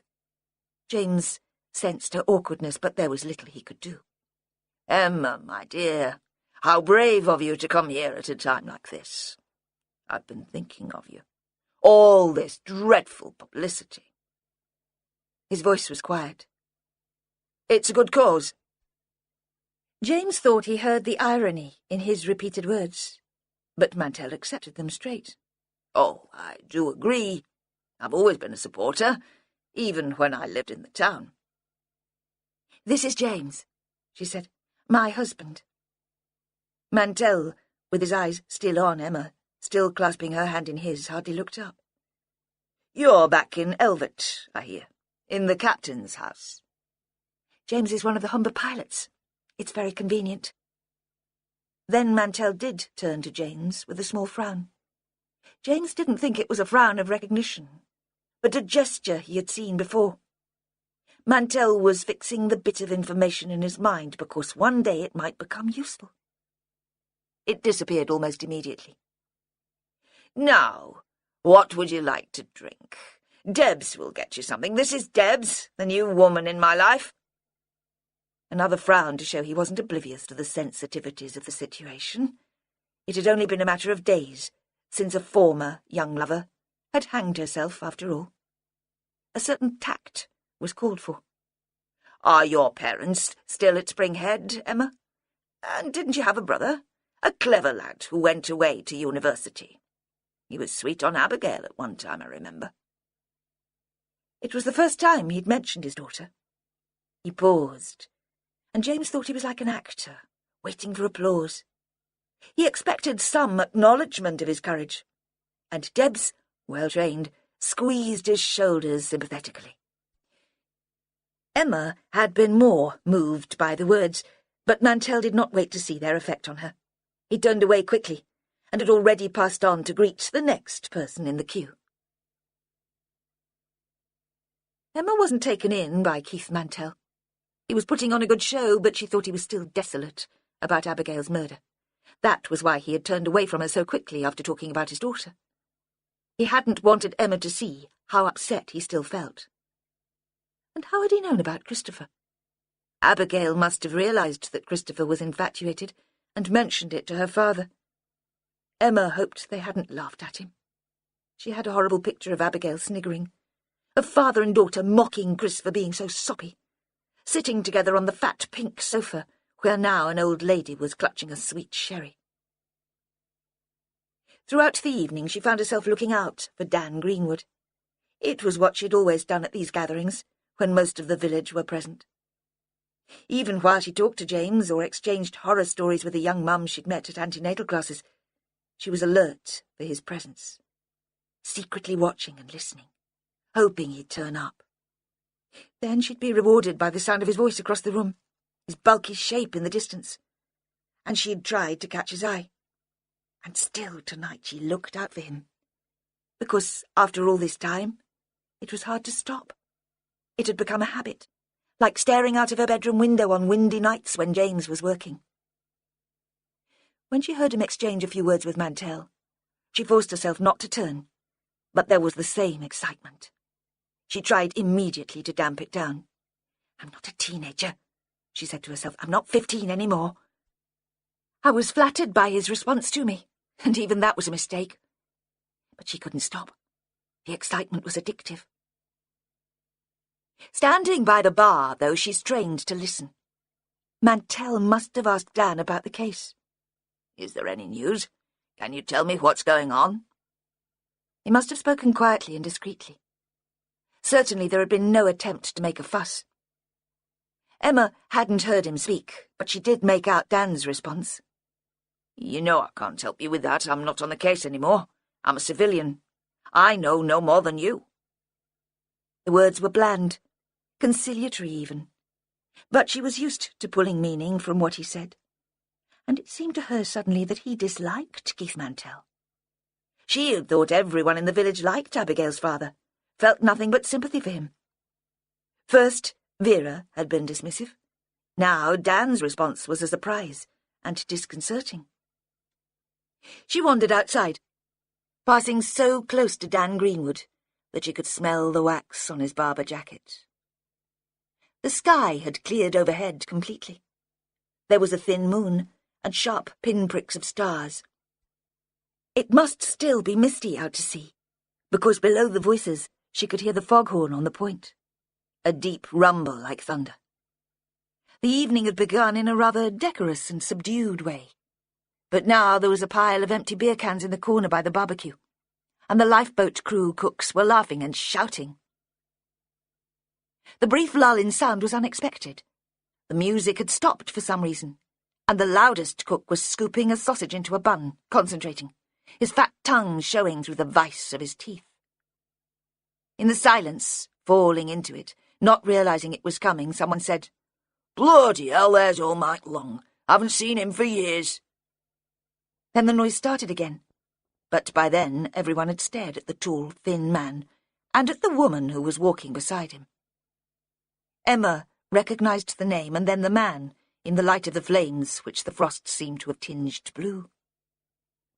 She wondered if Robert had noticed him, if there would be another scene. But Michael Long no longer seemed angry. He was moving hesitantly among the crowd, meeting old friends. If he recognized Robert, he didn't show it. The woman with him was Vera Stanhope.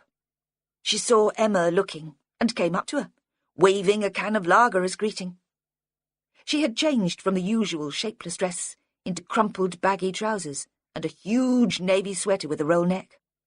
She was still wearing the sandals. "What are you doing here?" Emma asked. It was illogical, but she blamed Vera for interrupting her meal with James the night before. The image of the detective standing on the step, battering at the door, had been so strong that she couldn't lose it, even though it had been Christopher standing there. "Everyone has a night off, Pat." "Oh, no, not you. You pretend to be a clown, but you're the most intelligent woman I've ever met." "Besides, it's a good cause, isn't it?" Vera beamed. "Lifeboats and that, saving folks." She looked back to the house. The fire was reflected in the long chapel window. "So this is where you and Abigail spent that summer, sharing your secrets. Best friends." Emma looked at her sharply, wondering how the detective could have guessed that best friends hardly described the relationship they'd had. Because the tone of her voice echoed Christopher's when he'd said the night before, "She was your only friend. I always thought you hated her." Had it been hatred? Emma wondered. Abigail had been the mistress and she the paid companion, flattering, laughing at the jokes, sympathizing when Jeannie Long came along to spoil it all. Vera raised her caterpillar eyebrows and seemed about to speak. But then her attention was caught elsewhere. A woman was standing in front of the fire. She was side-on, in silhouette, alone. She held a glass of red wine, which, with the fierce light behind it, looked black. "Well, well, well." Vera sounded pleased with herself. It was as if she'd been given an unexpected treat. "What's she doing here, do you suppose?" Then to Emma, "You'll recognise her, won't you, pet? She's not changed that much. Obviously kept and trim. The sort to go to the gym a couple of times a week, I'd say. And you can do a lot with makeup. Or so they tell me." The woman turned. She was slim, dark, well-groomed. Her nails were the same colour as the wine. "If I was a bitchy cow," Vera said, "I'd have said she'd had a nose job. What do you think?" Emma was about to say that she'd never seen the woman before in her life. Then the way the sleek, black hair swung when she moved reminded her. "It's Caroline Fletcher, the detective in charge of the Mantell case the first time round." "Full marks for observation." "You'd have thought she'd want to keep a low profile," Emma said. after all that comment in the press? From what I hear, our Caroline's never done low profile in her life, but she's got nerve, I'll give her that. Rattling a few cages, I'd say, putting on the pressure. They tell me she was a decent little detective in her time. She'll not have lost the knack, or it'll be a fishing expedition, maybe.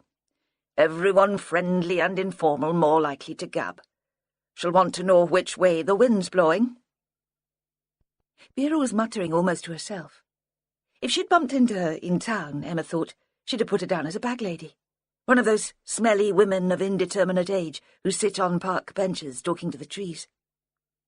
She looked around for James, thought he might be amused that this was the detective who had been sent to sort out the case. But he seemed to have disappeared. "You must already have talked to Caroline about what happened back then," Emma said. Must I? Nah, Pet, that's not the way I work. I'll make up my own mind first. Look at the notes, talk to the people who count. And the police don't count for much in most cases. I'll talk to Caroline when I'm good and ready. Perhaps that's why she's here? To talk to you? You think? Vera gave a little laugh and walked away, helping herself to someone else's lager as she went. When Emma saw her next, she was still muttering, but now into Dan Greenwood's ear. Dan had been a cop, Emma thought, and he seemed to count. When she looked for Caroline Fletcher, the dark woman had disappeared too. The screaming started at about the same time as the fireworks, so for a short time Emma missed it, because it was hidden by the screech and wail of exploding rockets. She heard it first because she was standing furthest away from the fire. She didn't like to admit it, but fireworks scared her. It was the breathless moment between their lighting and the rush of sound. In that beat of silence she felt her heart pound and she became faint. She would have liked James's arm around her, so they could cover the silence with conversation. But he was talking to Dan Greenwood and Robert. They were standing, all blokes together, laughing. A rocket shot into the darkness, exploded in a shower of gaudy stars, and she heard screaming. She walked around the side of the house towards the road, because that was where the sound seemed to come from. The lane was lit with sparse streetlights and the skinny moon. A woman was standing and screaming. It was like when she had found Abigail Mantell's body, but in negative, a reverse image, a parallel universe. Because this time, it was her mother who screamed, and she who ran. And her mother pulled her arm and pointed into the ditch by the side of the road. And again there was a body. But Abigail Mantell had looked ugly in death, much uglier than when she had lived. Christopher, lying on his back in the ditch, was lit by the moon, so his skin had a frosty blue sheen, which reminded her of the fabric of a bridesmaid's dress she'd worn once to a cousin's wedding. A densely woven satin with a matte finish and silver threads. All this was going through her mind as she took Mary into her arms and whispered the same reassurances she'd been given 10 years before. "It'll be all right. Everything's going to be all right." Not believing what she was saying, but feeling her mother's sobs subside and her breathing grow calmer. Then Vera Stanhope appeared, solid and brusque. "Who's this, then?" "It's my brother, Christopher." There was a horrified pause, then, "Oh, Pet," she said, and briefly cupped Emma's face in her huge hands, so for a moment, in her confusion, Emma thought she intended to kiss her. Instead, she put her arm round each of the women's shoulders and led them away from the scene. Then she stood in the middle of the road so no cars could pass, and spoke urgently into her phone.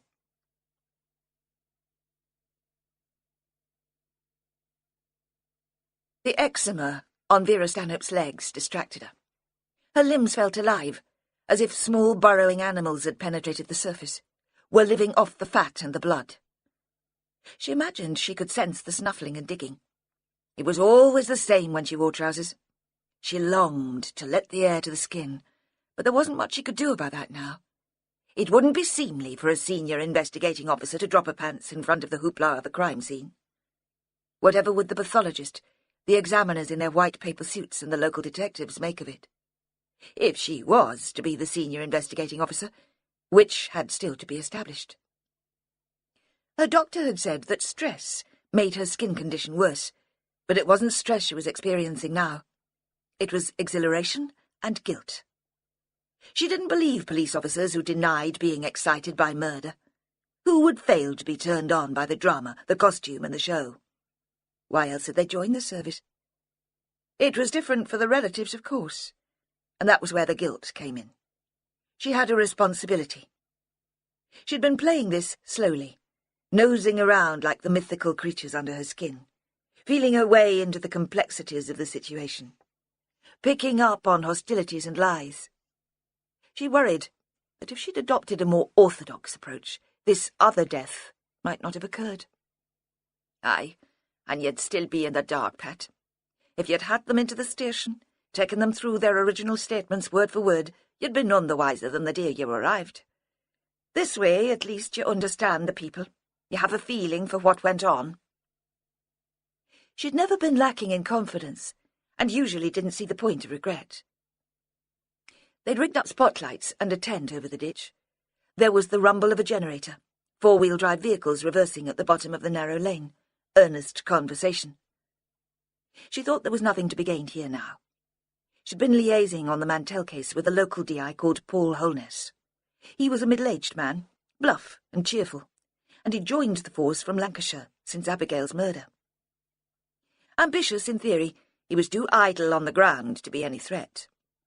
No way would he want to be senior investigating officer. Too much responsibility in this particular case. Too much shit flying around. He was talking to the pathologist in the gateway to the old chapel. She made her way to join them. "Definitely murder," Holness said. "You can't see with him lying on his back, but his head's bashed in." "Any sign of the murder weapon?" "Not yet, but they've not had a chance for a proper search. We're organising that now." He stamped his feet and wrapped his arms across his chest. He was wearing sheepskin gloves, but he still seemed to be feeling the cold. Vera thought they were a soft lot, these Yorkies. "What was the mother doing out here anyway?" he asked. "Has anyone said?" "She was feeling the cold and came to get an extra jacket from the car, according to the husband." She hadn't been able to get any sense out of Mary. Any idea of the time of death? I mean, could he have been here for hours? Only nobody noticed him on the way in? Holness shook his head. "You know pathologists. They never like to commit themselves. But highly unlikely," she said. "She thinks he was dead for less than an hour when Mrs. Winter found him." "Can you take over here?" Vera asked. "I want to talk to the witnesses before they have time to embroider. You know what it's like. Everyone wants a consistent story and they fill in the gaps without realizing what they're about." She saw with some satisfaction that she lost him. "I'll be at Springhead House if anyone needs me." It wasn't a bad thing to stamp her authority, she thought. Make sure everyone realized she saw this death as part of the Mantell case, that she was still in charge. She'd arranged for someone to take the Winters home. The woman wouldn't stop sobbing, and the noise had got to them all. Robert had wanted to take his own car. "This is a crime scene," she'd said. "There could be a trace, you know. Someone knocking against your vehicle. We'll have to check." He'd accepted that and gone quietly enough in the end. Above her the sky was still clear, but pools of mist had collected over the ditches and in dips in the fields. The track to Springhead House was pitted, and her tyres crunched through the frozen puddles.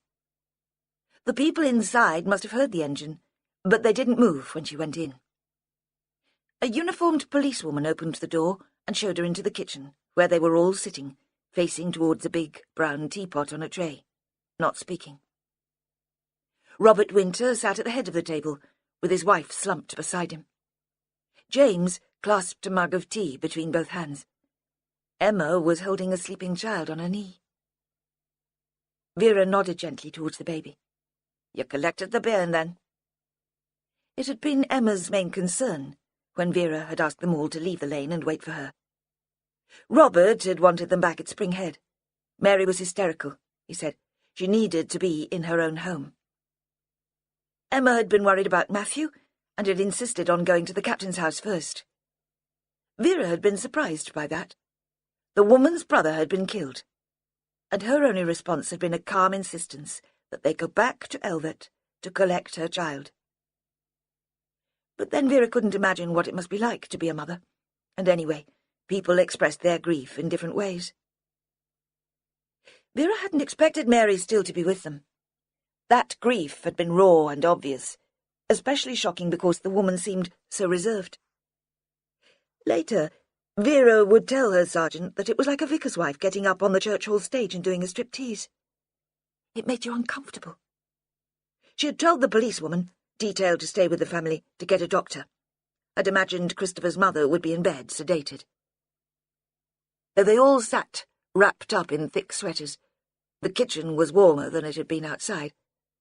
The sudden increase in temperature set off Vera's eczema again. She resisted the urge to scratch the back of her knees and joined them at the table. "Tea, ma'am. It's not long been made."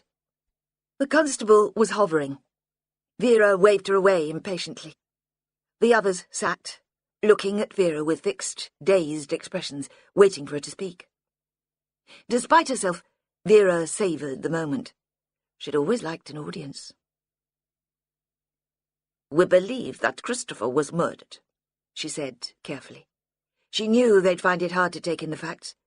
It was a kindness to be straight with them. He has a wound to his skull. "Could he have slipped?" James asked. "The road was very icy." "He could have slipped and knocked his head on the road, perhaps. But that wouldn't explain his lying in the ditch. There was nothing there which could have caused that sort of injury. I'm sorry." Mary gave a deep intake of breath, which was released as a sob. "Are you ready for this?" Vera asked. "I can speak to you tomorrow, if you'd prefer. Should we call a doctor?" The last question was directed towards Robert, but before he could answer, Mary said sharply, "No. No, doctor. It would help me to know what Christopher might have been doing at Mr. Mantell's house. He could have been there to look for us." Vera thought Emma spoke reluctantly, but perhaps she was just being quiet, worried about waking the baby. "Of course, that must be it." Mary seemed feverish. Her eyes were bright and there was a flush to her face. "He came to Mantell's to find us. There were posters all over the village about the open evening for the lifeboat. I told you, Robert. I told you he wouldn't go back to the university without coming to see us." "Christopher was a student." "He held a postgraduate research position at Aberdeen," Robert said. There was a pause. "He was an extremely gifted scientist, a zoologist." He looked at Vera apologetically, as if he'd realised that this wasn't the moment for parental boasting. "Was there any special reason for the visit? Was it planned?" "No," Emma said, "but nothing much he did was planned, except his work. He was always completely wrapped up in that." "Had he warned Mr. and Mrs. Winter of his visit?" "No," Robert said. "We didn't know anything about it. We didn't know he was in Elvet until Emma phoned me at work at lunchtime." "You work as a probation officer, Mr. Winter?" "That's right." "You worked with Jeannie long?" "I prepared the home circumstance report for the parole board. That was all." Vera made no comment. There was a moment of silence, which Emma filled. "I phoned Mum and Dad here as soon as I realised Chris had gone, but by then they'd both already left. I didn't like to bother them until lunchtime. I didn't see him this morning, you see. He'd gone by the time I got up." "An early riser, was he?" "Not usually, no. I was surprised. A bit worried, I suppose." "Worried? Why was that? It seems a bit strange to be worried about a grown man." There was a pause. "How did he seem last night?" Emma and James looked at each other. Vera suspected an unspoken request from Emma, which James ignored. "He was behaving oddly," James said. "He was drunk, but there was more to it than that. He'd always come across as intense about his work, pretty self-obsessed. But last night he seemed completely absorbed by some problem of his own. I wondered if he was having a sort of minor breakdown. It sounds callous, but I was too tired to deal with it, and I was still on call. In the end, I left Em to cope with him. I don't know if she got any sense out of him." Did you, Emma? Robert asked. He had been sitting quite calmly, following the conversation. Vera couldn't make him out. His son had been murdered, but she had no sense that he was grieving. There was a terrible self-control. Perhaps it had something to do with his faith. Dan Greenwood had told her Winter was an evangelical. She'd always thought they were the showy bunch who waved their hands in the air, though there'd been no sign of that at the church service she'd attended. Did he think it would be wrong to grieve for a son who was now with his Maker? Is that why he sat, rigid and frozen, so only his eyes moved? "We talked," Emma said at last. "Like James has told you, he was very drunk. It didn't make a lot of sense." Vera nodded sympathetically, but there was the flash of excitement, which was why she'd come into this job, what it was really about. "You lying, pet. You know more than you're saying. Why's that, then? What did your brother tell you? Skeletons in his cupboard, maybe? Are you trying to protect your mum and dad? Or is something more sinister going on here?" "How old would Christopher have been when Abigail Mantell died?" she asked. 14, Emma said. "He was a year younger than me." "Did you know her?" "He'd seen her around with me, and at school." "Go back to that Sunday, the day you found her body. Was Christopher at home that day?" "He came to church with us," Robert said. "Then we all had lunch. He was still here when Emma went out. It wasn't the weather for being outdoors." "The original investigating team would have spoken to him." "I can't remember." Robert frowned. "They were here, of course, that afternoon, talking to Emma. I presume they interviewed Christopher, but I can't remember it." "There'll be a record, at any rate," Vera said, though she wasn't convinced. There were more gaps in the Mantell file than a trawl net drying at North Shields fish quay, and the smell was much the same, too. "But if it was in all day, it couldn't have seen anything which would have been a threat to the murderer. You see the way my mind's working. I've said he was a quiet boy, but he wasn't lacking in confidence," Robert said impatiently. "If he'd seen something suspicious, he'd have said so at the time." "You know, I don't think that's necessarily true." Vera sat with her forearms flat on the table. "It didn't take the police long to arrest Jeanie. He'd have no reason to question their judgment. It's not only bairns who believe we're infallible. He'd have dismissed any evidence which pointed elsewhere, wouldn't he?" "Until now," James said quietly. "Until it's become clear that there was a miscarriage of justice. Then he'd remember." "Did he mention anything like that last night, Em?" Emma shook her head. "He wasn't very coherent, but no. We didn't discuss Abigail's murder. Not specifically." "Besides," Robert said, "we've already established that Christopher was with us all that Sunday. He couldn't have seen or heard anything significant." Vera thought he had the tone of an irritable schoolteacher, trying to drum the obvious into a stupid pupil's head.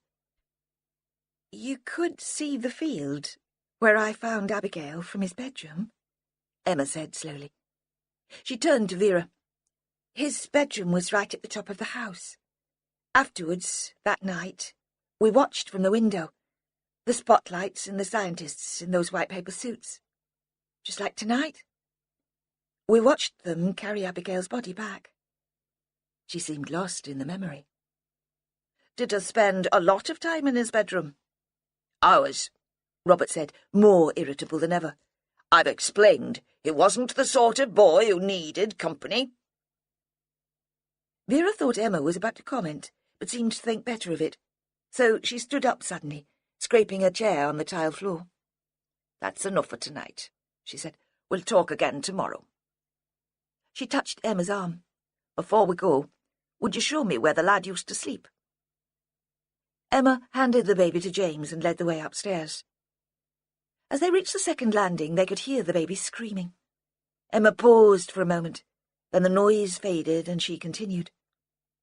The room was on the third floor, and much as it had been when Christopher had been sleeping there. It was long and narrow, with one long side making up the outside wall. In that there were 2 windows. The opposite wall was covered with bookshelves. The books were mostly non-fiction, and looked as if they'd been collected from charity shops and jumble sales. There was a single bed with a striped quilt, and a wardrobe which had been painted white. Ice, like fine lace, spread up the windows from the sill, and the rest of the glass was covered in a mist of condensation. The window-sills were low and thick enough to sit on. Emma leaned against one and wiped a hole in the mist with her hand. Vera took the same position at the other. "This is where we sat," Emma said, "the two of us. You can't see much now. You'll need to come back in daylight." Vera stared out at the scene. The moonlight was pale and none of the details of the landscape were clear. Where was the body? About 3 fields in. There were no houses visible, no street lamps or car headlights. The Mantell house was hidden by a clump of trees and a slight dip in the land. "Flat as a witch's tit," Vera said. "You could see for miles, couldn't you? Anyone coming and going along that path." "Do you remember your brother being interviewed?" She knew the answer before Emma had shaken her head. Vera drove slowly away from Springett House towards Elvet. It was late, but she felt more awake than she had done since arriving in East Yorkshire. Her thoughts were clear and sharp and focused on Caroline Fletcher. They came fully formed and beautiful, like the crystals of ice on Christopher Winter's bedroom window. Caroline would have been waiting for a phone call since the case against Abigail Mantell had fallen to pieces. She must have been. She'd have been expecting a phone call or a letter, a formal summons to the station for interview. She'd have run the questions in her head. Can you explain your reasons for charging the suspect at that point? Why did you restrict your lines of inquiry in this way? And she'd have rehearsed the answers, over and over. Caroline must have heard that Vera and her team had been called in. She'd still have friends at headquarters. Maybe she'd done a bit of research, asked about Vera's style, looked at old cases. She'd have been wired up and ready. But the days had passed and nothing had happened. Her nerve would have been starting to crack. Perhaps that was why she had turned up at the bonfire. It took guts to sit and do nothing but wait. And now she'd be more strung up than ever. Another murder, and her at the scene. Vera was planning her approach. She'd turn up on Caroline's doorstep. No warning, nothing official. "I thought it'd be a good idea if we had a chat, pet. No need for a solicitor, is there? Put on the kettle and we'll see if we can get it sorted between us." She'd play on their sisterhood, the struggle they'd both had to be taken seriously by male colleagues. She imagined reeling Caroline in, disarming her. Beautiful women never see fat, ugly ones as a threat. She longed to take on Caroline now, was almost too excited to wait. But she knew that wouldn't do. It was already midnight, and if the woman did get hold of a competent solicitor, Vera didn't want accusations of harassment flying around. She'd go back to her hotel, get a couple of whiskies and a few hours' sleep, and hit Caroline Fletcher first thing in the morning. Her phone went. She pulled onto the verge. The road was greasy with ice, and she couldn't do two things at once at the best of times. The signal wasn't brilliant, and she got out. The cold took her breath away. Her feet snapped the frozen blades of grass. "Mom?" Faint and familiar, slightly ironic. She grinned slowly. "Joe Ashworth, where the hell have you been? You said to leave it a few days. Then when the news of the Winter lad's murder came through, I thought you'd like me there immediately. Taken to mind-reading now, have you, lad?" "Not really. It was the boss's idea." "But your suggestion," she thought. "You'd not want to miss out on anything. Where are you?" "The services on the M62. About half an hour from Hull. They've booked me into the same hotel as you." "Have they, though? It's a decent sort of place. I hope their budget'll run to it." She stood there for a moment before driving off. Ashworth was her sergeant. Not perfect by any stretch of the imagination. Too gullible for one thing, and born a city boy for another. Too wrapped up in his wife and baby. But he'd be an ally against all these bloody Yorkies, and he was the closest thing to a son she'd ever have. They arrived at Caroline Fletcher's house early the next morning. The quiet spell of weather was over. There was a piercing east wind and rain with shards of ice in it, sharp and grey as flint. It was 7 o'clock, and the street was waking. Caroline lived a couple of villages inland from Elvet, and the estate was new and smart. There were double garages and fancy cornices, and a fat conservatory bulged behind every house. It was the sort of place Ashworth would like to live one day, when he got promotion. Vera would have been hounded out for an untidy garden and unruly friends. She stood on the drive and looked around her, challenging the neighbours to notice. "I think we've been very discreet," she said. "We could have come in a panda." Ashworth could tell she was enjoying herself, and knew better than to spoil her fun. A small child was peering through the curtains of the house next door. It was a girl in a pink dressing gown with curly hair, about the same age as his son. He waved at her, and she disappeared. Vera was already banging on the front door. There was a light in an upstairs window. They heard footsteps. The door opened. A tall man with a newt's face and a long neck looked out at them. He was wearing a sober suit and a dark tie. Undertaker, or accountant, Vera thought. His hair was still wet from the shower. "Can you tell Caroline we'd like a word?" Vera gave a wide, easy smile. A paper boy in a black anorak slouched up. Like a woman in a burqa, the hood hid everything but his eyes. He thrust a copy of the Financial Times into the newt's hand. Accountant, then. The newt seemed distracted by the headline and didn't answer immediately. "We've not got all day?" "I'm not sure." Vera breathed in deeply, then spoke loudly with an exaggerated clarity. "I'm Vera Stanhope, Northumbria Police. I want to see Caroline Fletcher." The paper boy stopped at the gate and turned to stare. It'd be all round the estate before he got home from school. The man's face turned scarlet, the colour of the curtain which covered the small window beside him. Very fetching, Vera thought. Maybe he's not a newt after all, more like a chameleon.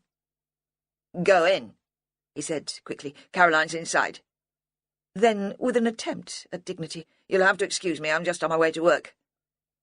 He grabbed car keys from the hall table, a briefcase from the bottom of the stairs, and pushed past them. Caroline was standing in the middle of the living room. She must have heard the exchange, but she waited until they'd stepped in and closed the door behind them before she spoke. "Can I help you?" As if she was one of those icy women who sell perfume in high-class department stores. The ones who usually let Vera walk past unhindered. It was still not 7:30, but she was dressed and made up. It was as if she'd known that Vera would turn up, though she couldn't have had inside information. Vera had told no one at HQ of her plans, but of course Caroline had worked in CID for 6 years. She'd been promoted quickly, had been good at her job. Vera had underestimated her. This would be how she'd have played it too. "Who was that?" Vera asked. "Your hubby?" They were all still standing. "You know I'm not married. You'll have checked. Alex and I have lived together for 4 years. She looked severe, dressed in a black skirt over black boots, a roll-neck top the colour of ripe plums, no bulges or sags, everything trim and in its place. "Very nice," Vera said vaguely. She sat on an easy chair next to the gas fire, pulled a notebook and biro out of her bag. "How old are you now?" "You'll have checked that too. 46. "You're wearing well," Vera said with admiration. She meant it. There wasn't much difference in their ages, but Caroline looked 10 years younger. "What are you doing with yourself now?" "I'm an estate agent." "And are good at it?" "I shift more property than anyone else in the company." "You'll have to be best at whatever you set your mind to," Vera thought. "Where does that come from, then? And is that why you left the police? Nothing more sinister than a fear of getting it wrong? Because in this job, failure's inevitable. Not every time, but most of it." "Coffee?" Caroline asked. "Aye, why not? White, 1 sugar. Joe here takes his black." While the coffee was being made, Vera doodled on her pad. Spiders and interlocking webs.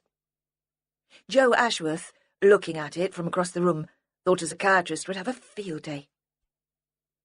Caroline must have had everything prepared in the kitchen. The tray laid, the kettle boiled, because she returned almost immediately, preceded by the smell of the coffee.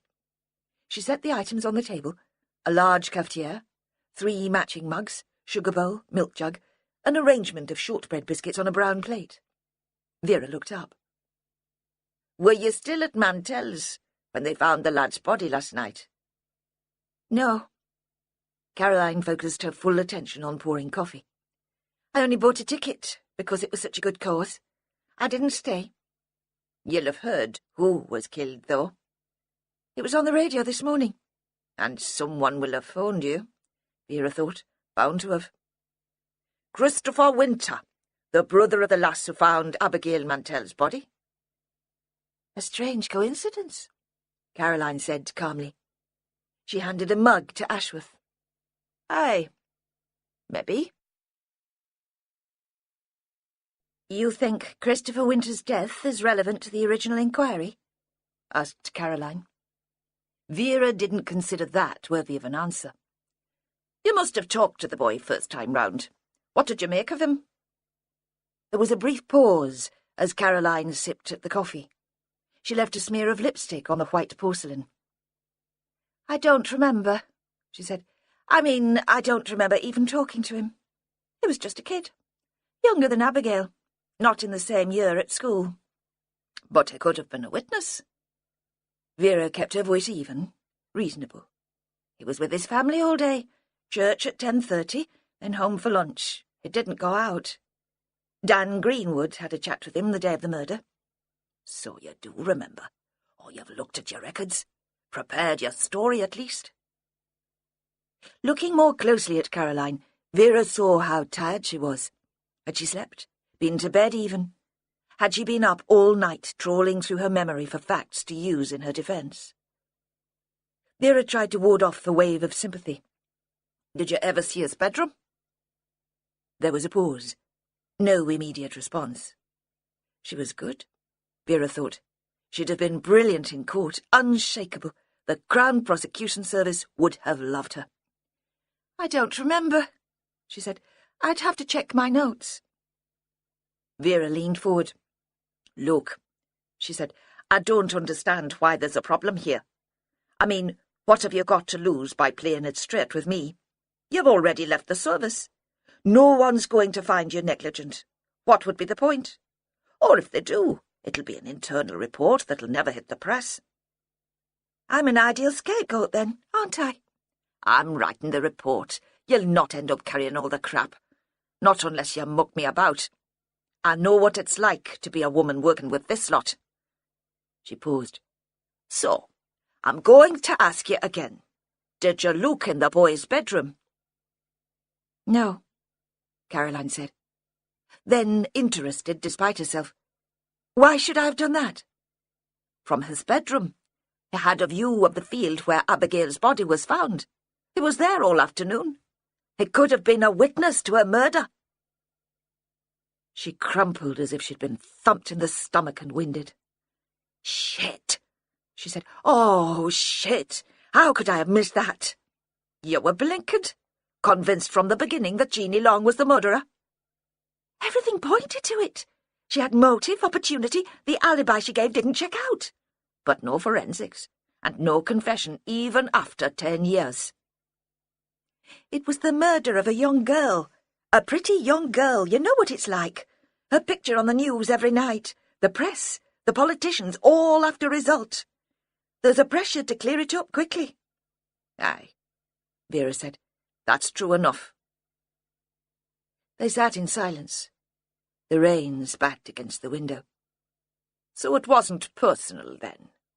Vera asked. What do you mean? Caroline's head shot up. She was ready for a fight again. Maybe you took against Jeannie Long. I'd never met her before the murder. That's not what I meant. Some suspects. It's hard to stay detached. They get under your skin. Perhaps there was something like that. Caroline conceded. She wasn't easy. Arrogant, I suppose. Superior. As if a degree and a knowledge of posh music made her better than the rest of us. I know the type. And she hated Abigail. OK, I accept now that she couldn't have killed the girl, but she was pleased she was dead. Was there ever anyone else in the frame? Before you pulled in Long, I mean? Not really. Keith Mantell put us onto her very quickly. He said Jeanie had always been jealous of Abigail.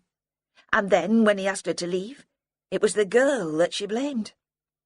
You checked out the local loonies and sex offenders? Of course.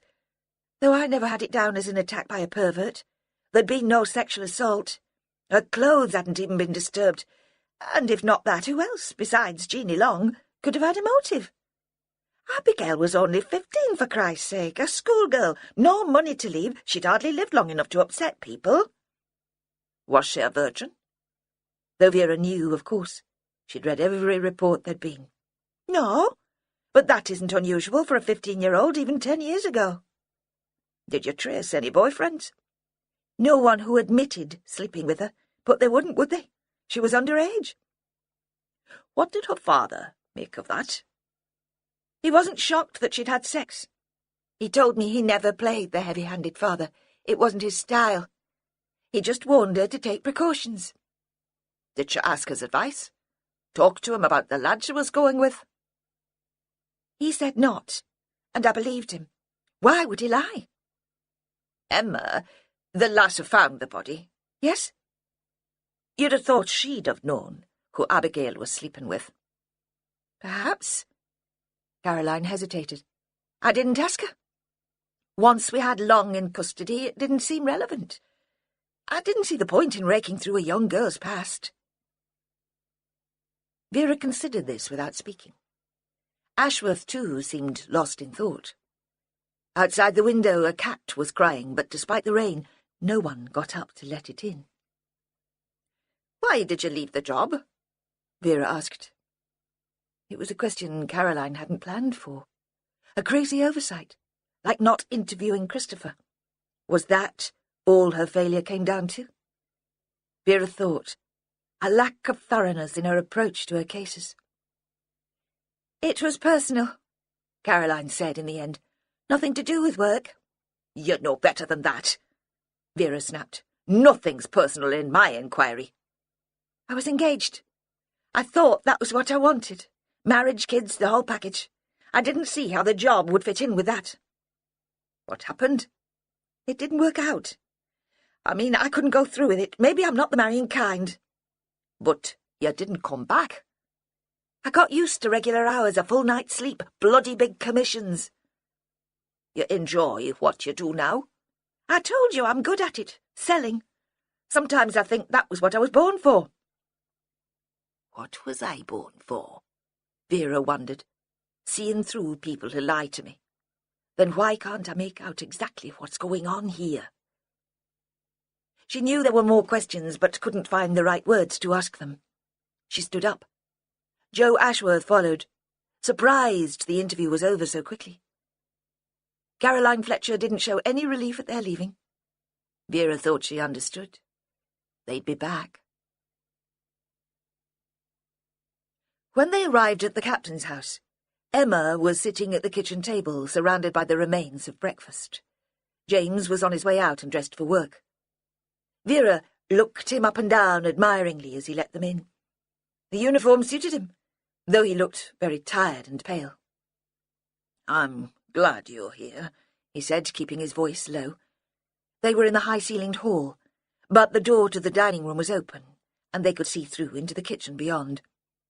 "I don't really like leaving Emma on her own, and she doesn't want me to call in her parents.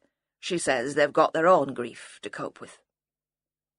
"Do you have any family who could keep her company?" asked Ashworth. He came from a close family, and so did his wife. He couldn't imagine an important event in their lives without an audience of relatives. On those occasions, his parents' small terrace would be crammed. People knee to knee on chairs pulled from all over the house. Kids running wild upstairs. His mum in the kitchen, preparing catering quantities of sandwiches and tea. His dad handing out beer to the men. Looking back, the events which had brought them together, bereavements, engagements, christenings, all blurred together. James, however, seemed to regard the question with suspicion. "No one local," he said. He shouted goodbye to Emma and left the house. Emma apologised for the mess, but didn't make any move to clear it. "Who are you?" she asked Ashworth. Then immediately she put her hand to her mouth. "Sorry, I didn't mean to be rude. I suppose I'm used to Dan." "This is my sergeant, Joe Ashworth." Vera ignored the reference to Greenwood. She didn't know what to make of it. Was there something going on there that she didn't know about? Dan Greenwood playing silly beggars? She could see him as the sentimental type, falling for someone unattainable, like the pilot's wife. "Joe works with me in Northumberland. He's here to help. Why don't you chat to him while I make some coffee?" Ashworth took a seat opposite Emma. He pushed aside a cereal box, so there was nothing between them. Vera put the kettle on and stood by the sink, watching the conversation, keeping her mouth shut even when she was tempted to interrupt with a question of her own. "Did Christopher have a girlfriend?" Ashworth asked gently. "Someone who should be informed of his death?" "I don't think so. No one regular." Emma looked up sharply. Vera saw that she'd been crying. She'd probably been awake and crying for most of the night. The skin around her eyes was tender and swollen, as if she'd been thumped. It looked as if you could rub it off with your thumb, like the skin of an overcooked beetroot. Christopher blamed Abigail for that. When we were talking that night he was here, he said he'd been obsessed by her. That summer and ever since. No one else could live up to her. That wasn't true, of course. If he was obsessed with her at all, it was only the fantasy his girlfriends couldn't live up to. How can you compete with make-believe? "Are you saying he went out with Abigail the summer before she died?" "No, of course not. In his dreams." "Are you sure?" She wouldn't have looked at him twice, except in Mark. He was younger than she was, geeky, a bit weird. I thought he'd grown out of that, but maybe not. He seemed weird enough when he was here. "Abigail did have a boyfriend, though." "No!" Vera screamed in her head. "Don't move on. Not yet. Follow up on the weirdness. Was he different from the other times he visited? Why?" But Emma was already answering Ashworth. "I didn't know about your boyfriend. It seems unlikely. I mean, we spent a lot of that summer together and she never mentioned it." "She wasn't a virgin. Did you know that?" "No." Emma seemed astonished, shocked. There was a pause while she seemed to assimilate the information. But I was very innocent, very naive. I'd led a sheltered life. When I thought about boys, I imagined them kissing me, putting their arms round me. Nothing more than that. I knew about the biology, but it wouldn't have crossed my mind." "And Abigail was more worldly wise?" "In every way, but that wouldn't have been difficult. I thought of her as sophisticated. She knew so much more about everything." "Like what?" "Music. I'd never heard of half the bands everyone was talking about at school. We didn't have a television. Do you know what a handicap that is? I went to her house to watch Top of the Pops, and they had satellite even then. Makeup. I didn't even know how to use cleanser and moisturiser. It wasn't that I wasn't allowed any of that stuff, just that it would have been considered frivolous, a waste of time and money. Fashion, the names of film stars. She made me realise I was ignorant about everything." Ashworth smiled. "You must have known things that she didn't." "Yeah, right. Latin verbs, equations, the Bible. Just the stuff you want to boast about in front of your mates when you're 15. She paused. "Look, mostly it was her talking and me listening. I didn't realise at the time, but that was what I was there for, to show her how clever she was in comparison." "Sounds like she was insecure, maybe. Always needing to be right." "You think so?" "I never saw it like that." There was a moment of silence. From the baby monitor on the dresser they could hear Matthew snuffling in his sleep. He began to whimper. "Did she talk to you about sex at all?" "All the time, in general terms. At that age you don't think about much else. But it was stuff like who we fancied, which pop stars, which teachers, which of the lads at school. She certainly didn't tell me she was sleeping with anyone." Why do you think that was? Was she worried about shocking you?" Again there was a silence. At last Emma said, "It's so hard after all this time to know what she was thinking. I had one memory of her, and then Christopher gave me another. I'm not sure any more what was going on in her head. I don't think she'd worry about shocking me. She enjoyed making me out to be stuffy and old-fashioned. Perhaps her boyfriend wasn't as impressive or cool as she'd want him to be. A bit of a loser. She'd keep that to herself.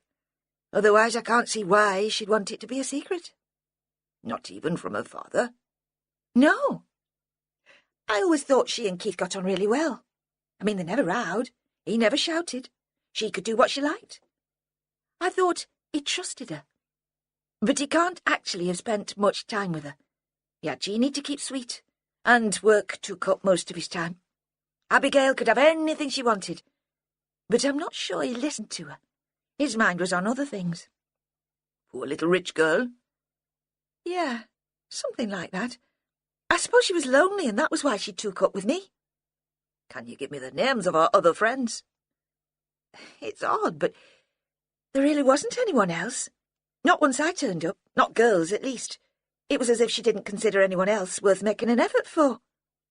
I found that flattering at the time." "Lads, then?" "There was one boy, Nick Lynham.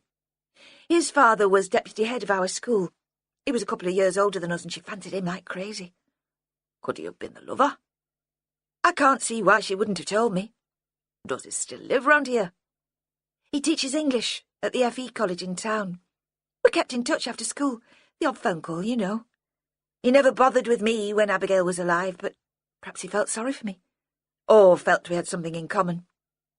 He got me a job at the college, adult education. I taught languages." Vera caught something wistful in the voice and wondered what had caused it. The man or the work? She poured water onto instant coffee, took it to them. She'd restrained herself for long enough. "Last night, your husband said Christopher was drunk when he was here. Drunk and upset. Going through some sort of crisis. What do you think that was all about?" She pulled out a chair and sat down heavily. It was one of those Brentwood affairs, old and stripped down. It creaked when she moved. "I think Christopher was being overdramatic, blowing the whole thing out of proportion. Maybe he did have a crush on Abigail when he was 14, so what? He told me the other night that he followed her around like a juvenile stalker. But I can't see it was the big deal he made it out to be. We'd have noticed if he'd been lurking in the bean fields every day. Like you said, it's pretty flat round here. There's nowhere much to hide. And I don't remember him changing that summer. He was still into the things he'd always been passionate about. Natural history, astronomy. If he was pining away, he was discreet about it." "What had upset Christopher so much now, then?" Vera demanded. "Could it have been Jeanie Logg's suicide?" "Perhaps, though I don't think he ever knew her. How could he?" Emma hesitated. "I think the publicity around the anniversary of Abigail's death provided him with a convenient excuse. He was miserable. Perhaps some woman had dumped him. Perhaps things hadn't been going well at work. So he resurrected his adolescent fantasies about Abigail and convinced himself that she was the cause of his depression." The baby's whimper had turned into a high-pitched whine which shredded Vera's nerves. "Look," Emma said, "he'll need changing. I'll have to fetch him. Is there anything else?" "Not for the present, pet." Vera was glad of the excuse to leave. "Do you think the brother was mad?" They were sitting in the car, cut off from the rest of the village by the horizontal slashes of rain. Ashworth was in the driver's seat, waiting for instructions. The question seemed to come from nowhere. There was no thought behind it. He opened his mouth and it came out. "I don't know," Vera said. "Depressed, maybe." "You don't suppose—" He hesitated. "Go on, pet, spit it out." "He couldn't have killed the girl if he was obsessed with her, despite what the sister says. Obsessed, and keeping it to himself like a guilty secret. Perhaps she teased him, taunted him like, and he snapped." then went home and pretended that nothing had happened. When they'd first started working together, Ashworth would have left it at that, but he had more confidence these days. Pretended so well that he convinced himself too. Hid it away somewhere at the back of his mind. Told himself when Jeanie was found guilty that it was all a bad dream. Until she committed suicide, and the case was reopened. That would explain why he was behaving so oddly. Imagine waking up one morning and remembering you strangled the lass. You'd need a few drinks to come to terms with that. "You've been watching too much daytime telly," Vera said. "Tame psychologist spouting off. I don't believe in that sort of amnesia. Too convenient. Besides, it didn't leave the house the Sunday Abigail died. Everyone said so." Would they remember? After 10 years? Would they know? It could have gone out while they thought he was in his bedroom. She pictured the layout of Springhead House. There was one door into the kitchen from the yard, which the Winters usually used, but another at the foot of the stairs leading out into a small walled garden. It was an old house, and the walls were thick. They wouldn't have heard his leaving. She saw the boy, slight and skinny, as he'd been in the photo there'd been of him in the hall at Springhead, running against the wind along the path between the fields towards the Mantell house. Had he been hoping to spy on Abigail, see her in her bedroom through an uncurtained window, trying on new clothes, brushing her hair? But perhaps the girl had been bored, left alone again by her father. Perhaps she'd set out for the Winters in search of an audience, and they'd met on the path. He'd been a strange boy. They'd all said that. Self-contained, obsessed. Vera pictured him blocking the girl's way, insistent. "I have to talk to you." "What do you want?" "I can't stop thinking about you." "What?" As if the thought had disgusted her. Though deep down she'd have been flattered. He wouldn't have realised that.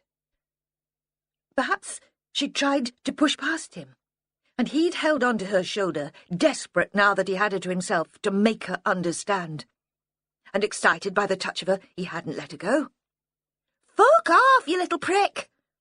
But he'd twisted her towards him, stronger than he looked, and put his other hand on her neck almost to caress. She'd shouted at him to let her go, told him what she thought of him in language which would have shocked a well-brought-up lad.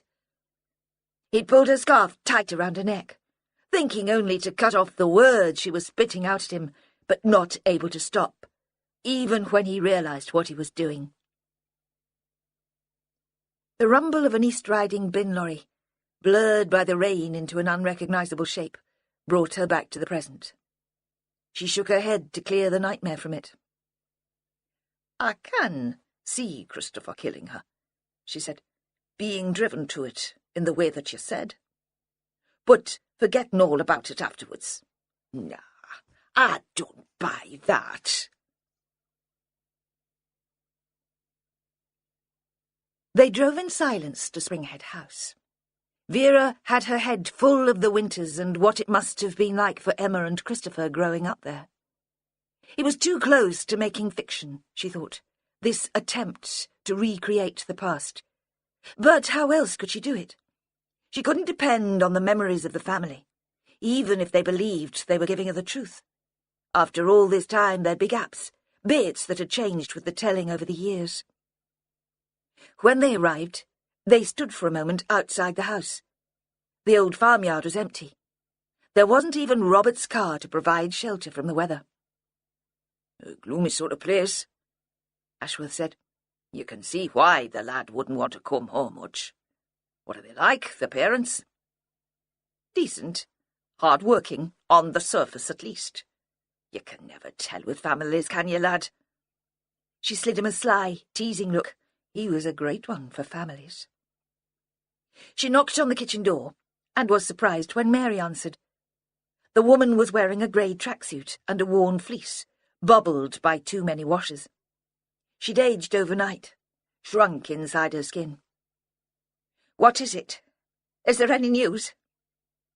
Vera couldn't tell if she was grasping at the possibility or if she was scared that there might be something worse for her to cope with. Not yet, pet. She paused. Where's Linda?